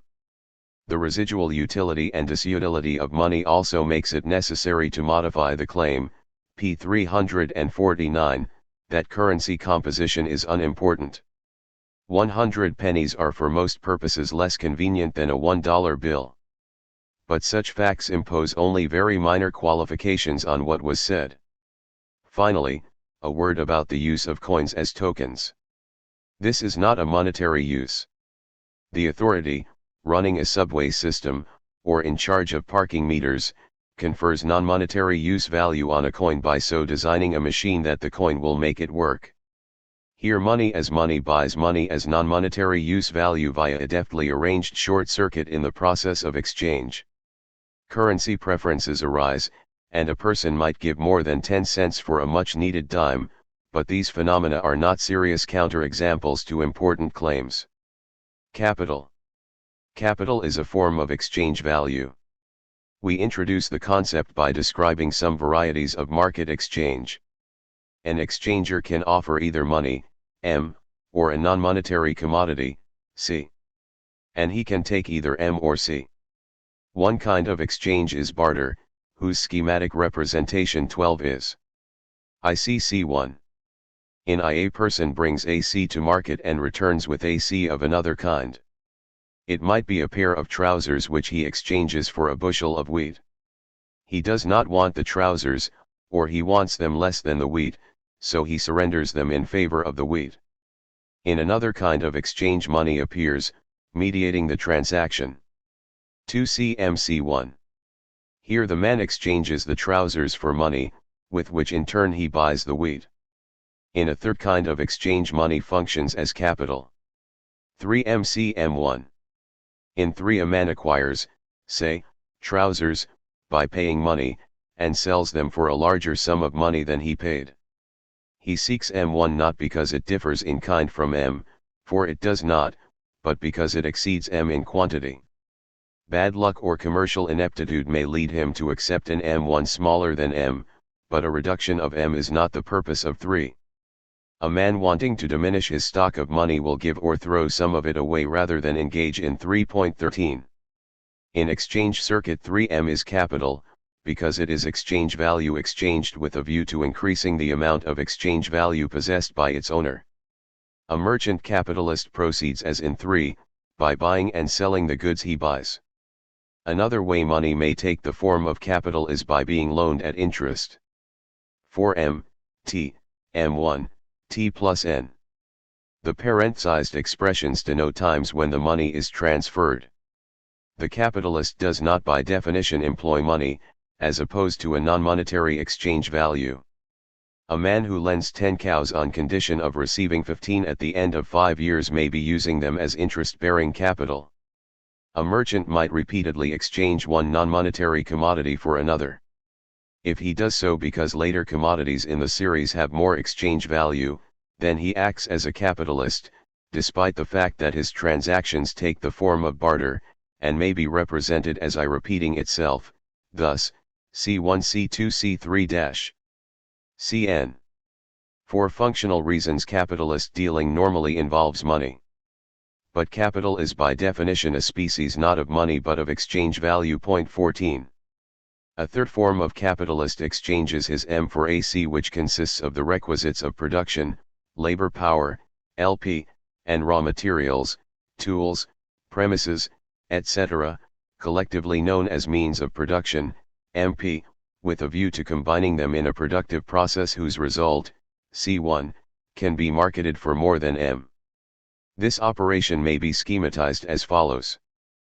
P signifies the fact that in this circuit, by contrast with 3, the process of exchange is interrupted by a process of production in which C is consumed and C1 is produced through its consumption. Marx calls capital moving in exchange circuit V industrial capital, though it might better be called employing capital, since it is distinguished by the hiring of labor power, and it appears in agriculture as well as industry.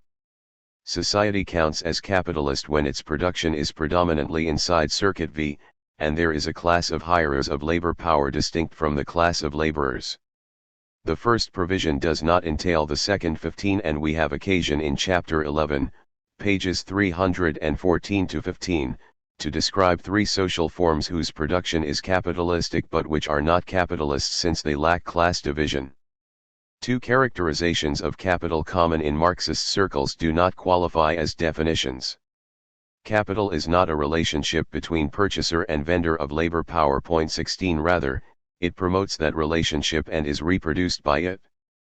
Nor may capital be identified with dead labor.